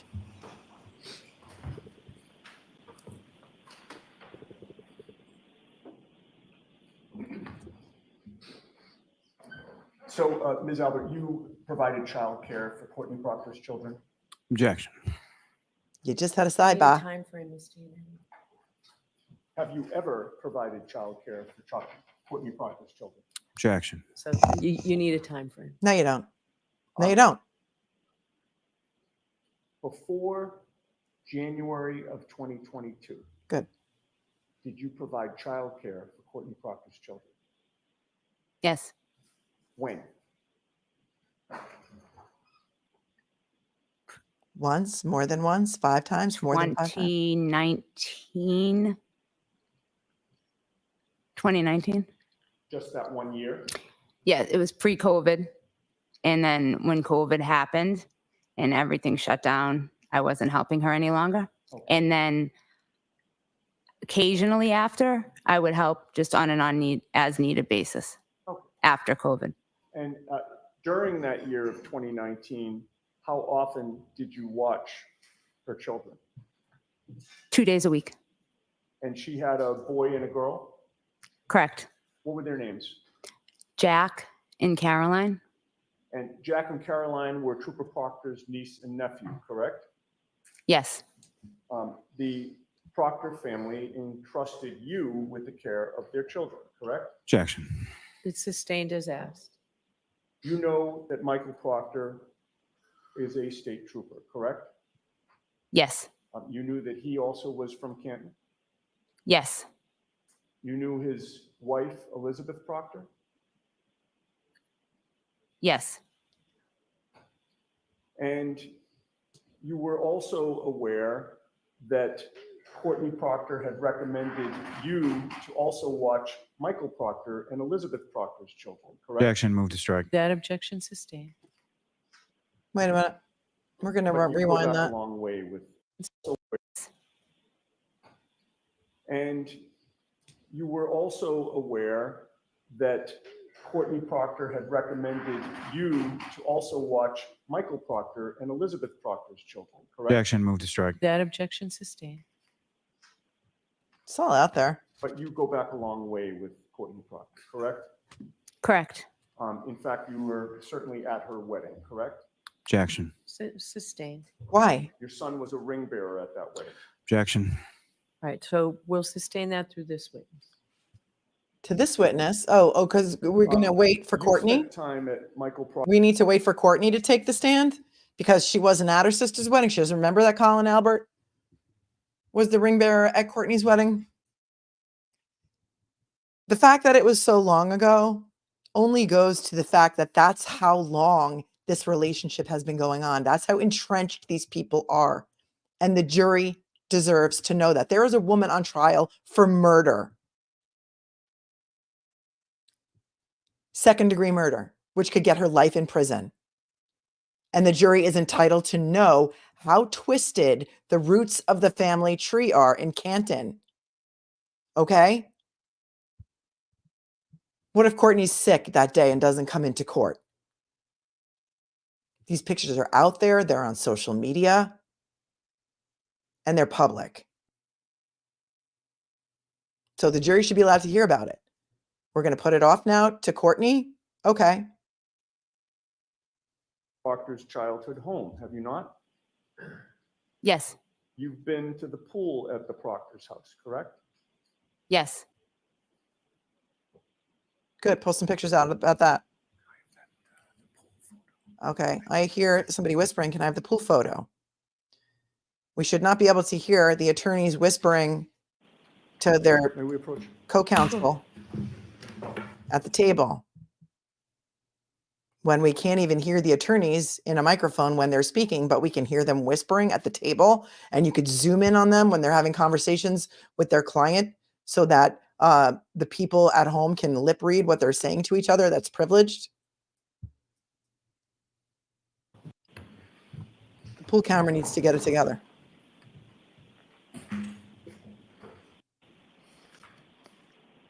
Say maybe a dozen. And you've searched. How many times have you been to the Proctor's pool? Say maybe a dozen. And you've certainly taken your children there as well. Yes.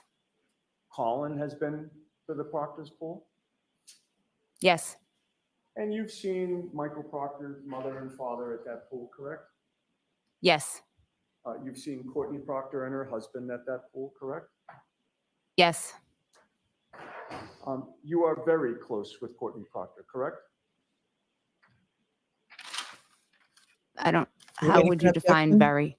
Well, I guess I'd ask you to define very close. Do you deny that you were very close with Courtney Proctor? No, what? Objection, Your Honor.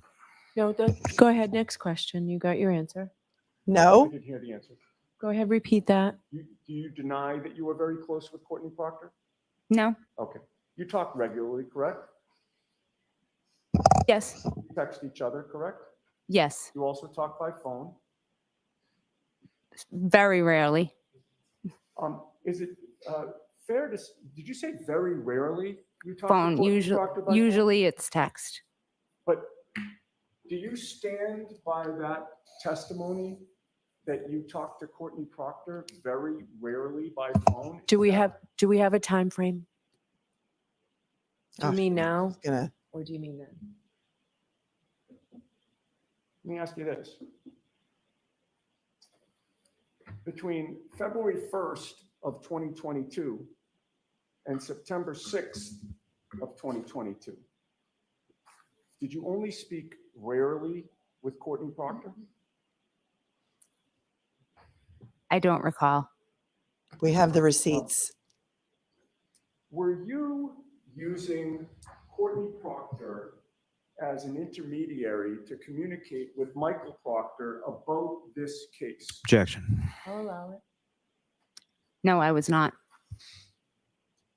Are you aware that between February 1st of 2022 and September 6th of 2022, you and Courtney Proctor spoke by phone 67 times?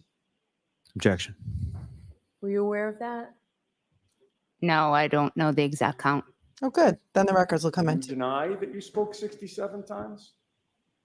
I don't deny it, but I don't recall the exact amount of times. Okay, so you don't deny that you spoke 67 times. You still want to maintain your testimony that you only talked very rarely with Courtney Proctor during that time period. I just don't remember the exact amount of times. Well, you know that my client, Karen Reed, was arrested in connection with this case on February 1st of 2022. Do you not? That's right. I do. You spoke to Courtney Proctor that date for 12 minutes by Mhm. phone, correct? I don't recall exactly. I don't remember exactly. Get to the text.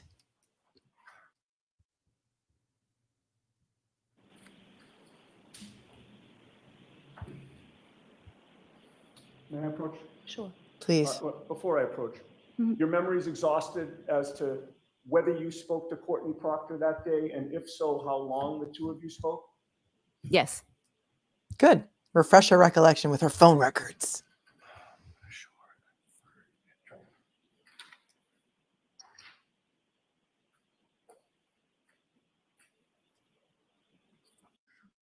With a number of, Sure. I'm showing you a document with a number of, Just show it to her. right, no, I just wanted to point out which one that I'm pointing out. So the third, I was thinking a number of lines.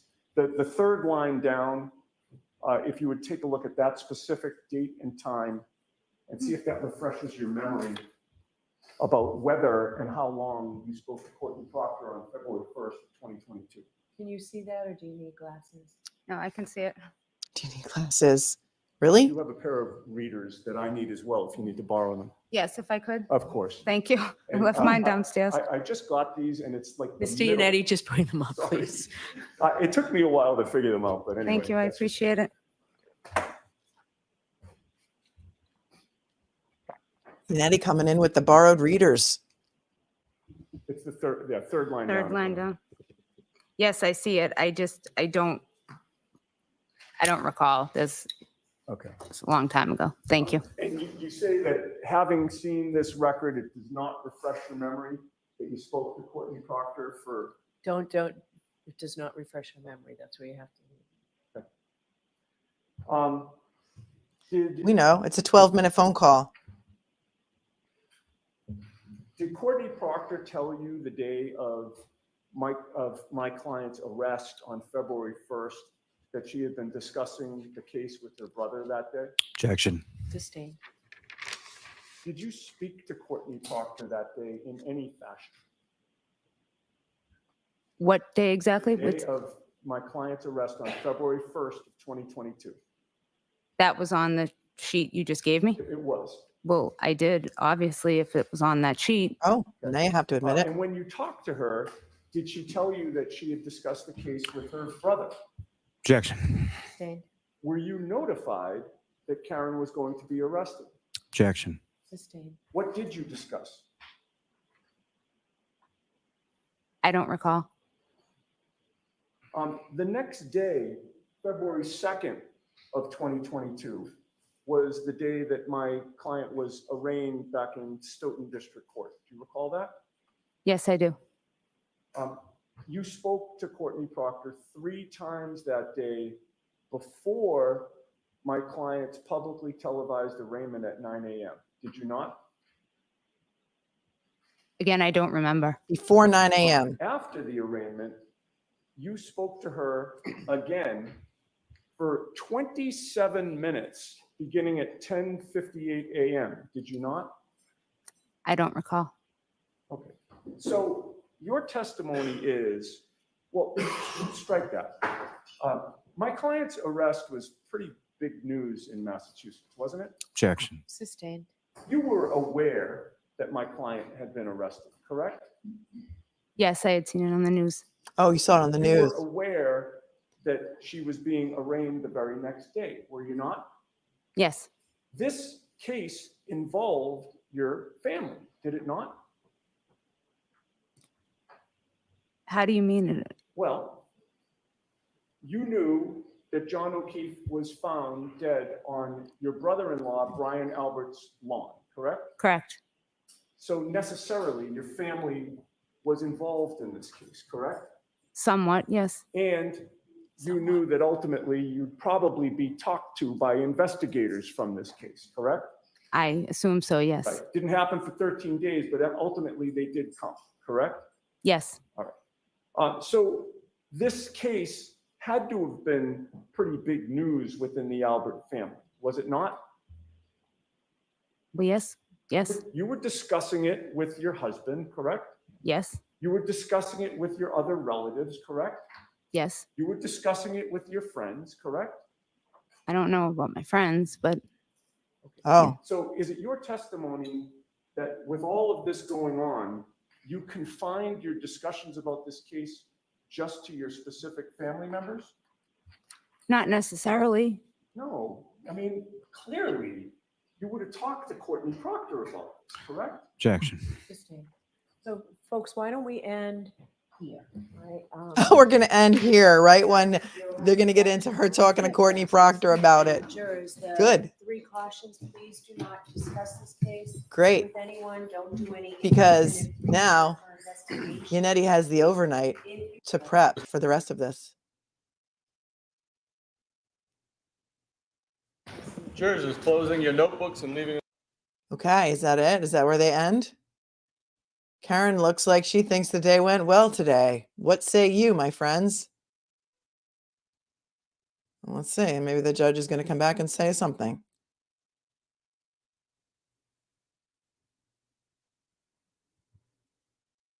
We're a little bit behind. So let's catch up.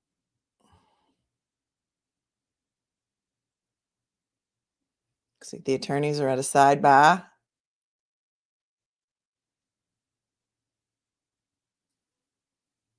These are Karen's parents sitting here in the front row. That is Mr. O'Keefe. Then there's someone in between him and Mrs. O'Keefe, John's parents. This is John's brother, Paul, and his wife, Erin. They testified on day 1.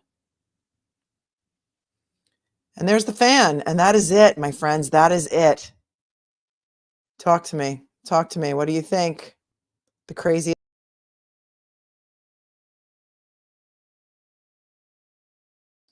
I'm back. I'm back.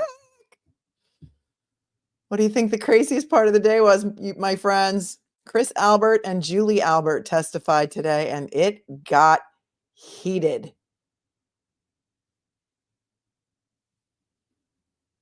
It got heated.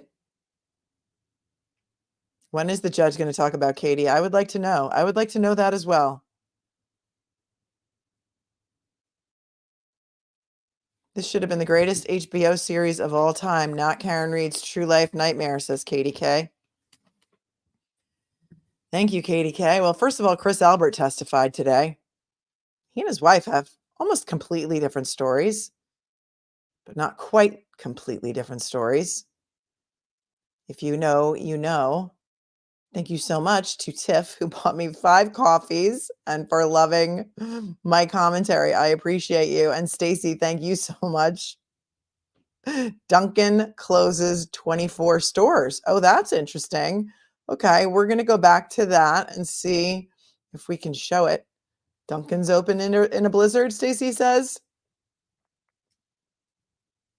What say you? What say you?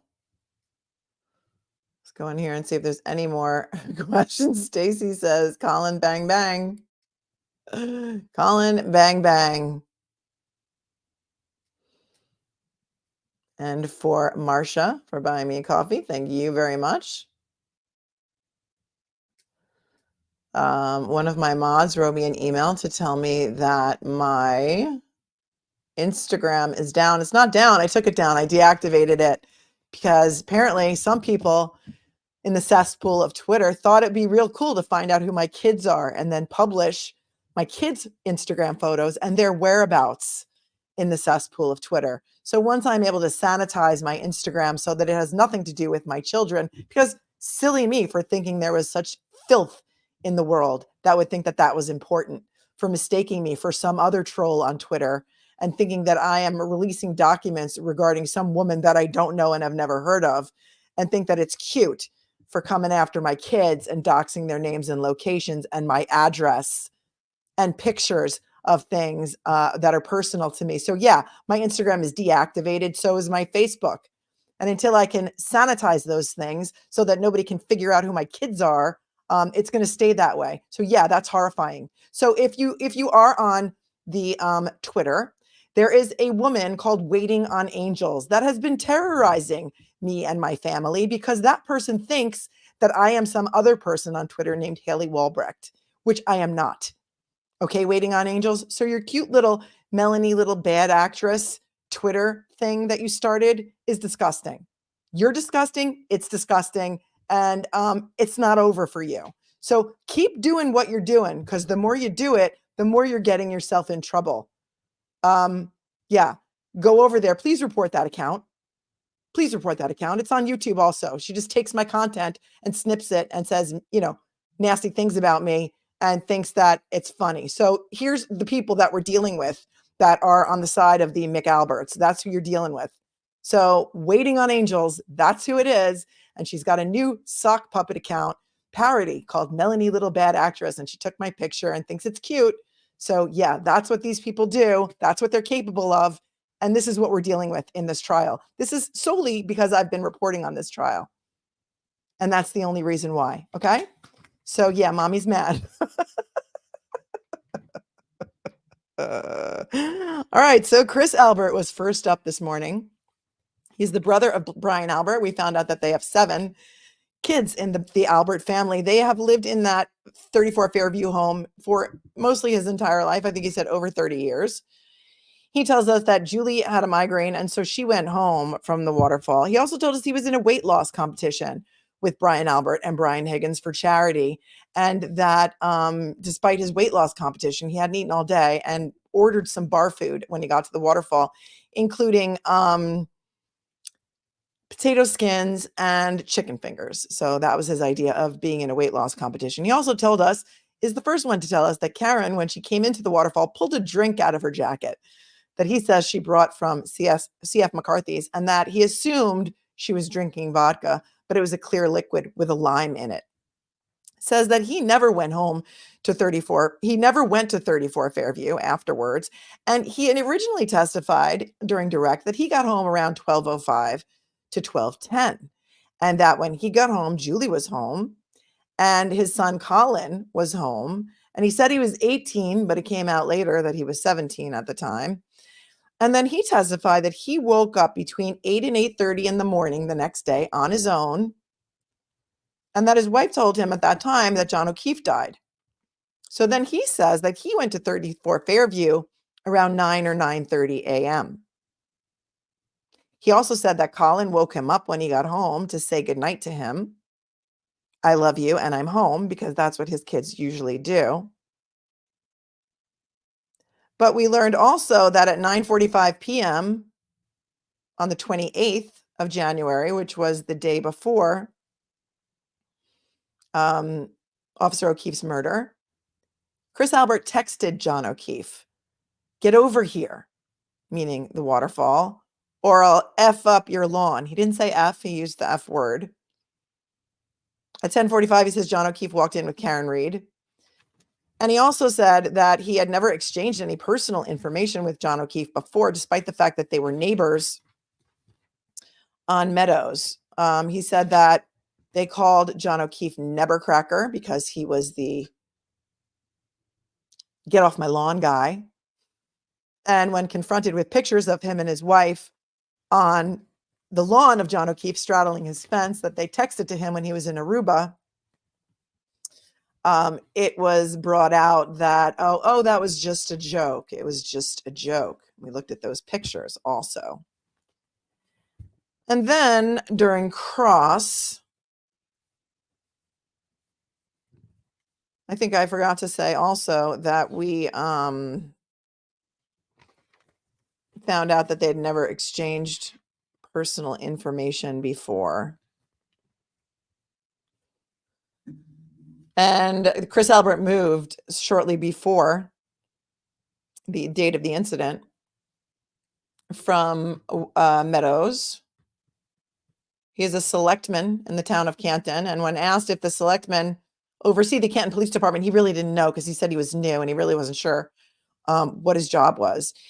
He also admitted to being very close friends or knowing Michael Proctor for many, many years, who's the lead investigator, and therefore formal introductions during the time when they were interviewed close to 2 weeks after Officer O'Keefe's death were not necessary. He's known him for approximately 15 years. Also very, very good friends with Kenny.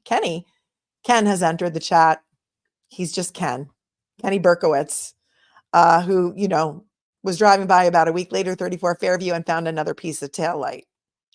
That they've been friends for over 20 years. And then we were shown a picture of Chris and Kenny looking real chummy. And he donated, in fact, to his campaign. When asked if he knew that the duty of the selectman is to oversee the Canton PD, he said, "I don't know. I'm kind of new at this." And then we also found out that he's been tight with Sergeant Lank since they were at least 12 years old, maybe even longer. So all of the family ties in Canton are being laid out for the jury, and I'm pretty sure they're seeing exactly what we're seeing here. It came out that Brian Albert was on a reality show called Boston's Finest, that he's a trained boxer, even though all of those objections were sustained by the judge during Mr. Yannetti's cross. It was, the jury heard it. Yannetti tried to get into how they were a close-knit family. They all grew up in Canton. They grew up in that 34 Fairview house, in fact. And that there was a Facebook. No, actually, that Colin was a football player in high school. And that's how close Yannetti said that Colin was to Brian Albert, his uncle. And he asked Chris Albert what the number was on Colin's football jersey in high school. And he was a little confused. And he was like, I'm not really sure. And then Mr. Yannetti said 34, right? Wasn't his jersey number 34 for 34 Fairview? And Chris was like, I don't think so. I don't think that's why. But I think the jury heard it. I don't know if that's true or not, but it's interesting. So we got into the no need for formal introductions thing. The fact that Proctor's mom posted something calling the Alberts her second family. That, of course, was sustained by the judge. But there is a picture floating around out there from social media. It's been out there for about a year, in which Proctor's mom posted on or commented on a picture of the Albert family, something like, "They are my second family." So on February 10th of 2022, when he was finally interviewed by Trooper Proctor, who he's known for since he was 12 years old, no formal introductions were necessary. He actually said that he considered John O'Keefe to be a friend, even though they had never exchanged numbers before. And that earlier that day, John O'Keefe and his nephew came into the pizzeria, and he claims that John O'Keefe said to him, "What are you doing later? You want to hang out?" And that's what brought him to the waterfall to hang. That's why Chris was texting him, "Come on over." He also said he bought a round of Fireball shots and that Julie had a headache and wanted to go home. He doesn't know what Karen Reed was drinking. She did not appear drunk and would not admit that they were being affectionate with each other. And then he was cross-examined about the time that he says he left. Because remember, originally he said he got home around 12:05 or 12:10. But when confronted with the actual CCTV video of the bar, shows him leaving the bar at almost 12:14.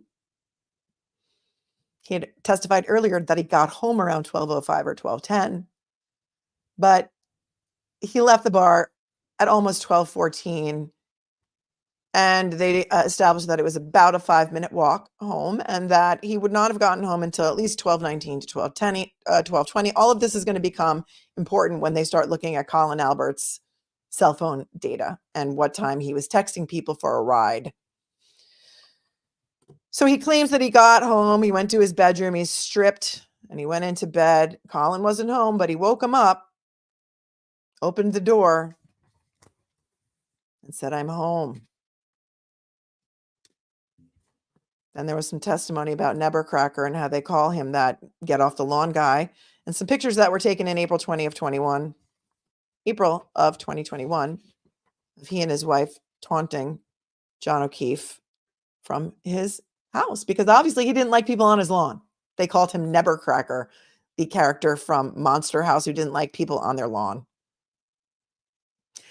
And it was brought out that when he spoke with Proctor on February 10th of 2022, he never mentioned that his son, Colin Albert, had been at 34 Fairview on the night in question. That's interesting. Then we heard from Julie Albert, his wife, who looked like she was a nervous wreck the whole entire time.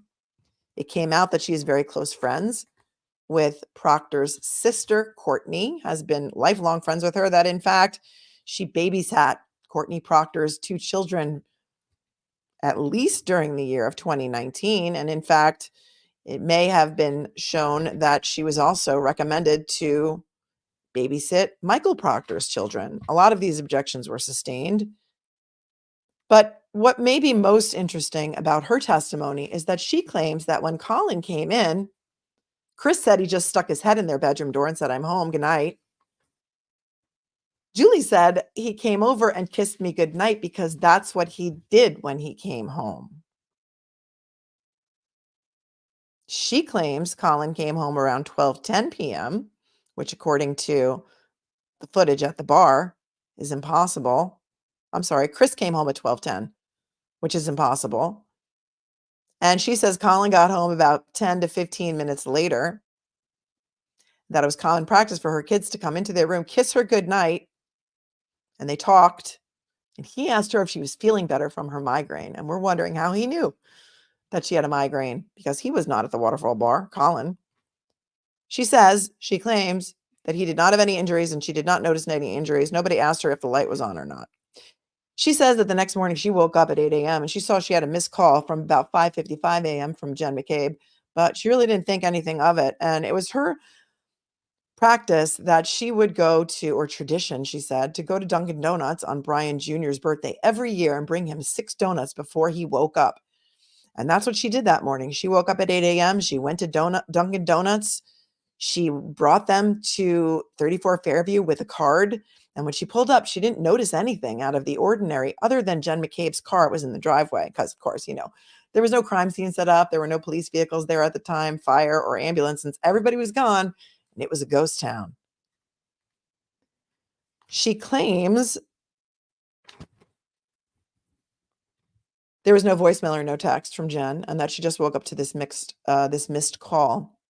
I was asked if there was anything out of the ordinary when she went into the house at 34 Fairview, but first she said she was just going to leave the donuts in Brian Jr.'s car, and she opened the door to put the donuts in Brian Jr.'s car, and then Brian Albert came to the front door and said, "Come in," and she's like, "No, I don't want to come in. I just want to leave the donuts for his birthday," and he's like, "No, come in." So she went in, she says, and this was around 8:30 or 9 a.m.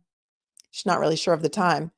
So she goes in and she says, there's Nicole, Brian Albert, Brian Higgins, Jen McCabe, and Matt McCabe. They're all sitting in the kitchen and it's silent for about 30 seconds.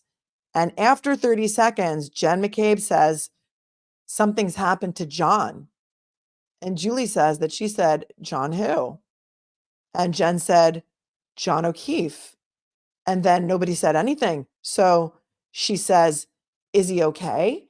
And she claims that Jen McCabe told her at whatever time this was between 8:30 and 9, we don't know.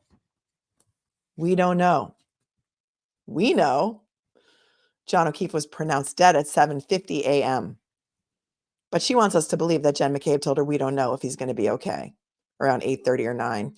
She claims that she stayed there for about a half an hour to 45 minutes, which on the outside would take us to something like 9:45, and that she went home and woke up her husband because he wasn't awake yet. But he told us earlier that he woke himself up. He just woke up on his own at 8 a.m. So a lot of conflicting testimony there. Neither one of them was in the room when the other testified. So I'm sure they're doing a big debrief now.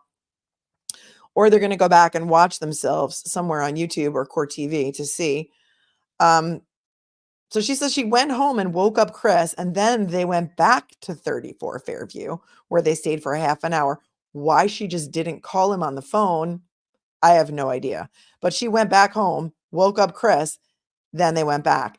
Then she claimed that there were no injuries to either Brian Albert or Brian Higgins, Brian Albert Sr., and doesn't remember if her sons were awake, and she saw her son the next day, Colin, and he had no injuries either. So again, what we're seeing here is the Commonwealth trying to show that nobody else did this. Therefore, Karen must have done it. They are spending more time trying to defend the third-party culprit theory than they are trying to prove that Karen Reed actually murdered Officer John O'Keefe with her car. Then it was brought out that a few days later, the police came to her home, but it wasn't a few days later that they came. It was not until February 10th, which was 13 days later, that it was Proctor and Buchanan came to their house to take statements from them. And that's when it all came out that she's very, very good friends with Michael Proctor's sister, Courtney, that Courtney's maiden name is Daniels, that Jill Daniels is the sister of Courtney, who is lifelong friends. Wait, Jill Daniels is the sister. Hold on, help me. Julie's maiden name is Daniels, and Julie's sister is Jill, and Jill is lifelong friends with Courtney. Did I get that right? Julie babysat for Courtney Albert's kids, and it's going to come out about the text messages because she spoke on the phone 67 times with Courtney Proctor between the day that Karen was arrested, February 1st of 2022, and September 6th of 2022. Draw your own conclusions from that, but we're going to see a text message from Julie to Courtney that says on February 1st or February 2nd, tell your brother that when this is all over, I want to get him a thank you gift. And then Courtney texts that to Michael. And then Michael texts back to Courtney, tell her to get my wife, Lizzie, a gift instead. That's where we left off, on the edge of our seats for tomorrow morning when we're going to get back to cross on Julie Albert. So tell me what you guys think and how you guys think it went today. And was it a W for the defense or the Commonwealth? What do you think? Renee says, can we start to use the sleeping emoji every time Jackson and Yannetti use Lally's term exhausted? Love your coverage, Melanie. Thank you for your expertise and sass. I'm here for it. It's so funny because Lally did use that yesterday, I think, in one of his questions, like, is your memory exhausted? And the witness was like, what? And then today, Yannetti adopted that phraseology, and I love that too. Nancy Robbins, thank you for becoming a member. So, my friends, that's where we stand today. I'd like to know what you're thinking about all of this. No, there is court tomorrow. There was just no jury selection on Fridays. So there is court tomorrow. It's going to be a full day. Unless anybody's heard anything different. But it was just no jurors are brought in on Fridays, meaning if they're selecting, there is no jury selection on Fridays. Tomorrow will be a full day. So we'll be breaking it down in the morning and the afternoon together. A gift to cover up Colin's involvement. That's what Patty is thinking. Because Mr. Yannetti started to question her about, you knew Karen was going to be arrested, didn't you? You knew she was going to be arraigned, didn't you? So very, very interesting. Go back and rewatch. I don't like the fact that Julie Albert is getting the night to think about her testimony and how she may rehabilitate herself. But remember, once a witness is off the stand and still technically under oath and coming back the next day, they're not supposed to be prepped by any attorneys. And they are also not supposed to watch any coverage of the trial. She is technically still on the stand. She's coming back in the morning. It's not over yet. Somebody said Brian Albert was at court today, so he'll likely be on the stand tomorrow. Somebody said that they were escorted in by Massachusetts State Police. Is that true, or was that a joke? Who did they buy the house from? You're right. She wouldn't allow that in. I don't know. So the Alberts grew up in that house, 34 Fairview, but then there was a question, right, about who he bought his house from. I'm not sure. I have to go back and watch. It's hard talking for so long, listening for so long, and trying to man the chat and answer your questions. But Brian Albert was escorted in, huh? That's true? Yes, that's true. It's on camera. All right. Well, you guys go look for that. What a crazy, crazy day. Yeah, and Higgins shows up at 34 Fairview, but no law enforcement saw him there. So that's interesting. He showed up after law enforcement was gone for a reason. Thank you, Patriot, for saying I'm awesome. You guys are awesome too. My mods really are the most awesome. So please thank my mods because they kept it classy all day today, and I'm sure it wasn't that easy. Thank you so very much to all of my moderators. You guys are amazing. You kept it classy. This is a very tough case to cover, as you know, because there's a lot of vitriol about this case out there and everywhere. So please hit the like button on your way out. It really helps the algorithm. It helps the channel. If you would be so kind as to subscribe, it's free. Just hit that little button below the video, and also leave a like, and be sure and leave me your thoughts in the comments. Just try and keep it classy. And remember, my friends, be cool, be kind, be classy. It's not hard, really. I promise you. It is so not hard. We can do it. We do it. A lot of people need to learn how to do it. I'll see you in the morning, guys. Stay safe out there.